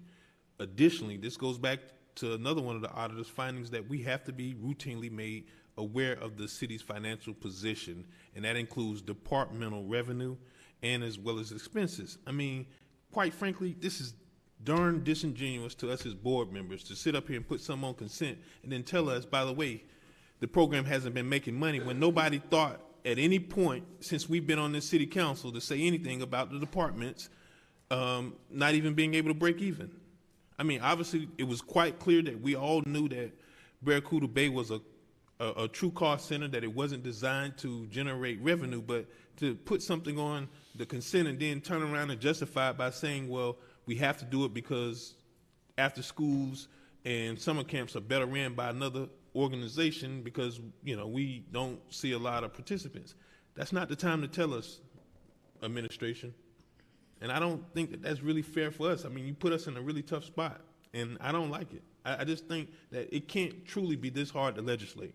It can't, but it appears that we find ourselves in these situations when we don't have the pertinent information. And it's good to get up and honor those kids who did great at the oratorical, but I don't want to spend, to 10:30 at night talking about, something as critical as this when we should have been, these need to be the priorities. I mean, we have to pass a balanced budget, and if this, for some reason, is not working, let's address it, you know, on the front end and think about some creative ways that, you know, we can incorporate this as opposed to an all or nothing MOU that basically says, and you know what, here's the thing, I will say, I would totally disagree that this doesn't affect staff, because I'm gonna tell you what's gonna happen. Yeah, year one, maybe year two, but you can't sit here and tell me that the EILC vouchers that actually bring the money into the city is gonna be sent to another organization and we're gonna continue to maintain the staff complement. It's gonna be my opinion right now that those employees, the FTE is gonna follow the revenue that's associated with it. And those are gonna be the first people in two budget cycles down the road that's gonna be cut. There's no way. In fact, if it's bad, you're gonna make the organization or the department much more dire if you're gonna tell me that you're gonna send the money out. And it's just a timing thing that it'll catch up. So I just can't, in good faith, sit here and then you give us a presentation that I can't even recall anything but 41. That's the only thing I've seen. And it's just not fair to us. And Mr. Evans, specifically your response back to me was that we were gonna provide, you know, a detailed explanation. And I mean, I guess getting the information didn't really seem that detailed. It didn't. And I just don't agree that we should move forward in this situation. Madam Chair. Yes, go ahead. So if I vote in favor of Mr. McCoy's proposal, motion, then I'm on the prevailing side, and I can request that it be reconsidered at the August 18th meeting. And between now and August 18th, we will have had an opportunity to digest everything that Mr. Blankenship has given us and perhaps make some modifications after meeting with staff and people in the community and so on. Then we still have an opportunity on the 18th but what does that do to your after school? Because school starts on the 10th, right? School starts on Tuesday. We're talking about transportation here. We're talking about a lot of different things, but I'm not going to belabor that point. You know, we just need to make a decision, and whatever that decision is, we understand it, and we'll move forward with how we're going to affect the organization and the kids in Riviera Beach. Yeah, but it sounds like you don't have the votes to do it. I mean, that's what it appears to me to be. I'm going to go back to the office tonight, and we got some things that we got to maneuver through, but we'll be all right. Well, I'm going to vote in favor of Mr. McCoy's motion simply because then I'm on the prevailing side and I can bring it up for reconsideration at the next meeting. So, Madam Chair? Yes, go ahead, sir. Okay, I guess the concern that I have there is we have to, as an organization, put some structure into what we're going to do and what's going to be our next steps. Because if we're going to go back and go back to our community and try to come back with another MOU and discussion, we're getting into the school year. We're holding Boys and Girls Club hostage, and I'm sure that Ms. Cornett, Ms. Freeman will work out details to get it done with us. But at the same time, I think this is going to be a lot deeper of a discussion in regards to everything that needs to be unwrapped out of this MOU. In addition to that, the Parks and Rec, Mr. Blankenship, are we ready to go with an after-school program? Because we did sign an MOU a month ago. Is staff ready and is operations in place to start Tuesday? Yes. Staff has been taking registration, to my knowledge, for the beginning of Tuesday, aftercare program. And how many families or children do we have registered? I don't know that number right now. Very good. So this is where we are. Well, There's Madam a Chair, I'm sorry. I'm sorry, you finished? No, I'm sorry, go ahead. Just trying to. Sorry about that, go ahead. It seems like we have a tall discussion because I don't want to belabor and hurt the relationship that we are trying to create with Boys and Girls Club, but also number one responsibility is our residents and also the programming that we have. So.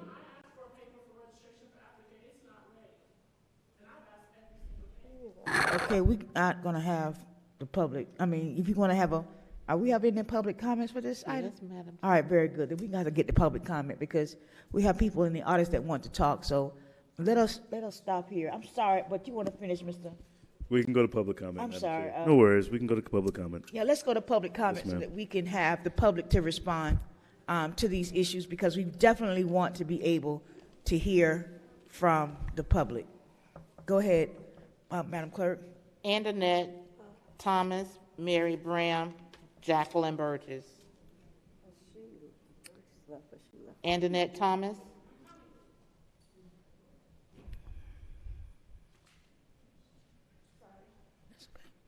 So I did ask for the registration every day for aftercare. Speak right into the mic. Yeah. Okay. I asked for. Introduce yourself. I don't. Oh, I am Ann Danette Thomas. I apologize. Good afternoon, everyone. So I can't say yay or nay because I don't have enough information either. I learned a lot today from the presentation. I can say the registration for aftercare, though, I have asked for, and it has not been ready for me to apply for aftercare. But the summer camp, I can definitely say that my experience this summer has been extraordinary. I mean, the staff is wonderful, and my child is not the easiest to deal with at all. He's definitely a handful, and they have taken care of him like he was their own. Who is they? The summer camp staff. For? I'm sorry? The City of Riviera Beach Boys? City of Riviera Beach summer camp staff has taken care of him like they're his own. They know his name and like they're his own, like his own child. I mean, and he was definitely hard to deal with the first couple weeks because he didn't know them. He tested them every day, and they didn't shun him. They didn't send him out. They went through their disciplinary processes, and they talked to him. They talked to me like I was a person. I wasn't just a number. And they worked closely with me every day. And I had the best experience ever. And he had the best experience ever. He's never been to a program that took him on these great field trips and that made him feel like a person and feel like he was at home. He glued to his counselors. All he did is come home every day and talked about Mr. Neely. Mr. Neely's so awesome. And then they hired Mr. Joe. And he said, I have a second favorite counselor, Mommy. I'm so happy. And it was, I don't know about everyone else's household, but my household, he's in a household full of girls, and there's no male role models at all. And the only male role models that my 6-year-old had was at Riviera Beach summer camp. And he loved the experience. So I can't compare it to Boys and Girls Club. I've never sent my kids to Boys and Girls Club. I can only tell you that he loved it. And I just ask that you guys look at both sides, like you said, Ms. Shirley, and see what's best for the community, best for the kids. And like Mr. McCoy said, guys, get all the information and make the best decision for our youth is all that I ask you. Thank you. Thank you. Mary Bram, Jacqueline Burgess.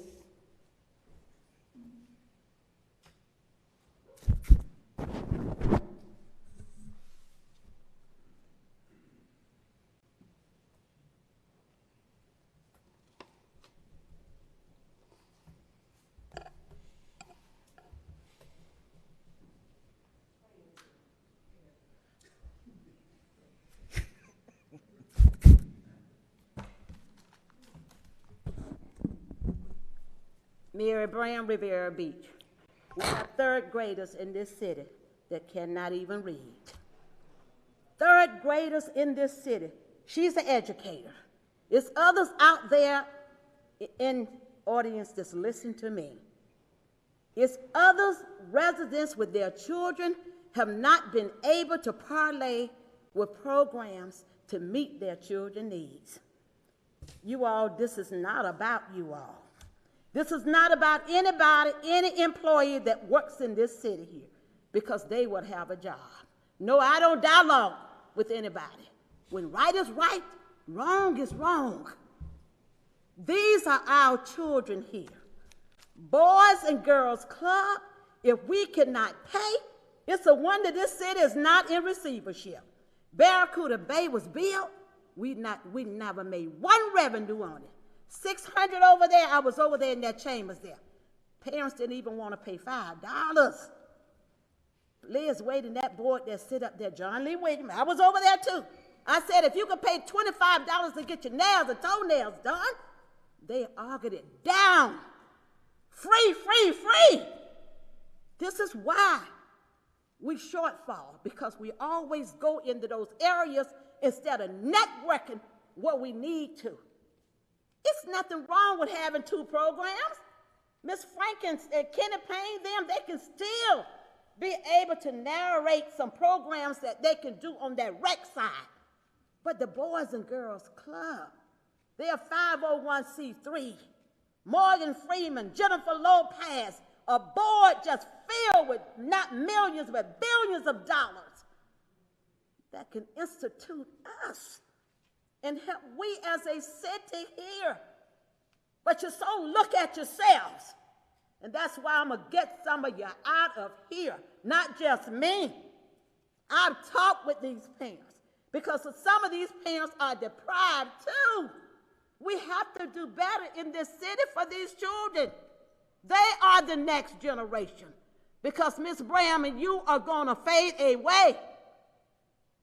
I've had kids and relatives, children right today that have entered into the Boys and Girls Club, and they are fine. They're A students, A+ and B students, as well as adults. It has that curriculum program and stuff there. Not putting our city down, city manager, but I'm tired of this shit. And let that reflect what I said. Because when you do this kind of carry on, this is exactly what it is. You got your own agenda here. This is about these children here. This is not about any staff or any employee. It's balancing our budget here. Thank you, Ms. Bram. And if you don't like Mr. Blankenship, you darn sure don't like Ms. Bram. Thank you, Ms. Bram. Thank you so much for your comments, Ms. Bram. Thank you. Yes, ma'am. Jacqueline Burgess.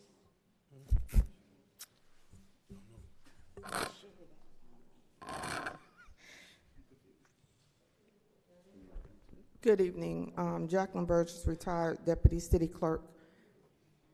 I emailed everyone because I really had to leave, but I had to come back once I start hearing this.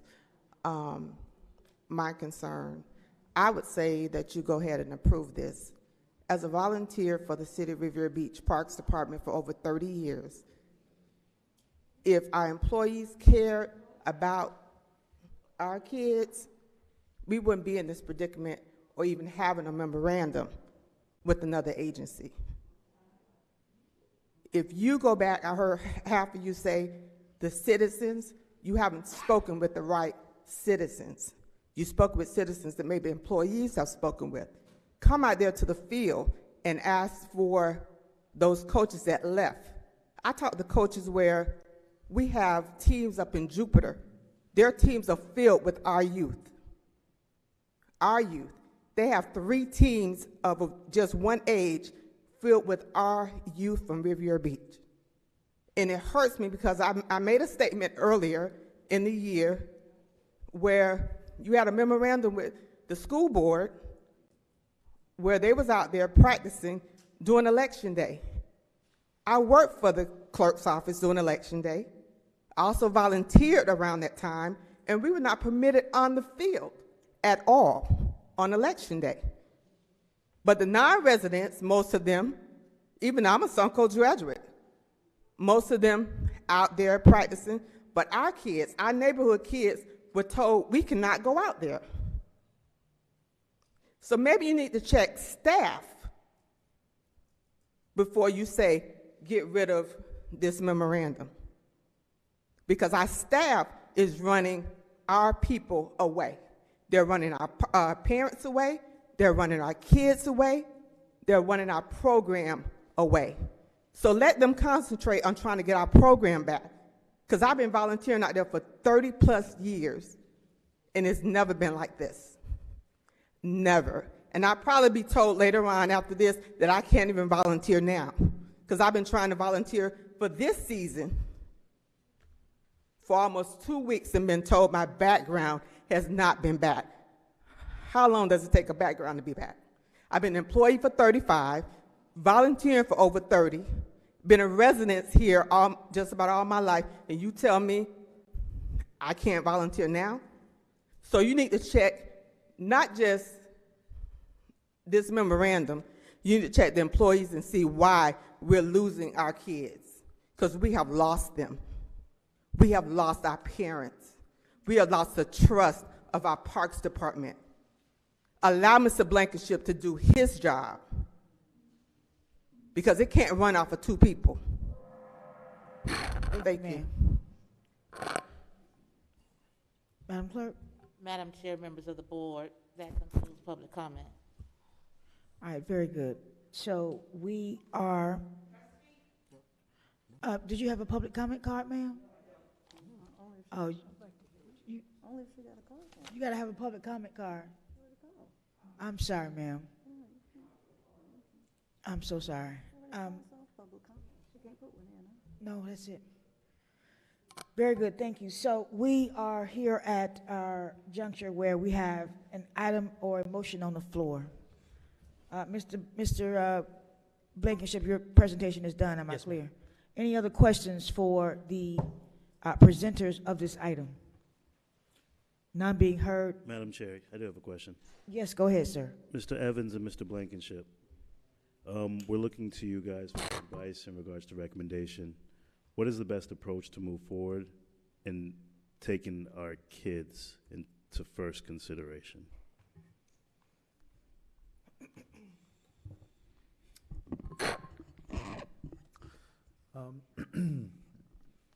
Madam Chair. Go ahead, sir. As it relates to the items before the board, this is a loaded question, right? Yes. But whatever the decision the board is, staff is to make sure that we do everything in our power to mitigate the risk or the issue for the children. So if it is that I have to call parents myself tomorrow, we'll create a phone bank and we'll spin up and spool up and do whatever's necessary to make the transition for parents, if that's the direction of the board. So whatever the decision is, we're going to make it happen. And if it's us working through the weekend to be able to accommodate that, we certainly will do that. So whatever the pleasure of the board is, staff will respond accordingly with the intent of minimizing the impact to the residents and the users of any programs. And we'll be prepared and ready to spin up our operation or support the existing MOU. Very good, thank you. Yeah, follow up, Madam Chair. Okay, go ahead. Thank you. So moving forward with that, if we decide to keep the MOU in place,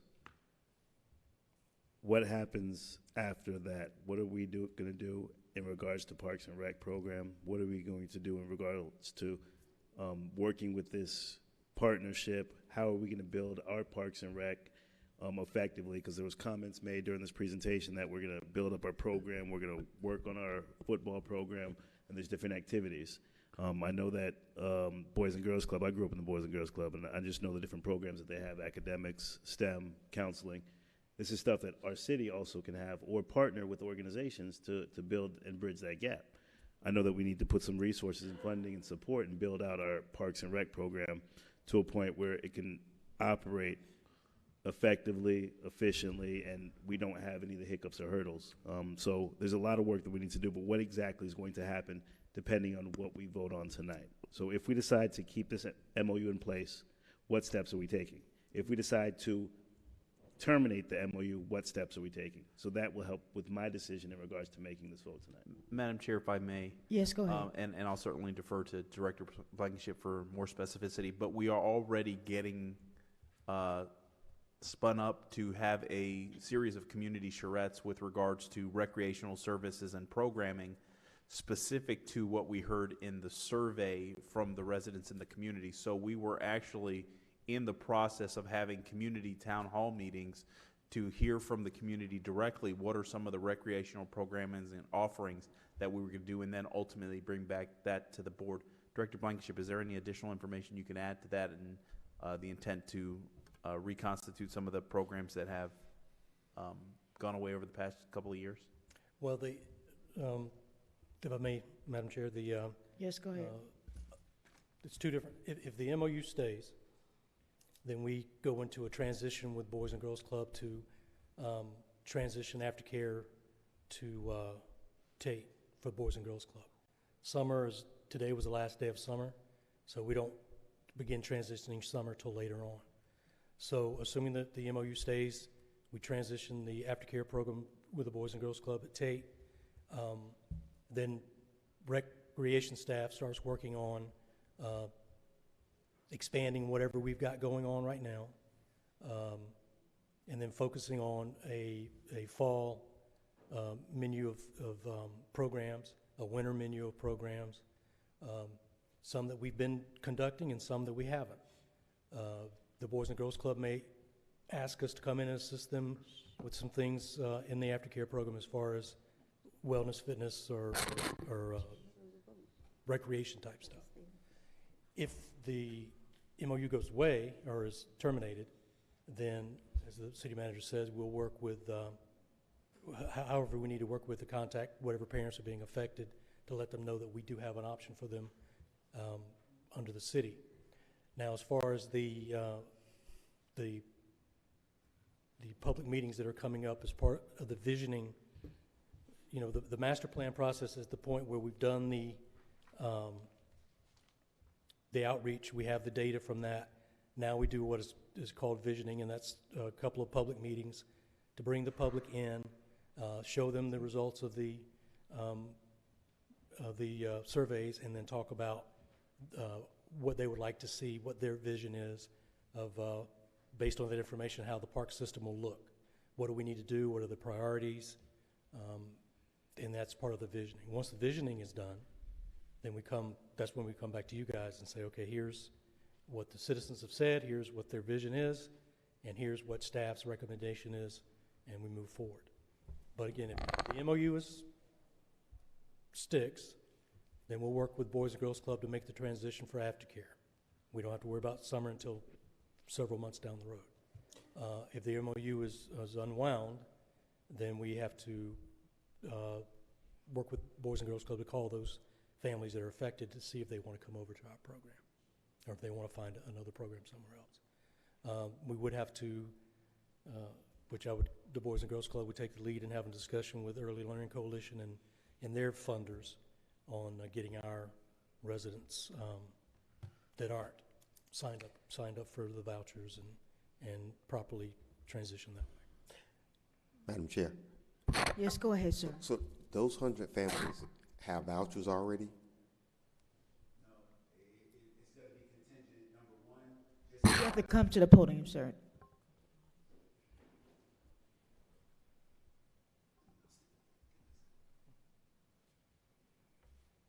So the 100 families that I'm referring to, there's going to be two different subsets. You have 21st Century, who is going to be priority. That's priority number one. Just so you go. So if they go to Bethune, if they go to certain schools within there's only 4 schools that are currently 21st Century. If they attend those schools, they will be the first in line. Those will be the kids that we serve. The other subset will be ELC. All other families that we were looking to, any other families that we were going to have out of the city of Riviera Beach, those were going to be the families that we would be able to take care of. That is the 100 that I'm referring to. So we're going to have to look at our capacity to ensure that we can take care of, number one, 21st Century is going to be a priority because that's where we're grant funded. Then the priorities are going to go beyond. So that's where it's going to be a little bit of pause for us right now. And we got to go back to the drawing boards if this committee votes down the MOU as it currently stands. Madam Chair, follow up. Yes, go ahead. And Mr. Blankenship, a question was asked, how many kids have signed up for our after-school program? Presently, I don't know. I don't have that number. Could we get, is it somebody here that can give us a number? Maybe Ms. Franks or Ms. Bell may have it. Yeah, Ms. Franks, you can come to the podium, please.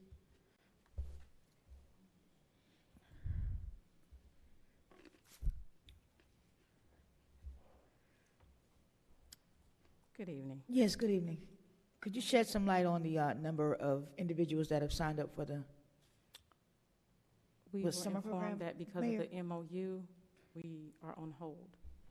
I'm sorry, Okay. take it down a little bit. Because so of the that- MOU and the reconsideration, we are on hold, so staff was not. Oh, I see there, you're on hold because of it. I have a question for Ms. So that would be, Oh, go ahead, Mayor. so that's no kids? Parents are waiting to hear from us, and it's important to point out, we have a child care license. We must have a ratio must meet the capacity. If we go over that, we lose our child care license. That is why you see the numbers that you see. It is a ratio versus staff versus children. So you can't get 275 in the gym. We violate all of our funding, all of our grants. Because you don't have the staff for 275. Because if we violate our ratio Right. versus kids, in other words, every facility that Wells and Tate's has been licensed. If we go over our capacity or ratio, we violate our license. That is why you see 50 kids, because we are licensed for 50. They do it based on stalls versus parking lot, parking. It's a I whole see. formula. It's more to this. Sorry. I see. Very good. Mayor? Madam Chair. All right, Ms. Ladia, Ladia? Ms. Franks, I'm sorry, Ms. Botel has a question. This may seem out of the blue, but are there things in this MOU that you would like to see changed?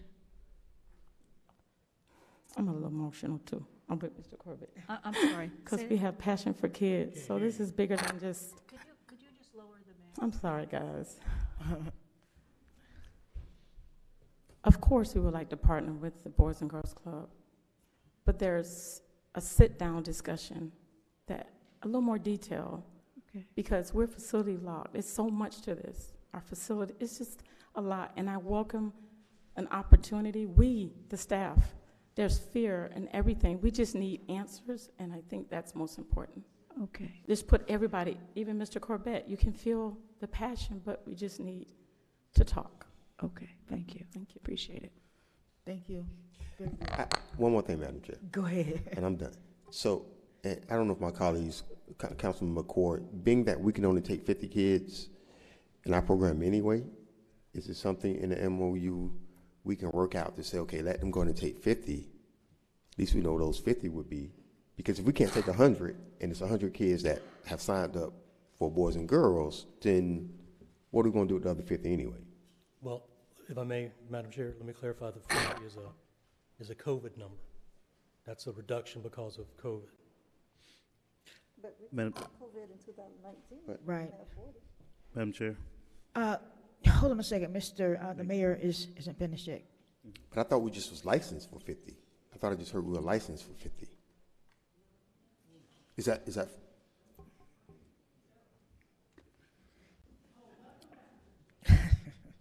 Mayor, could you repeat the You question? can take your mask down and you can I'm answer. so afraid of COVID. So you said we're licensed for 50 for after-school program. Ms. Kashamba Miller Anderson may recall that in 2015, when we were licensed, we became before council. We were approved for a license based on the staff.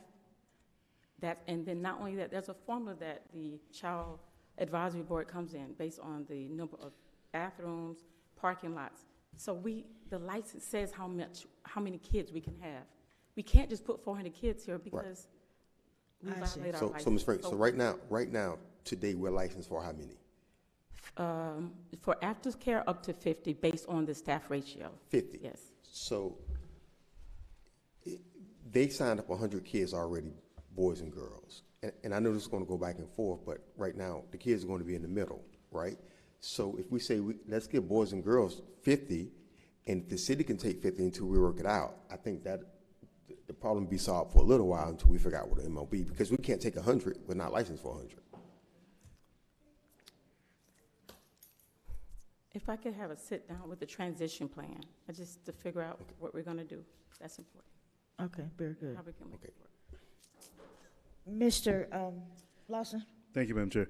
And that was my question, to follow up with the mayor, Mr. Evans or Mr. Blankenship. What are the details or financial implications of running both programs? Because as of for this aftercare program, because as of right now, from what I'm seeing, is the only concern that we're addressing while we try to have staff and have our team rework this MOU and have discussions on the MOU is the aftercare program that started 3 days ago, transferring services as of August 1st for after school. What is the financial implications of running both programs? Madam Chair, if I may. Yes, go ahead. As it stands right now, based on the volume and the numbers of business, unless we increase the fees, the programs will both run in a deficit. I'm sorry, I couldn't hear you, Mr. Evans. Madam Chair, if I may. Go ahead. If we run the programs at the existing fee structure that's in place currently, both programs will run at a deficit. If you increase the cost associated with the programs, then they can be a break-even proposition. Because of the capacity numbers, we are limited, and based on the licenses, we are limited in how many persons we could be able to accommodate. So, Mr. Evans, as you stated, just to follow up, you guys would get on the phones, we would recruit kids for this program. We haven't done any work yet to bring it in, but as Mr. Blankenship and Ms. Frank stated, we are ready to go. So operating in a deficit for this aftercare program, I think would give us enough time to not destroy or hurt the relationship we've built with Boys and Girls Club, to continue to work on it and have staff further have discussions, because the next item on here is the buses and then the summer program. But then still operating and then giving more space and opportunity for parents to be involved, and just giving the additional 50 that we can handle the opportunity to be a part of our program while allowing for Boys and Girls Club to still be funded and supported by the city. Even if it does operate at a deficit for this time being, it gives us an opportunity to build it out properly and put the resources into Parks and Rec, because we're looking at a 6-month period. So that means they've already started the process. We approved an MOU. Why don't we just give the opportunity for finding the funding, because we find money for everything else, find the funding for these 50 families and fund our Parks and Rec program while we're building it out properly, while we're allowing for staff to meet with Parks and Rec and build out what we would like to see, and then have some community charrettes, so that we're not making a rushed decision. Because as of right now, Councilman McCoy wants to throw out an MOU that we approved, which I'm seeing the reasons behind it, because we just did not do our due diligence in preparing for this. And honestly, Mr. Evans, we were left in a position to approve something that's did not have all the details behind it, outlining what was going to be the implications on us. So it's making right a wrong that we've done, but not jeopardizing the parents, not jeopardizing these kids. Ms. Bram said the most important thing is his kids. So can we find the resources for these 50 children, fund our Parks and Recs program, and move forward while we create a proper built-out MOU and move forward with both programs? Because that's going to do nothing but give more families opportunities as of right now, and then we can build the MOU out properly. That's going to be reflective on what the community wants to see. Very good. Mr. Evans, you want to answer that so we can call this question, please? Sure, Madam Chair, the monies are in the budget already for this fiscal year and next fiscal year. So if we wanted to run the program, the monies are there. So it's just a matter of us making contacts with the appropriate persons and spinning up the program. Madam Chair? Yes, go ahead. So, Mr. Evans, are you saying that we can keep this MOU in place and, in addition, have Parks and Rec run an after-school program? Yes, Madam Chair. Okay. I mean, Councilperson, sorry. All right, very good. So, What is, I guess, I'm sorry, Madam Chair? All right, let me let Ms. Anderson go, and then I'll let you go. I was Okay. just gonna make sure that we just repeat what the motion is, what we're getting ready to vote on before we vote. All right, very good. The motion on the floor is to reject the MOU for Boys and Girls Club, but come back to revisit this MOU so that we can have some input from this board and from the public in regards to how we will move forward with the Boys and Girls Club. And I want to be clear. Madam This Chair? is, we're wanting to move forward with the Boys and Girls Club, just not in this current form, but go ahead. I'm not sure that was the motion. I mean, did Mr. McCoy's motion indicate? It was so long ago. Yeah, I know. I think Mr. McCoy's motion was simply to reject the MOU. I don't think Mr. McCoy had a provision for coming back, did he? Madam Clerk, what do we have on the floor? The motion on the floor is to reject the MOU. Right. Period. Period. All right, very good. That is the motion. That is where we are. Any other questions? Yes, I need clarification from Go my ahead. colleagues, because if I vote yes simply because I want to bring it back, then I might be jeopardizing the rejection of the motion. So I guess before I vote, I would like to have a sense of how my colleagues are going to vote, because then I know, because I want to continue the MOU with the proviso that staff have input, that staff sit down, iron out whatever issues there are, and come up with recommendations to make it the best possible thing for our kids. And but if I vote yes and jeopardize the continuance of the MOU, then I've kicked myself. You know what I mean? So I guess I just want a sense, if I could have a sense from my colleagues about how they're going to vote, because that's the difference to me. All right, so anyone want to address that? Because we're going to go ahead and call. Well, I did have a question, because I just want to get clear. Okay. Madam Chair? Let us, No, you go ahead and go, but let Thank you. that be our last question. We want to go ahead and move forward with this motion on the floor, but go ahead, sir. Okay, yeah, I just wanted to get clarity, because Mr. Evans did say that we had the money in the budget to operate with our 50 children, but I want to understand what is the transfer of vouchers, what is the impact to Boys and Girls Club, like, how does that work? Were we going to be funding these? Were there specific vouchers that we had to hand over? I don't understand those details of handing over our aftercare program. And my second caveat, and to follow up with that, Mr. Blankenship, is to ask Councilman McCoy if he would have an interest in amending his motion to allow for us to move forward with funding both programs, but putting a pause or freeze on the remainder of the MOU until it's properly outlined. So instead of throwing the entire MOU out, allow for us to start with both programs, if we can understand the funding aspect, move forward with the aftercare program, properly work on the remaining MOU to outline it, and then have it readdressed as opposed to just throwing the entire MOU out. So those are just some ideas. If you can answer the first part, Mr. Blank, or Mr. Evans. Madam Chair. Yes, go Director ahead, sir. Blankenship can address those. Madam Chair, I'm going to appeal to Mr. Cornett because Boys and Girls Club will be the lead in making that transition with the Early Learning Coalition contract and the Century 21. And that is something that we don't have, Century 21. So that is something that would be new for these kids. So, You need your, yeah. Sorry about that. I see your foot, but sorry, It's my Achilles. So the way that it would work in terms of the ELC is that we would have to work with Parks and Recreation. And that's been the entire time. My whole thing was working with Parks and Recreation. It wasn't to eliminate anything. And I think as I, met with Blankenship and his team, is that was one of the things that I mentioned firmly. But the reality of it is the transfer would be able to look at the kids that are currently on ELC that are at the Parks and Recreation Department and work with ELC to provide transition over, as well as those new members that may not have ELC and may not come with any funding source. That's where the county and their sponsorship would come and be vital, because those parents may not come with any funding, which we would need the county support, the support of Riviera Beach.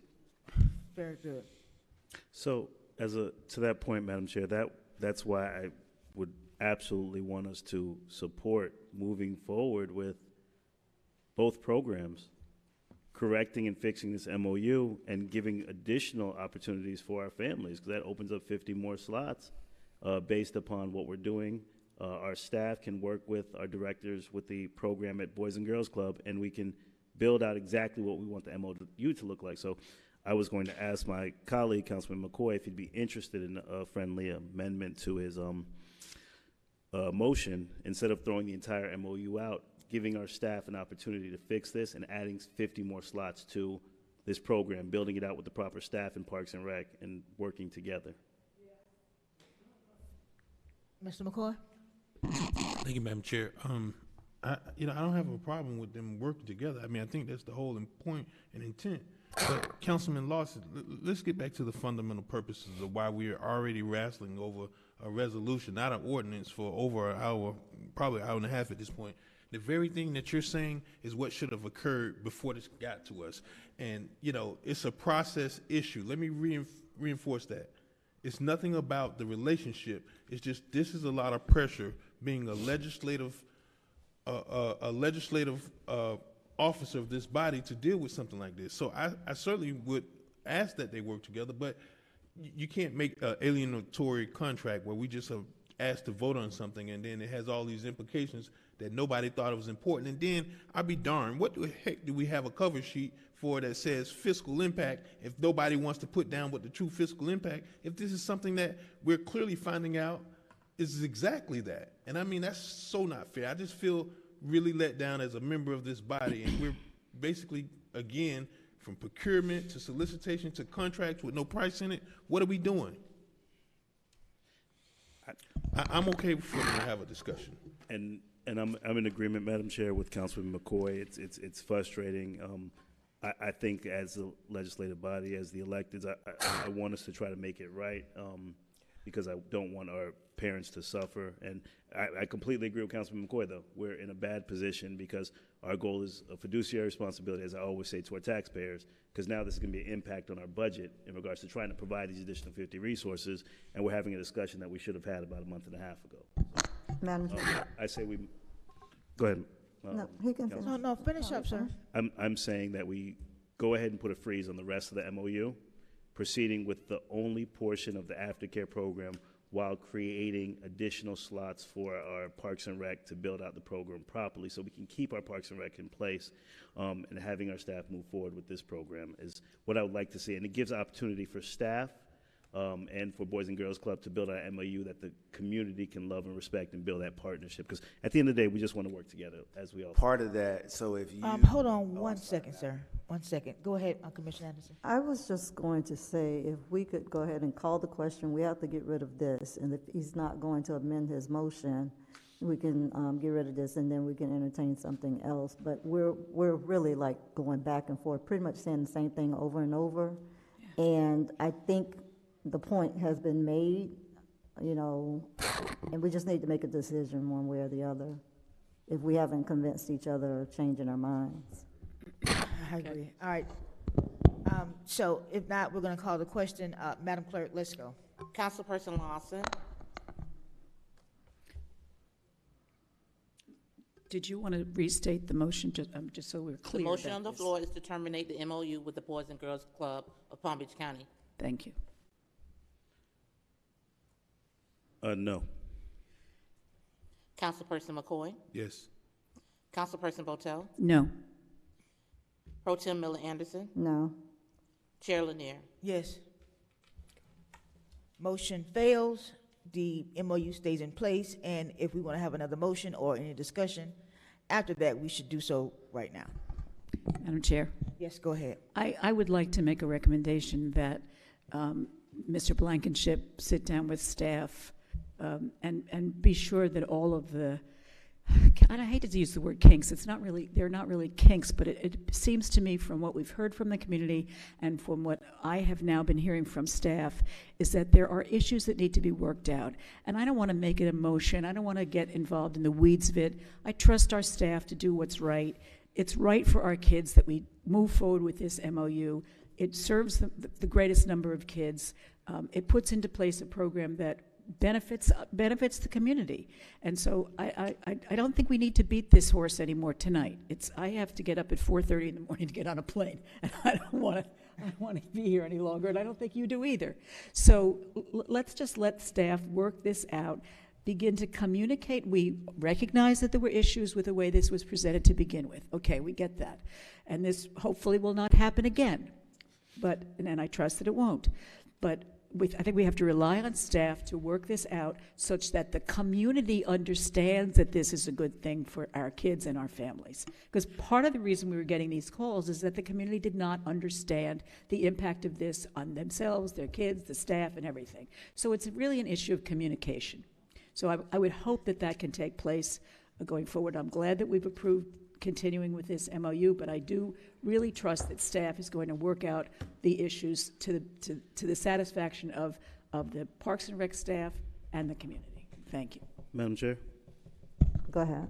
Yeah, I'd actually prefer to make a substitute motion and continuation of that because I do trust that staff will get this worked out, but I want to give them direction so that it's not assumed and it's an actual voted on item, that we move forward with creating the additional slots with our Parks and Rec program and putting a freeze on the remaining MOU terms outside of the aftercare program until we've had an opportunity to revisit the MOU. And that's my Is there a motion, Madam Chair. second? I'm not, Madam Chair? Yes. I'm not even sure I understand what all of that meant. Councilman Lawson? The motion is to create the additional slots with our aftercare program and freeze the remaining terms of the MOU until staff has reviewed. Is there a second? Now, Ms. Lanier had to go out to the restroom, and we thought we were both in need of getting to the restroom. So she went out, so if we could just kind of hold off for a second, because I don't know if she would second it or not.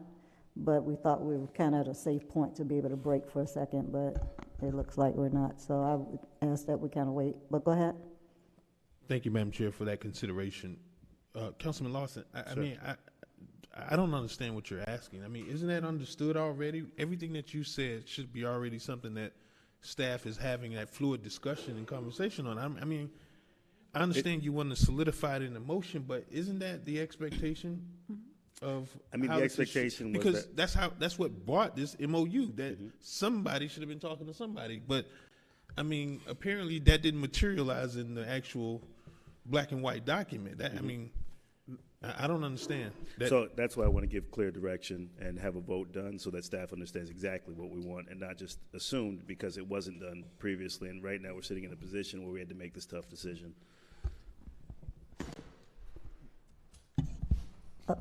Okay, so since Ms. Lanier is back, do you want to restate what you just said, Mr. Lawson? Thank you, Madam Chair. I'd like to make a motion to freeze the terms of the MOU outside of the after-school program that started August 1st and allow for staff to negotiate the terms of this MOU and bring back before the board prior to the remaining terms in the MOU, because I believe that we have item 1A is the only thing we should be following. Second.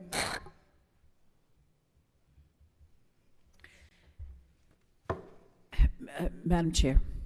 Yes, go ahead. I have a question for Mr. Blankenship and Steve. How does freezing the terms of the MOU, with the exception of the after-school program, impact? We're not, you know, the one reason that we came up, Madam Chair, I'm sorry. Go ahead.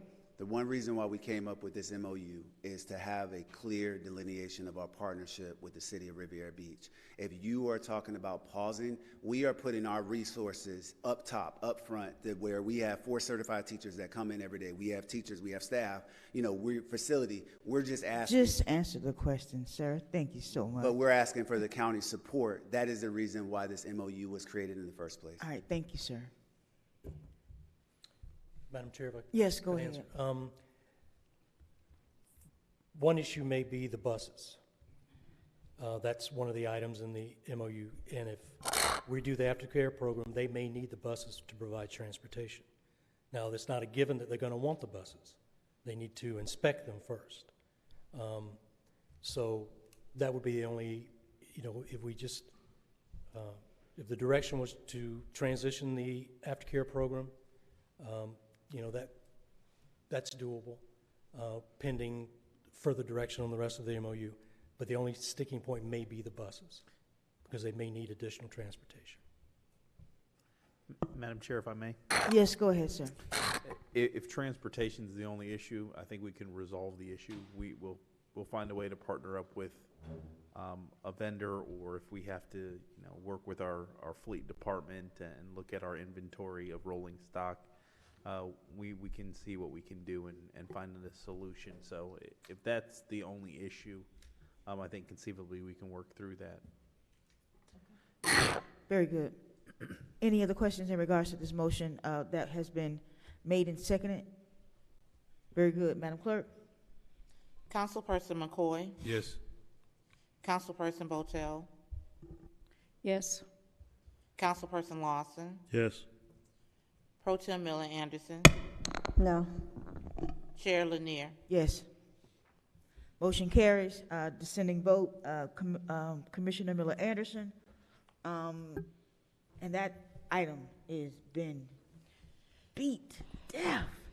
But hey, we got it worked out. We're so glad that we're still in the partnership with the Boys and Girls Club. That is what we want. We just want it to be for the best interest of the children in Riviera Beach and for the best interest of the people who actually live in this city. Very good. Next item, Madam Clerk. Planning and Zoning Board appointments. Mr. Evans? Madam Chair and members of the board, this item before you this evening is seeking the appointment to fill some vacancies on the Planning and Zoning Board. At this particular moment, Director Sermons from Development Services is here to provide a presentation or answer any questions the board may have. Madam Chair, Yes, sir. I move that we accept the appointment. However, I would only ask that we currently move the one alternate into a regular voting member position, because that's not the way it's listed here. But I certainly want to give the person that's sitting in the alternate spot, move them up as a regular member instead. That would be my recommendation, and that's Very my good. motion. Second, Okay. Madam Chair. Yes, sir. I'm sorry. Yes, ma'am.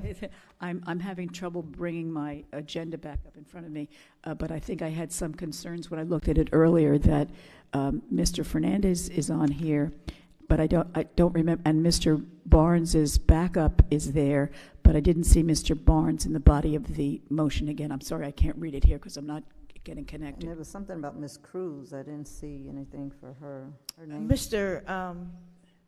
So I guess I just need clarification. Thank you. I just need clarification about, does the motion include everybody? I mean, does the recommendation before you includes the action of appointing Mr. Frank Fernandez as a full voting member. The second component is to appoint Mr. Russell Barnes to the position of second alternate. And just, okay. Madam Chair? Yes, go ahead. Why does it have on here recommend appoint Ms. Darlene Cruz to this position of second alternate? There's some issue with the agenda software where some of these memos are reflecting documents that were taken down and replaced with updated ones, and that was the issue I had with my prior agenda item. So the only it should reflect the appointment of Mr. Fernandez as full voting member and the alternate second position, Mr. Russell Barnes. Okay. And Okay. Cruz Apologies is not for that. on there at all. Correct. She is not on the recommended item at all. Okay. Okay. So there's a motion on the floor. Madam Chair, one quick thing, please. Go ahead. I just want to thank Mr. Fernandez for hanging in with us tonight. You can see, thank you. Very good. There's a motion on the floor. There's a second. Madam Clerk? So are we clear that my recommendation was to move the current alternate into a regular voting member position? Yes. Oh, who's the current alternate? Moedi Nkube? Oh, okay. Yes. Can I get clarification on the proposed motion? So with that, moving them into the full voting position, are you requesting that we expand the number of full voting members on the commission, on the council? No, sir. I was actually looking at the list. It seems that you only have, let's see, 1, 2, 3, 4, 5, 6 regular voting members. You have a total of 7 members. Mr. Moedi Nkube is an alternate. I'm suggesting the new 2 members that you have applications for, I'm suggesting that they be moved into the alternate positions, and Mr. Moedi, since he's already currently an alternate, be shifted into a regular voting member position. So a bit of clarification on that. There are 7 full voting members and 2 alternates, and each position has an assigned district member who is in charge of the appointments of those seats. So the vacant full voting member position falls under the District 4, which is Councilwoman Patel.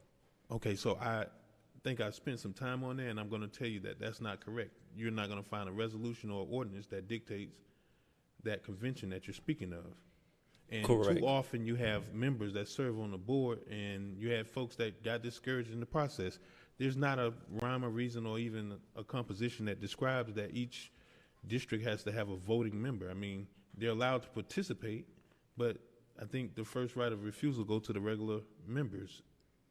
What I am presenting before you today is the process that was inherited when I joined the department. You are correct that the ordinance does not specify exactly how each position is appointed, but this is based on what's currently in place and the current membership appointees. If the board would like us to bring a new policy in place that changes that or put something in writing, we can do that, but currently this is the practice that has been in place that I've inherited. Okay, so I offered the motion, Mr. Sermons, but you can't point to a process right now. You're telling me what you believe the process is, but there's not a document that shows what the composition or convention is of the board. And that's been taken up several times. I think I spent 7 years on the board, and we had, at one point, Mr. Sermons, out of the 7 regular voting members, we had 6 all from District 1.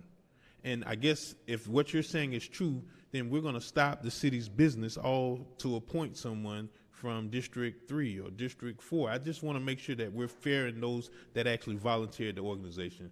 They're always entitled to participate in the proceedings, but, you know, how long does Mr. Moedi Nkube sit on the board before he's offered regular voting member rights? And quite frankly, I think the real issue that you have is that you have certain people that don't participate, that don't want to volunteer. I mean, it's quite simple. He's an alternate. I'm asking that he be granted voting privileges because he's sitting as an alternate. So he'd be moved to a regular position. And that's all I have. Madam Chair? Yes, go ahead. That has been our past practice, to whoever we have in the alternate, to move them to the permanent position if a permanent position becomes vacant.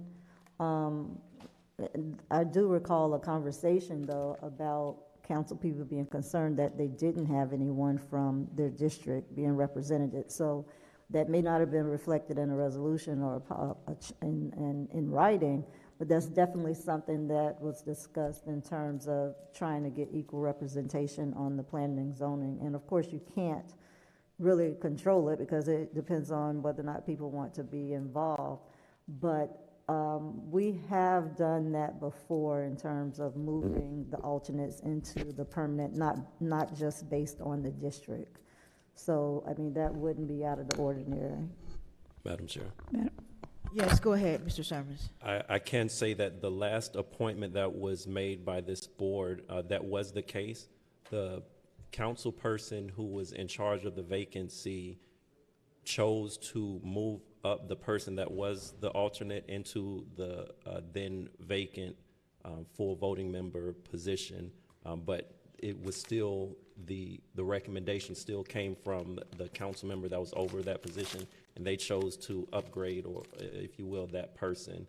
So with the current system, we still defer to that assigned council member, whether they want to appoint someone new or move up an existing alternate. Point of clarity. Hold on. There is no system. Hold on 1 second, Mr. McCoy. You had a. I'm saying what district? She's asking which district? Just a moment. That was might have been me. District 2 was the last appointment we made for. Right. But I'm Ms. saying Evelyn the Harris one. Clark, who was the alternate, was moved into the full voting. Right. So what I'm saying is, what district is it now that you would essentially be asking if they were okay with them doing it? District 4. All right. Are you okay with that, Dr. Botel? No, I would like to have both my representative from District 4 appointed as a full member and the representative from District 4 appointed as an alternate. Oh, you know what? Hold on. It is I 11. don't have anyone on the board, am I right? Correct. Both vacancies Correct. are assigned to District 4. Thank you. Okay, so can someone explain this assignment? Because again, I'm going back to, there's no such rule, there's no system, there's no process. Where are you getting this, both vacancies? There's no entitlement of districts. I served on the board where there was 6 members, almost 6 members from District 1. Are you saying that the board created something else, Mr. Sermons? You are correct. The code that governs and formulates the Planning and Zoning Board does not specify how the positions are appointed, and this is the practice that has been in place from what I can tell before I arrived, and which I'm currently continuing. If it's not the pleasure of the board, then of course your motions would carry how this item moves forward. Go ahead, sir. The other thing too is, and I mean, whatever happens with the vote happens. I mean, if you're that insistent, but quite frankly, if you have a member that's been serving for 1, 2, 3 years, and then you're going to bring someone that's never even been to a meeting into a voting member position, that seems a little bit unfair to the person that's been serving. So, I mean, quite frankly, I would love for everybody to participate, which I think they're allowed to. It's just the voting privileges. I mean, you're not entitled to anything else that is any different other than the option to have that voting right. Well, District 1, excuse me, Madam Chair. Go ahead. I've just pulled it up on my phone because I can't get it on my computer. It looks like District 1 has Anthony Brown and Rena Burgess and Moetti as an alternate, and District 2 has Margaret Shepherd. I think just Ms. Shepherd is, I think, is for District 2. Clark, I And can't see. Evelyn Clark. It's hard to read, and Margaret, yeah, and District 3 has also 2 voting. So it seems to me only fair that District 4 have the same level of representation. I mean, he's going to be a member. Yeah, but he won't be a voting member unless there's somebody not there. We are gonna go back and forth with this. There seems to be some issue in regards to the policy as it relates to who can become a voting member versus staying an alternate. How long does that take? And do they, serve 3 years as an alternate and then become a voting member? Do they serve 1 year? How does that work? I don't know. But let us do this, Mr. Sermons. If you can bring that back to us at our next meeting to explain to us how this process works, how a person becomes a full voting member, after how long they become an alternate, then we can be able to move forward. Let us know in which district these members have been appointed from, and then we can kind of move on and let us decide how we're going to make these appointments. Madam Chair. I frankly object to that because I would like to have a fully functional board member representing my district. And it seems to me that that has been the practice, whatever Mr. McCoy's recollection is, since Mr. Sermons is the head of the Development Services Department. It seems to me that bringing these 2 names forward is his right to do, and it's my right to have representation on the Planning and Zoning Board, fully functional representation from District 4. Mr. McCoy? You offering me a chance to rebuttal? Of course. I mean, it doesn't even really matter that much. I'm being honest, but I want to be fair to the person that's there, because I've sat on that board, and let me tell you what happened. For about 4.5 years, the person stayed in that alternate position because of things like, well, I want an appointee. And that person decided that they no longer wanted to serve because they were never granted voting rights. Now, you're going to bring somebody off of the streets to just jump right ahead of that person. And it just seems like, there's no convention, there's no established process in the ordinance or the resolution that says that that is the way it goes. And I'm telling you, Dr. Botel, that this has been, Board Member Kashama Miller Anderson, this has been talked about 5 and 6 times, and I don't want to make it political. I don't really care. I appreciate that folks want to come in and serve and volunteer on the board. If you're insisting on your person, then, I won't resist it, but I just want to be fair to the people that give their time to this organization. Madam Chair. Hold on 1 second, Dr. Botel. And I apologize, I have put my stuff up. When is another opening coming? I know the expiration dates were on there, their terms. Is there some, one of the seats that's going to become vacant soon? Anybody have The code does in addition to the number of board members, the minimum number is 7, it does also state when the terms start and expire, and they're on 3 rolling 3-year terms. I would have to research and actually. Well, no, it's on the backup. It's on the backup. That's what I was saying. What's the date of one that's going to be expiring soon? Next, rather. The next one I see is we have June 22. Nothing until the rest of this year? And actually, this is my oversight. There's one that expired in June 20th of this year. So a couple months ago, the appointee for District 2, Ms. Margaret Shepherd, her term expired. So that's some oversight on my part, and we should have brought that to the attention of the District 2 council person to provide a recommender for that. Okay, so I was asking that to see if whether or not we could just, if we wanted to put the District 4 person on there, and then the, Mr. Moetti could go in the next round, but then we get to where now I'm gonna be the one with no one on there other than just the one.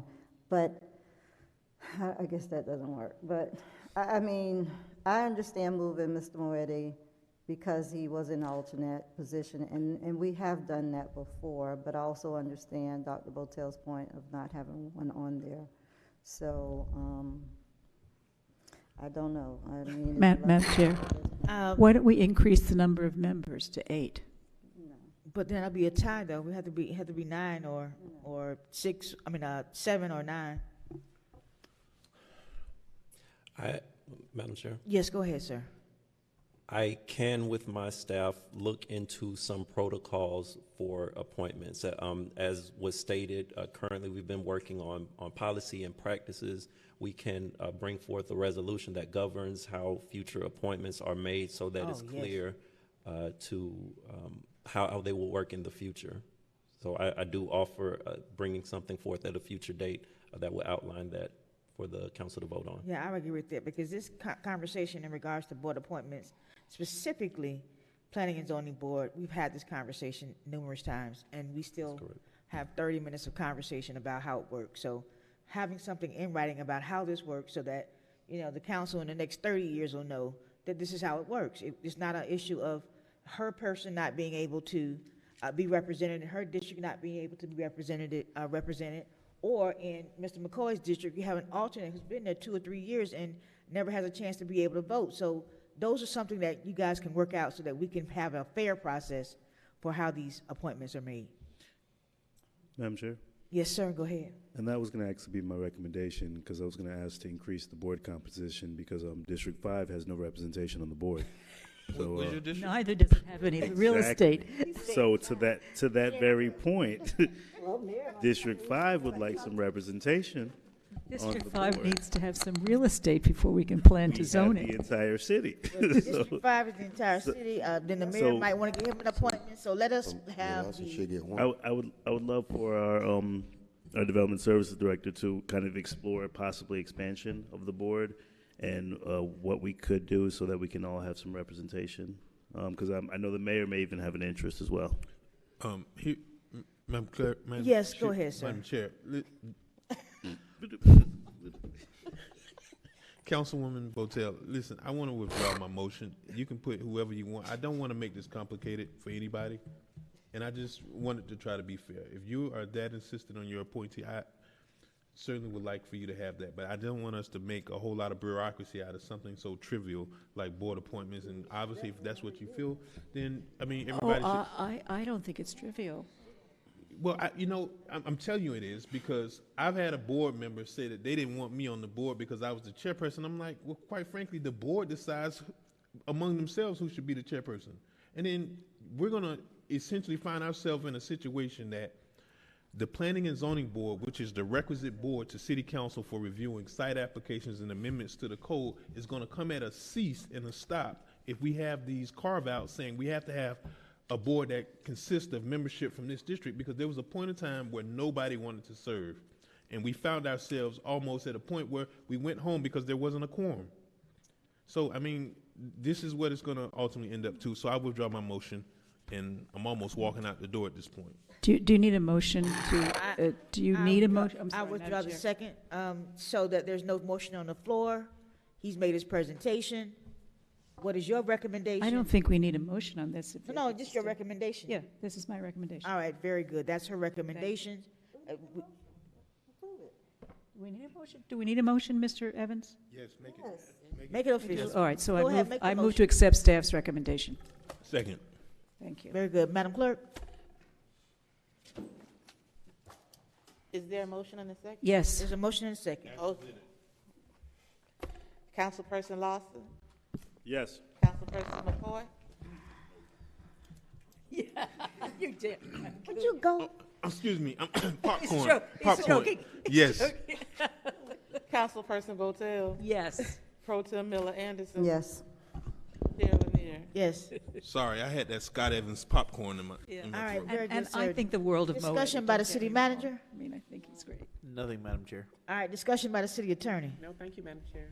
City council committee reports, Nothing. starting with the mayor. Comment, sir? Yeah, just one thing. I'm having to invite this preschool event Saturday, August 7th from 2 to 5 at J Ministries. We will give away 10 $1,000 preschool scholarships to cover child care expenses at local Riviera Beach child care facilities. And we will have about 200 to 300 bags full with daycare items for you to take.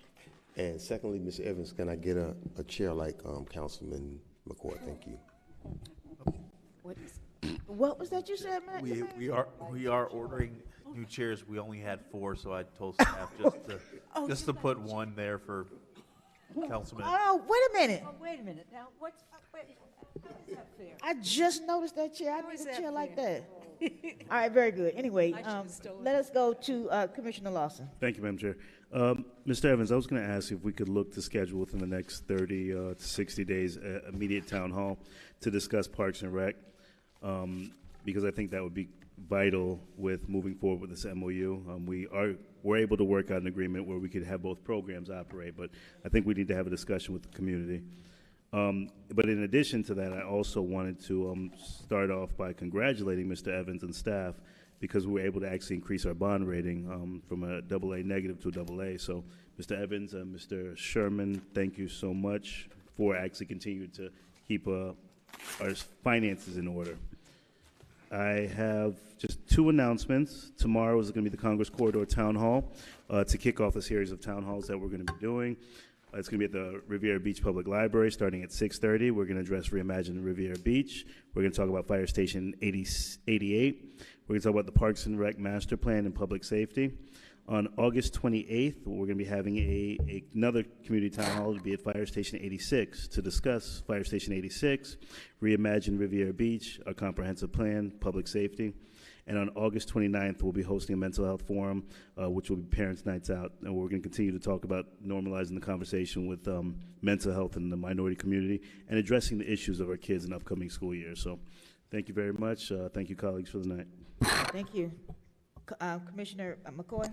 Thank you, Madam Chair. I just want to point out that Tuesday is the first day of school, and I will be at a couple schools, starting out, actually a few. I'm starting out at Washington Elementary, then R.J. Henley, and then over to John F. Kennedy Middle, but only after I take my son into 2nd grade. So I will be at a couple campuses and welcome back students, faculty, and staff, and we look forward to a productive first week of school. Thank you.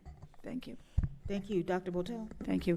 I've had to change the date of my quarterly town hall meeting, so we are not going to have it on Thursday, which would be our regularly scheduled quarterly meeting. We're pushing it to Tuesday because there's another city event on Thursday, so it will be on Tuesday, August 24th at 6 p.m. at the Ambassador Center. We're planning a health fair for the entire community to be held at Stony Brook on the 25th from 11 a.m. to 3.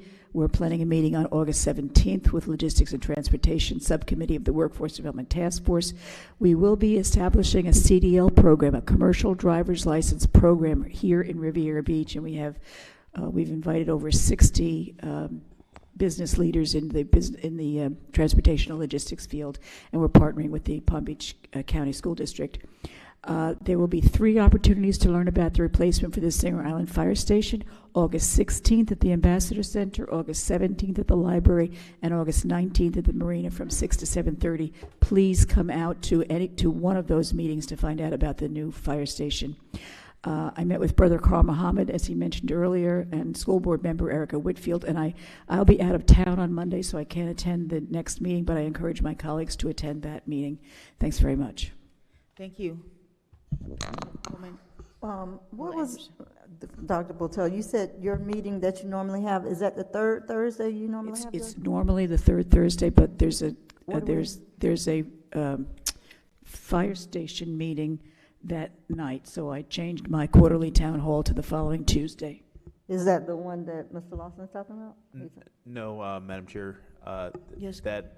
That is the meeting that we're having with the community about 86, and then the funding requirement that would need to accompany the fire stations as we look for financing options. So we've got 3 community meetings, 2 face-to-face and 1 virtual. Okay, because on that night, that's when Park Manor normally has their meeting, and so I sent you an email about checking to see if that date would work, but obviously it won't. For the Reimagine meeting, if they can't, if you all can't do it on their regular meeting night, then I have to look at an alternate night and just make sure that they're invited. You can let me know, but I didn't realize we were doing that on the 19th. Yeah, we may be able to accommodate. I may be able to start off at one meeting and then go to the other or what have you. Okay, all right, just let me know. In regards to the detox center, potential detox center, they did have their meeting last night at Jay's Ministries. There were no residents that participated, but the thing is, they said that the letters only had to go out to 300 feet, I guess, from where the facility was going to be built. And there aren't a lot of homes in that area. It's like only really one house well, I take that back. There's one right next door and then 2 on Avenue E. And I would imagine those people didn't come, but those in Park Manor were given the opportunity to attend, but they had a lot of, I want to say there were a lot of the, from the Haitian community, they were pastors maybe, and some others in the community. Those were the only people that were there, and none of them were residents. So I did let him know that I will be letting Park Manor know again the importance of saying something, you know.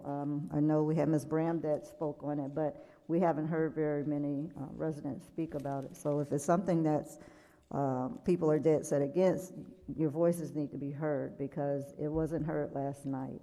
And so, and he did indicate that I guess it would be going to planning and zoning, the next meeting coming up or something, and so I told him I would let the people know so that they can attend. And there was no one from staff that was there, no one from the city other than myself.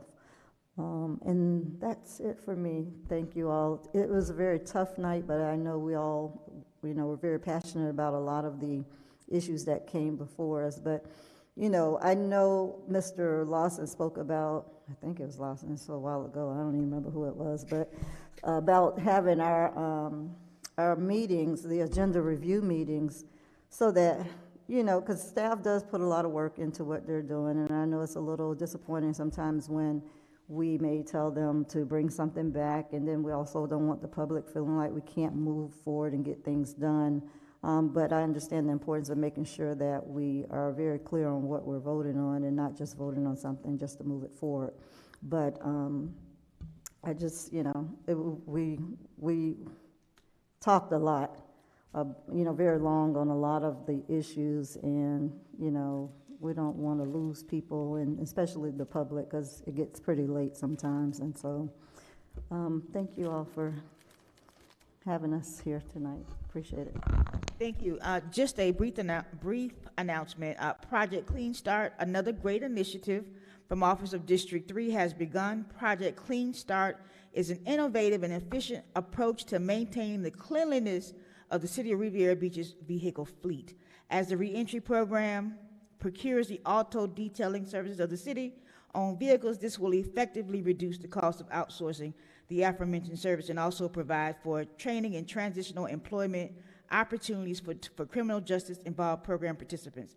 This Clean Start program began on Monday, August the 2nd. It operates from 8:30 to 4. Clean Start will be located at the Public Works site at the east side of the property. We are monitoring the program closely with understanding it has potential to save taxpayers money, which providing opportunities for employment to our returning citizens, which that means is our reentry program is employing those men to do the detail work for all of the city's fleet, which means we don't have to go out to pay for that service. It'll be something that is in-source, so to speak. And that, folks, yes. Yes, okay, very good. It is late. Thank you. Meeting is adjourned.